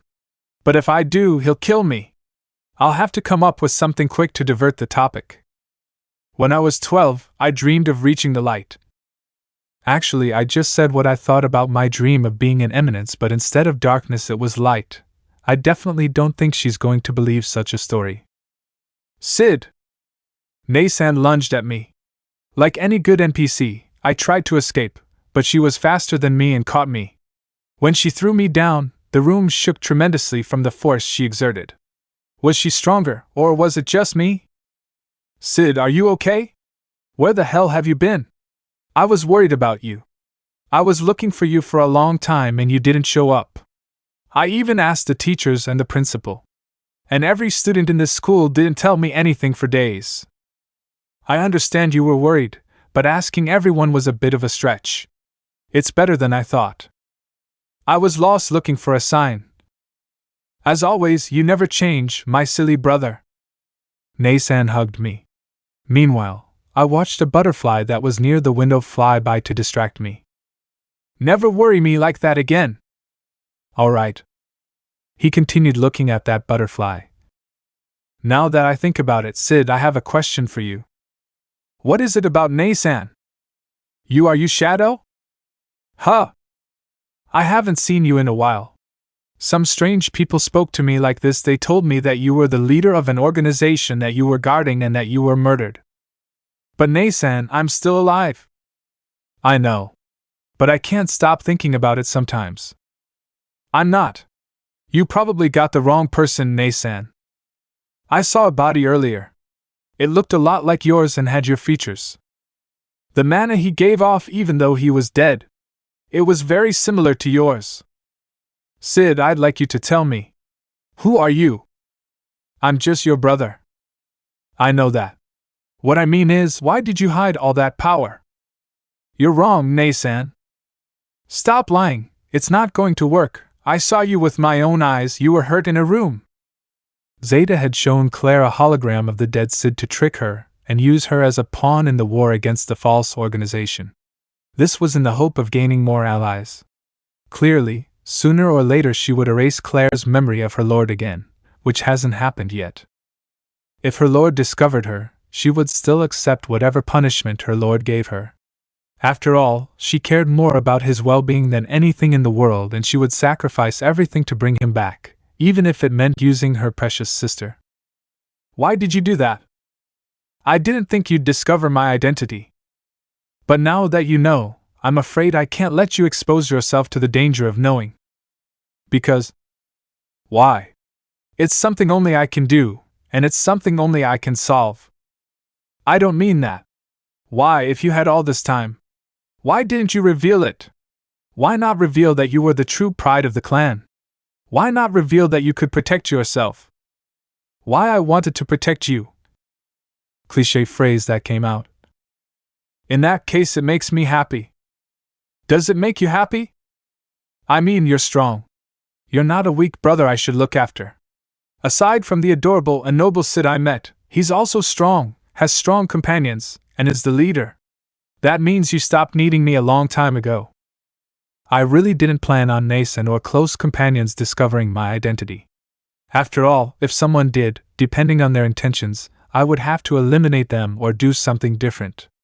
I didn't think Naysan would react differently, and instead of doing what I thought would happen, she would just become proud.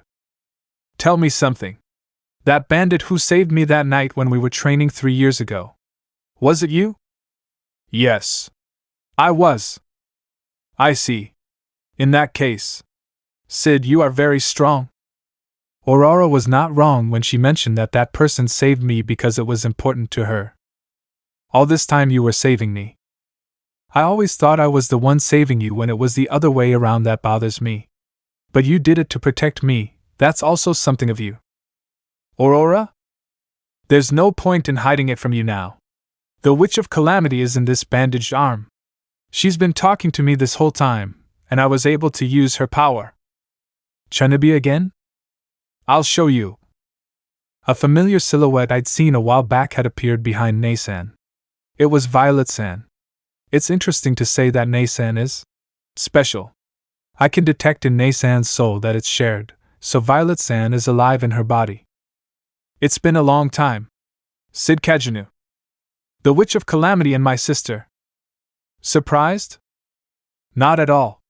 You're not one to fall easily. Before you disappeared, I noticed something strange in your soul. The mana hadn't completely disappeared. Oh, so you already knew. You're amazing. I know the rivals I face, and I try to erase their existences by defeating them. I didn't erase your soul by deducing your supernatural power. You wouldn't fall so easily. He always wanted to have a talk with someone strong, so he's entertaining himself with his role of Eminence/mob mixed. I've been tasked with protecting your sister from danger for you this time. Consider it a favor for saving me from that sanctuary. In that case, I thank you, Violet-san. But I see it wasn't necessary. Your subordinates were already doing it. Subordinates? So, what are you going to do now that you know all this? Violet-san had now approached me in a somewhat provocative manner, as if trying to get words out of me. It was an old cliché trick. Something only I can do. Don't you think it will be very hard if you do it alone without telling your closest people? Who knows? I see you're sure of your decision. In that case, I'll continue to protect this girl if that's your will. I won't tell her anything. Violet-san started pacing a little from side to side of the room as we continued our talk. You say that like you know what I'm going to do. That's normal. You're not the only one who can read people's hearts. As a former devil vessel, I have my own gifts. I'll now take my leave. It was a pleasure speaking with you again, Cid Kagenou, or should I call you Shadow? Violet-san's body had disappeared, and my sister's had returned to how it was before. It was certainly like a program I watched where the characters shared souls and changed identities when someone predominated. Do you know Aurora? I only saw her once, so I wouldn't say I knew her. I understand.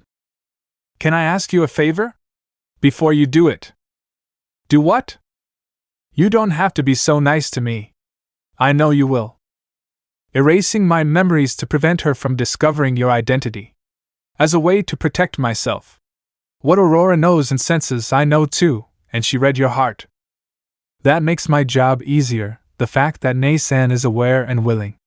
The least I would have to do is have an unnecessary fight, and also eliminate her for going around telling everyone about me.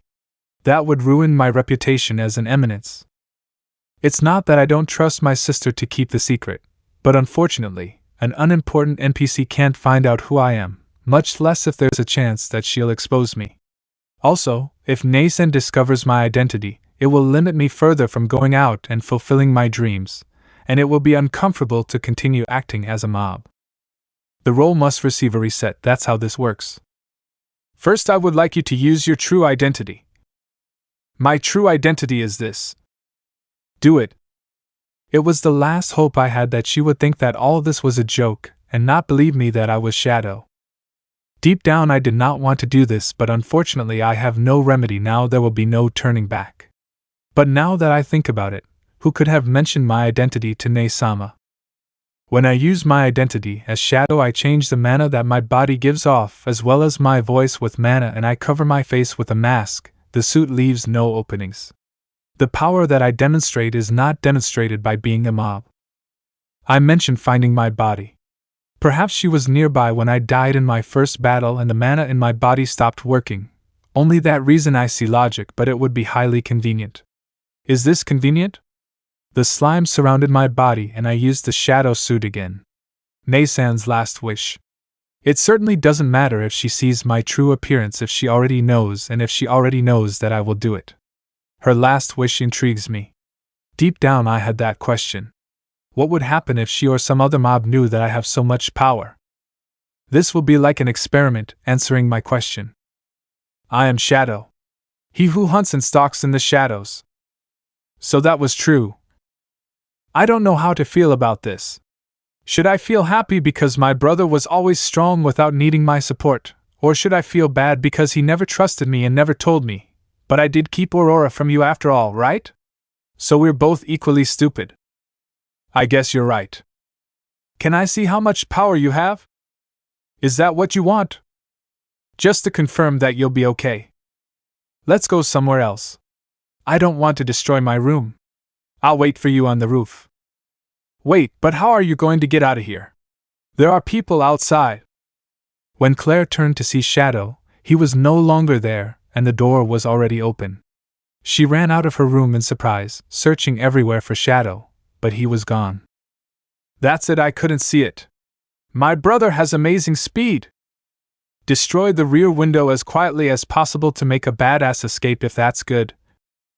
It seems the school is doing well. Do you want me to attack it? And this guy? That's how you order. In that case, dash. Who are you? I am Shadow, the one who hunts and dash. He ran off the roof and left me alone. Now it's boring with people fearing me. Thanks to my future self, I became very popular. I'll have to find a way to become less popular, or else I'll have to watch this every day. How is Shadow? You're feeling better. I'm finishing my watch. But if you want, I can stay longer. No. That was enough. I don't think he'd like us constantly watching him. But Alpha-sama, you yourself said it was for his own good. You're right, but what good will it do if the same thing that happened a year ago keeps happening again? I'll go see Chief Disa. Besides, I don't think he'll mind. I think you should sometimes see him yourself, Alpha-sama, instead of sending people if you're so worried. Sorry, Disa. I think you're right. Huh? I think I should see it now, but if you're so worried about the company, I can take care of it. You need a break, Alpha-sama. But I wouldn't want you to take on all the leadership. With help from you and the others, I'll be fine. Besides, you're not just our leader, but a colleague.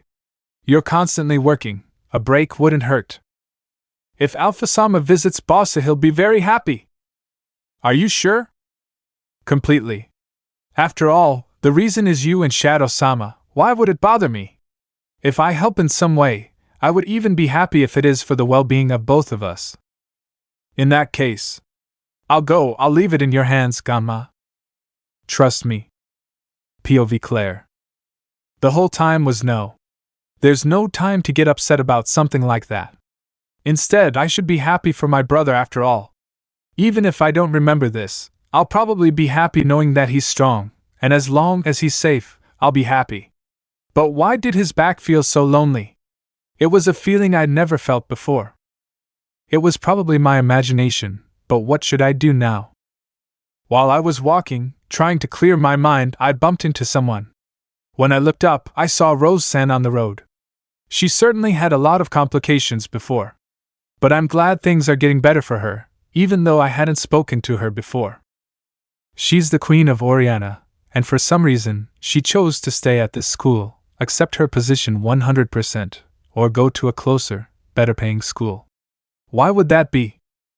Oh, Claire-san. Excuse me. Don't worry. Hey. I'm sorry to ask, but how is Cid? I heard he's back, but I haven't seen him for a long time. Do you happen to know what happened? It wasn't anything serious. Just the same old stuff. Really? I'm so glad to hear and know that I'm really worried about him. I understand. Do you happen to know if he's in his room? No. He's busy with family matters right now, so he stepped away for a while. I understand. When you get back, I'll be waiting for you in that case. Rose-san left happily. Probably because my brother was fine now. Is my brother talking to this person? But this person is the same one who wrongfully accused him of kidnapping Princess Alexia. Screw you, Hitch, I'll never give my brother back to you. I'm here, Cid. Oh. Nei-san, I've been waiting for you. My brother was now waiting for me in that disguise he had with him. He looked so good, he was almost unrecognizable, and it was normal that it had never occurred to me before that he was that guy for a moment. After all, I'm not up to date with the news of Shadow and the Diabolos cult. I'm not interested in them, and I didn't meet Shadow on one occasion to be able to judge beforehand if he really was who he was supposed to be. My brother. But his voice, aura, and even his energy are very different from my brother's. He's unrecognizable not only in appearance but in more ways. But he also had a strange aura about him that I'd never noticed in my brother before. An aura of undeniable loneliness. I didn't understand the reason for that. So you'll show me your power? And okay, let's see how strong my brother is. For now, I'll just fire a blast of power into the sky. If I use an atomic blast or direct my attack elsewhere, I'll destroy the entire place. I'll also create a barrier around the place to prevent damage to the school, just in case. I wasn't in 100% condition to use an extreme power yet, but this should suffice for now. I raised my arm in the air bare as I charged my purple magical energy, and it shot out into the sky with force until it reached the clouds. The clouds had dispersed from the view in space. The energy had reached space until it slowly dispersed. Oh, I think I went too far. That's it all this time, you. I had this power. Is impressive but never before me. But how could I doubt it? You're my brother, you were definitely going to be strong. I had a feeling you would be. That one day you would surpass me and perhaps be the strongest of all. And that came true. What would you like us to do now? We have a couple of hours left before dawn arrives and time runs out. What do you usually do? I'd like to know about that life you had that I never knew about. Anyway, I won't remember anything, don't worry. Besides, I have no intention of telling anyone. Do you know? I can read your heart too. Don't worry about those details. You don't have to feel uncomfortable about me making any strange moves. I won't. I just want to spend my last moment as a big sister with you. I never thought Nei-san would be so understanding. She certainly scares me. But I'll play along. I usually find myself defeating villains. In that case, let's go.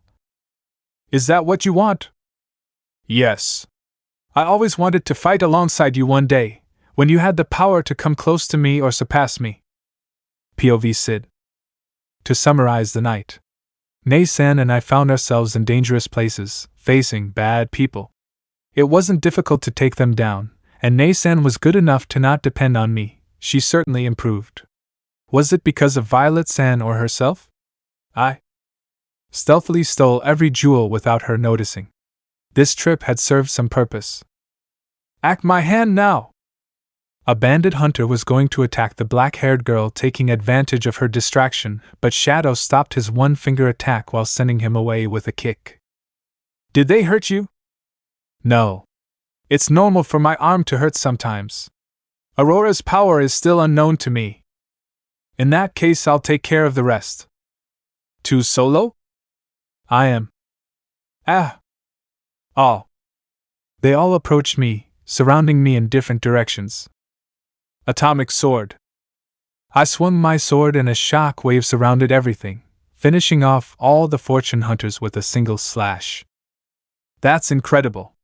Did Cid always hide this power? I looked at my brother in amazement. I never imagined he had so much power. I felt like I did 3 years ago during that fight. Protected by that mysterious person. I thought it was a dream, but now I know it wasn't. Ugh. Are you feeling okay? I don't have as much mana as you. I'm still having trouble getting used to lasting so many hours. You should sleep. Humans like you have less mana, so if you keep fighting it could be bad. No. I can continue. She's trying really hard to know everything about me. Is she that interested in getting to know me? In that case, where's the next place we're going? Papanlo 2. Hey, you've spoiled me so much despite everything, and you keep asking me where I want to go to make me happy. I'd also like you to choose a comfortable place. The moon is full, so I'll show you something. We will borrow one piano. Are you interested? Do you know the location of one? Probably some store has the location of one, but I don't know exactly. It won't be necessary. I summoned a slime and began materializing it for a few minutes until I formed it into a piano. I dropped it. My control over the slime and mana had increased since the last battle, so I could summon more and more large objects.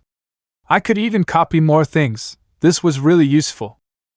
I began playing the Moonlight Sonata melody. Under the light of the full moon, in a position where the moonlight hit me directly. With finesse and softness, I tried to express the piano's feelings. Bless us once again with your melody in this cruel world, Moon Sonata, and show us your light. It's absolutely beautiful. These words don't fit this performance, it's the best I've ever heard. I have no words to describe it.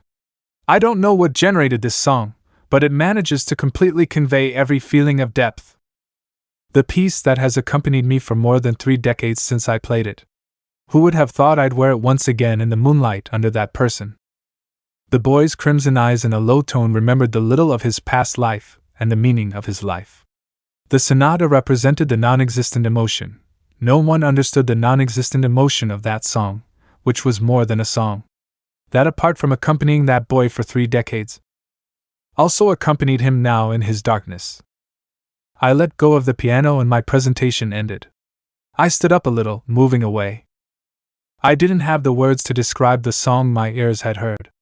All I could do was clap from the bottom of my heart as tears continued to fall from my face.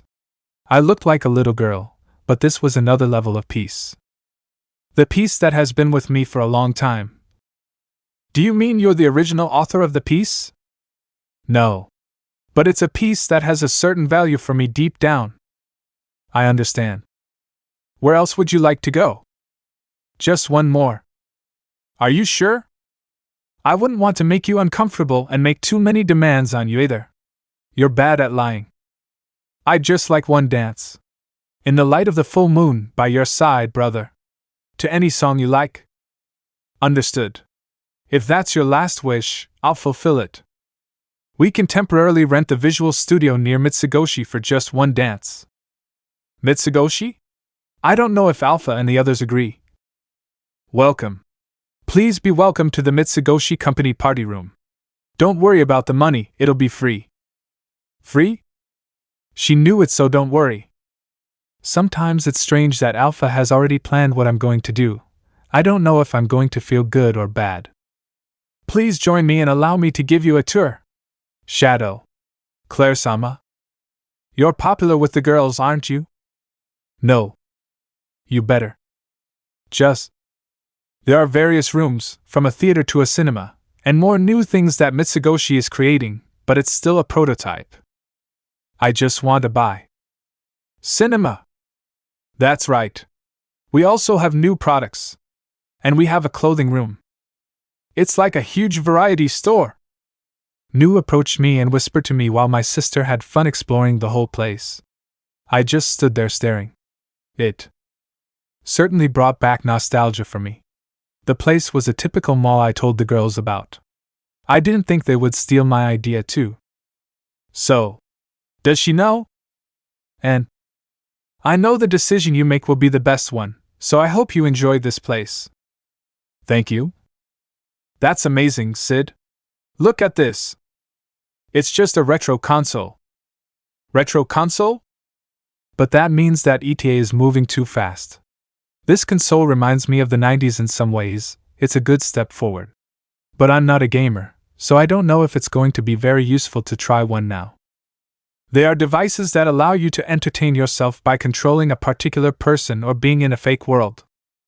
Play with me! I only played a few games in my previous life. I'm not really that interested in video games, but I guess I can win if I use my knowledge of shadows. He lost the first game. Identify. The game is poorly made, it was a bug. This shit is poorly made. At least there's something I can beat you at, isn't there, Cid? Tisk. Let's play again. What a bad loser you are. He lost 8 more times to his sister and got so angry that he broke the controller and kicked the console. Ha ha ha, calm down, you said it was a game. And now how are we going to pay for that? If it doesn't work, then we won't pay anything, right? Why, you're right. They won't pay anything, the game didn't work properly. But according to me it worked well. No, it wasn't working properly, my controller was damaged. I hope it doesn't happen again. We are deeply sorry for that mistake and we will make sure to make it up to you. Nei-san, why did you come so formally? Do you think I look good? And I'm glad you like it. That's why I came formally. But it's just one dance, this feels like a date. Isn't it just me spending time with you, right? Alright. Shall we try to win that stuffed animal machine? Plushies? I approached the machine that was selling stuffed animals. As expected, its shape had nothing to do with stuffed animals. I think that's what the girls called it because I told them about it. These things look more like toys than stuffed animals. I don't see anything special about winning from a machine that you can destroy with magic and steal everything. I want that one. Why that one? He looks like you. He doesn't look anything like me. Ha ha ha, actually, yes. They have the same lazy face. Do I look lazy? It was just a joke, ha ha ha. Alright. I walked up to the plush toy machine and put in a 5 yen coin. As soon as I inserted it, the hook on the machine started moving. This certainly brought back nostalgia. I used to play these machines a lot in my old life, but I always lost. I guess I can win now. He lost. What bad luck. No, there's a trick to this. He put more coins in, but he always lost. Out of desperation, he started pressing the annoying button so many times that it broke the machine. This drove him crazy, and he finally put his arm through it, pulling out the annoying toy. 1. Cid, you have to learn to stop breaking things. Was the game being worked on locked up, is it no good? D, that's right, that was T the trick, break it, don't worry. I don't believe that. Well, believe it. Here's your toy. Thanks, Cid. For spending time with me and giving me what I wanted most. Spending time with you like this. You and I like brothers. We are brothers. Don't be thankful. I don't know if you had fun, but I'm so grateful you tried to entertain me and spent the night with me fulfilling my wishes. It was the best night of my life. It's still a long way from dawn. I'm sure you want to end the night now and get the process moving. If it's okay, this is all I wanted. Besides, I know you're holding out for a lot, so this is all it will be. Besides, I need to get a good night's sleep for tomorrow. I just hope my tomorrow self will realize it someday. Unfortunately, it won't be possible. No one can know my identity. In that case, I'm glad to know deep down that you are someone strong, and I'm proud of that. What are the boss and his sister Disu doing? Sure. They're going to find out. It looks like they're going to dance. How envious I would have also wished for a dance with Shadow-sama. It's not the beta time. Of course not. Shadow-sama prefers the big ones, he would have liked to dance with me more. That's not true. Keep quiet, it's about to begin. The stage was opened and some lights illuminated a dark figure with crimson eyes. In turn, another light illuminated another figure, a girl with black hair tied up and a beautiful red dress with flower ornaments in her hair and black gloves with white pearls. She also had some more expensive decorations. This one was smiling with a small blushing expression from happiness. Both figures began to walk slowly towards each other while in the background an entrance song began to play. I approached my sister and took her hands while she held mine. We started dancing in the middle of the theater without any audience watching us. My sister was a good dancer. Personally, I had never danced before, but it wasn't difficult to adapt to her steps. It's not bad dancing. I think I should have tried it earlier while she was playing the piano. They both began to dance under the darkness and the little light that illuminated them from the great lights of the theater. Naturally, Shadow had a small smile for enjoying this dance a little. Seeing it like that, Claire couldn't help but smile too. They were both having fun in their own way. Spending time like brothers. The lights went out and Shadow vanished in a few moments. He was already sitting under an expensive high-quality piano while the glass roof illuminated the moonlight in a perfect position where it was illuminated by it. He began to play a slightly more energetic song. In turn, he had cloned himself. The slime clone continued playing the melody while Shadow began to walk a little towards his sister. He took her by the hands and they began to dance in a different way. A slightly more refined way, but at the same time dangerous and to Shadow's rhythm. It was difficult for the girl to follow her brother's steps, but he helped her follow his rhythm a little easier. The Moon Sonata, my clone. It's your turn. The clone changed the song. Now he began to play the Moonlight Sonata in a slow, delicate tone with depth. Shadow and Claire continued their dance under the full moon. Both moved from one place to another with finesse. Their connection, while dancing, was perfect. Shadow could follow her rhythm before she thought about it. That feeling was described for the black-haired girl with crimson eyes. The song was slowly getting louder as they both continued their dance. The dance they both do is indescribably beautiful. Not even a word can describe what our eyes see. It's obvious from Shadow-sama. Hunchback dash. Keep quiet, he will hear us. Some time passed and both brothers finished their dance. Claire sighed, a little sweaty, while she looked at her brother with a smile. It was a difficult dance to keep up with, but it was definitely worth it. Brother, do you think I was up to it? You were. Hell, I guess it's about time, isn't it? Yes, that's how it is. It was a great night. I don't regret anything. I wish you luck in your dreams and whatever you want to achieve. Just don't overexert yourself and end up dying like last time. If that happens, I won't forgive you. And don't go out with a girl without consulting me first. Okay, I understand. Both brothers were now on the roof looking at the light of the full moon. Do you think our parents are proud of us? Don't know. Well, it doesn't matter if they were or not. It's you or me. The important thing is that we have each other. Nei-san, I have a question for you. A question? You consider it selfish to see an old goal as beyond everything possible in your life. I'm no expert on these things, but if I had a goal or objective other than becoming a knight so strong I could even see beyond, I'd probably try to achieve it, but if it was something that would make me 100% happy, I'd enjoy the process more than achieving it. Make you happy? If you're not happy with a goal or feel confused by it, I think it's more of a goal than a goal. It's something you couldn't achieve in the past, and you're trying to achieve it as a goal. 1. Does it feel good to be strong? I don't have a concrete answer for that. Isn't being strong enough to achieve it part of your goal? Yes, but at the same time, I feel like I like my life better without being a little strong. If you find that you enjoy something more than something else, you should start doing it to feel better. After all, it doesn't matter if what matters is that you're happy. I feel like somehow that goal or objective I have, even though I know what will happen, I can't let go.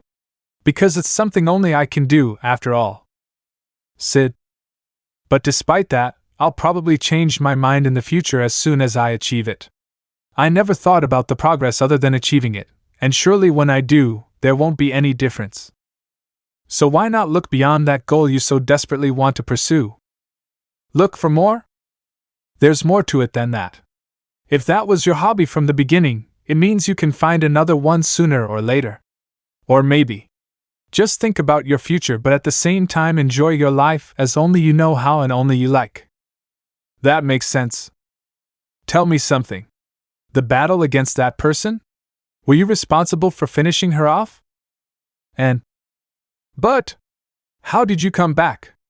I thought you were here. It's complicated. Well, that doesn't matter. The important thing is that nothing happened to you and you managed to finish that person off. And do you remember when I taught you fencing? Yes, I remember. How long ago did you start improving so quickly? Since I was 11. You were partly responsible for my fencing improving beyond normal. But you're already very strong, you don't even need fencing that much to be strong. I guess. It's time, isn't it? And the night passed too quickly, dawn will soon arrive. Do you have any last words, Nei-san? Simply. Thanks for everything. I don't have much to say other than usual. It was the best night and I appreciate it so much, bro. I approached Nei-san and used my technique to erase those memories that she remembered where I was shadow involving anything where I was with her. While investigating, I searched through her memories, being careful not to erase the others and damage her mind. Some trigger and the reason why she had found out about my identity. I thought it was about Violet's sand, so I investigated her memories but only found unnecessary chatter. The more I investigated, I found a memory of Zeta. The memory showed me the conversation between both. Your brother Cid Kagenou. He is Shadow, leader of the 7 Shadows and our leader. He was killed in the battle against that impostor who pretends to be him. What? That's not possible. My brother would never go into a suicidal battle or form an organization alone. Visualize this. Zeta showed Cid's body, which was crossed, and his appearance as Shadow was revealed in a small hologram that Zeta had created. That's not, it must be a joke. It isn't. So it was Zeta who revealed my identity to Nasan. I don't know why she did it, but this bothers me a bit. Although I don't have a particularly deep affection for Nasan and the other acquaintances. Probably Zeta used my identity as a way to gain something? Whatever the reason. My identity is something that, if discovered, would ruin my game as a mob. If Zeta told more people, it would be a problem. It seems I'll have to check that out. Zeta is one of the shadows I trust the most. If it were a selfish reason, it would be hard to believe. I erased Zeta's memory, and my mission was now over. Nasan fainted, so I carried her and left the place, heading for our house. I left her asleep in bed while I left the place. So, did you finish your night with your sister? Alpha. Boss of him. Alpha closed Delta's mouth before she could continue saying the rest. I didn't understand the reason, but I guess it was some secret that Alpha didn't want to reveal to me, so I understand her. He still asked me, "Why did you tell your sister about your identity and not deny it?" Zeta told him about my identity, so that was useless. I erased a memory of my identity from his memories of the conversation with Zeta about my identity. Tell me, was it some idea of yours? That's it, no, I didn't tell Zeta anything. Oh? Zeta has been acting very strange lately. She's been disobeying my orders ever since you fell in the last fight that day. She's also stopped attending meetings and started doing things on her own. I don't know why she would tell your sister about your identity without consulting you first. I originally thought I'd only told him about your death as Cid and not your true identity as a shadow. I wasn't in a position to lead at the time, so I deeply regret my disobedience. All right. But I'll have to speak with Zeta personally about why he did such a thing. Let me punish her if that is what you wish for such recklessness. I asked to do it, Disu. No. I'll take care of talking to her. Understood. Delta wanted to hit Wolf. How are you doing with your injuries? I'm better. You're still sensitive to the possibility of reopening. You shouldn't be fighting yet, and you should be doing your homework. You should rest. I guess. Don't act strong and try to rest, otherwise I'll get upset. It's okay, it's okay. Then we'll leave. Do you want us to let Zeta know you're looking for her? Do it. Okay, we'll send him the report. I doubt he'll ignore it this time. If it's you, it'll definitely go to the address. A time passed. I was waiting for Zeta in the same place I'd stayed last time. Why would Zeta reveal my identity? It's a bit strange, in particular. Everyone started acting strange the first few days after my death when I returned. I read their hearts to find an answer, but I couldn't investigate. There must be some deeper reason. But it was certainly awkward. The situation has calmed down recently, but now the Zeta thing comes up, complicating things. Everyone's probably hiding something they don't want to tell me. Hello, teacher. I have come as you requested. -6 seat Shadow Garden Zeta. Zeta. I have a question for you. What's this about, teacher? Why did you reveal my identity to my sister Claire? We needed allies in the final battle against the fake organization, so we saw enormous potential in her. She had great potential. But she didn't want to join, so we convinced her with your death and identity. Only then would she agree to join. But she didn't believe that, so I had to give her proof so she'd believe me.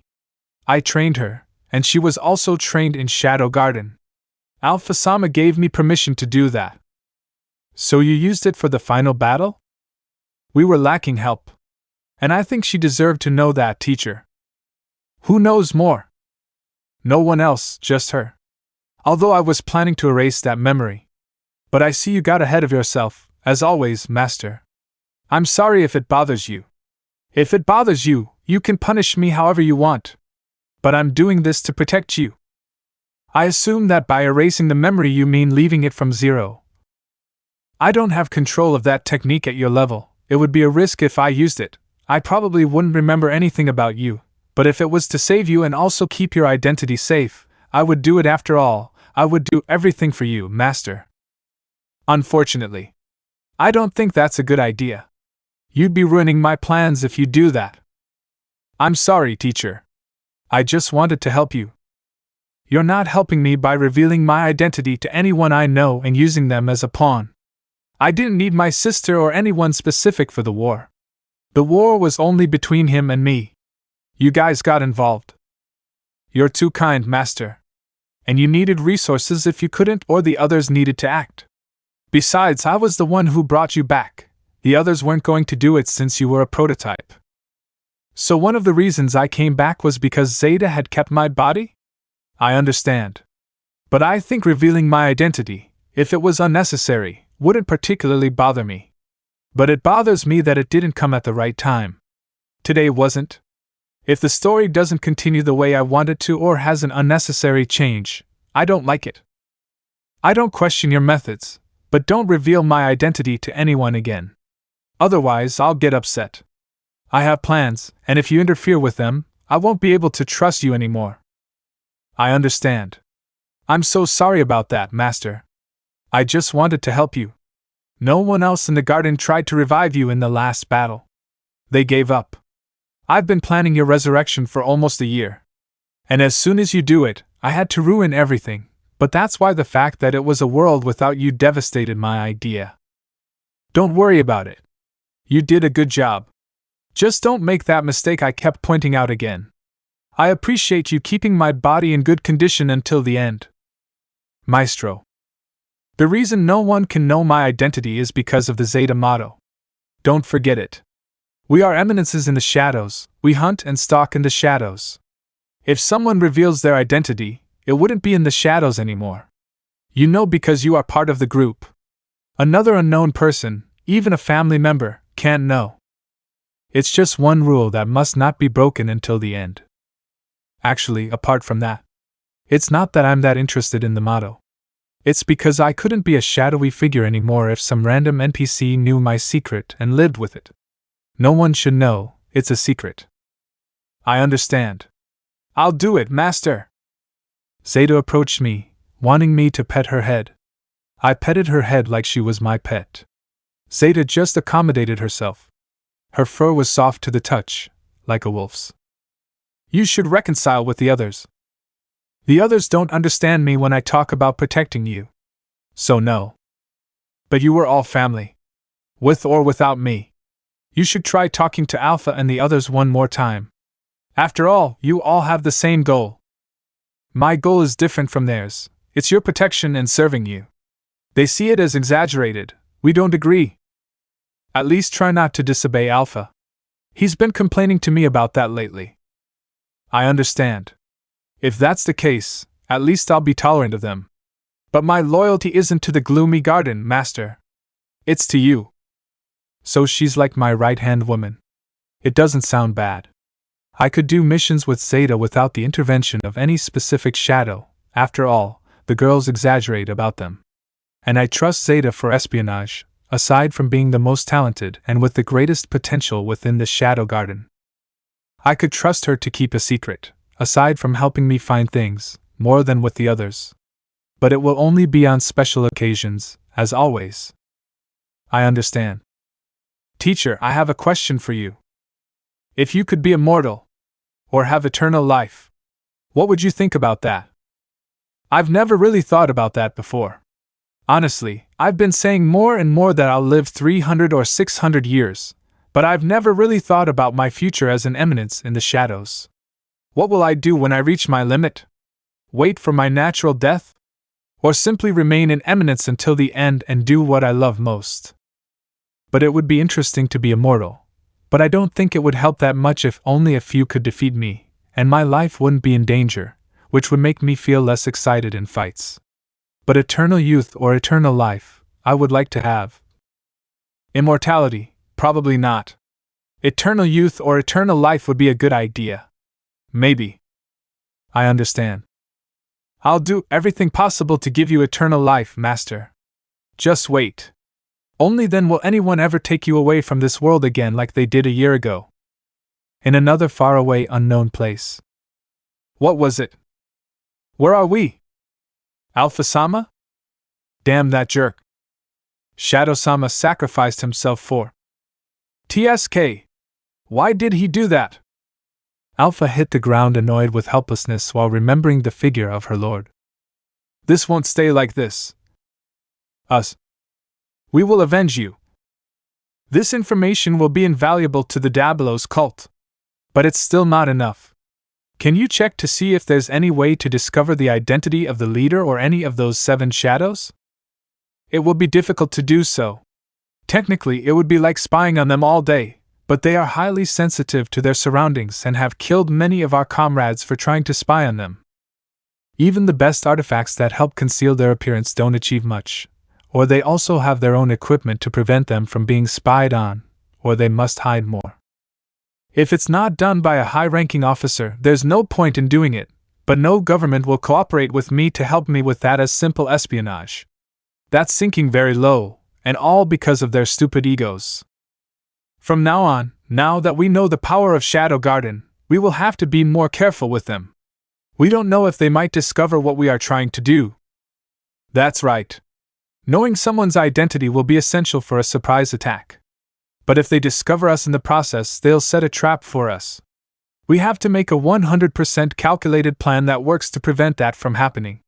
If they find out about our plan, they'll be more aware, and it will be more difficult to achieve anything. I'm interested in that plan you have in mind. Tell me more. -9 seat of the Diabolos cult. Mordred. Mordred-san. Are you interested? Your idea isn't bad, Pitos. But I think it needs more. If we want more power, we need a more solid strategy. Personally, I've already had to deal with the leader before, and I can tell you that if he shows up, the best thing to do would be to flee and escape. Not even with more than 1,000 plans you make, or with the power of the devil himself, is it certain that we could defeat him.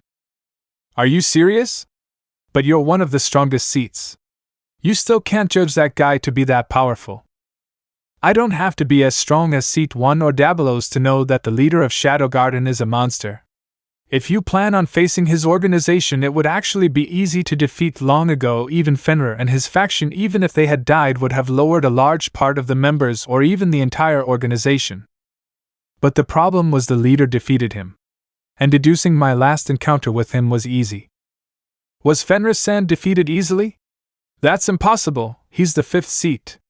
If we had his faction, it sounds almost impossible to beat him. Only the first 3 seats could beat everyone.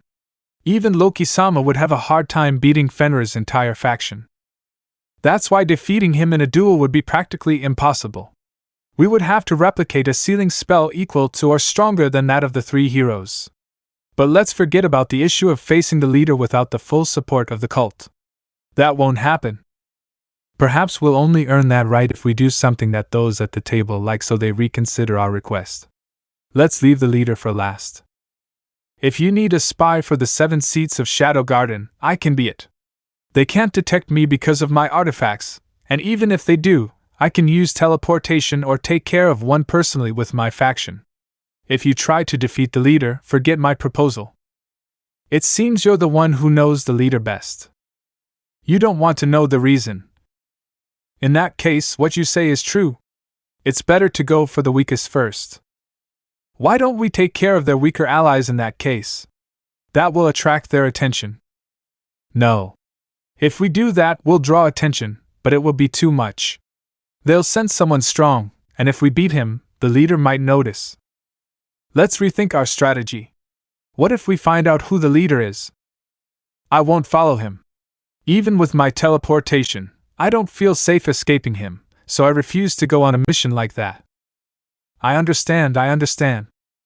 Then, let's make the plan. Mordred-sama. Shadow, you are still alive, Shadow, hee hee hee hee hee hee.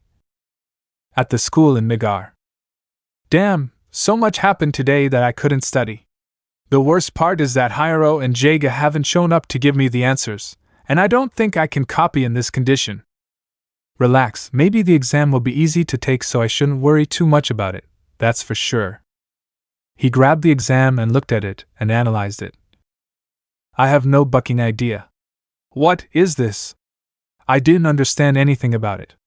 The worst part is that it asks for equations as examples and justification. This is way too hard to do.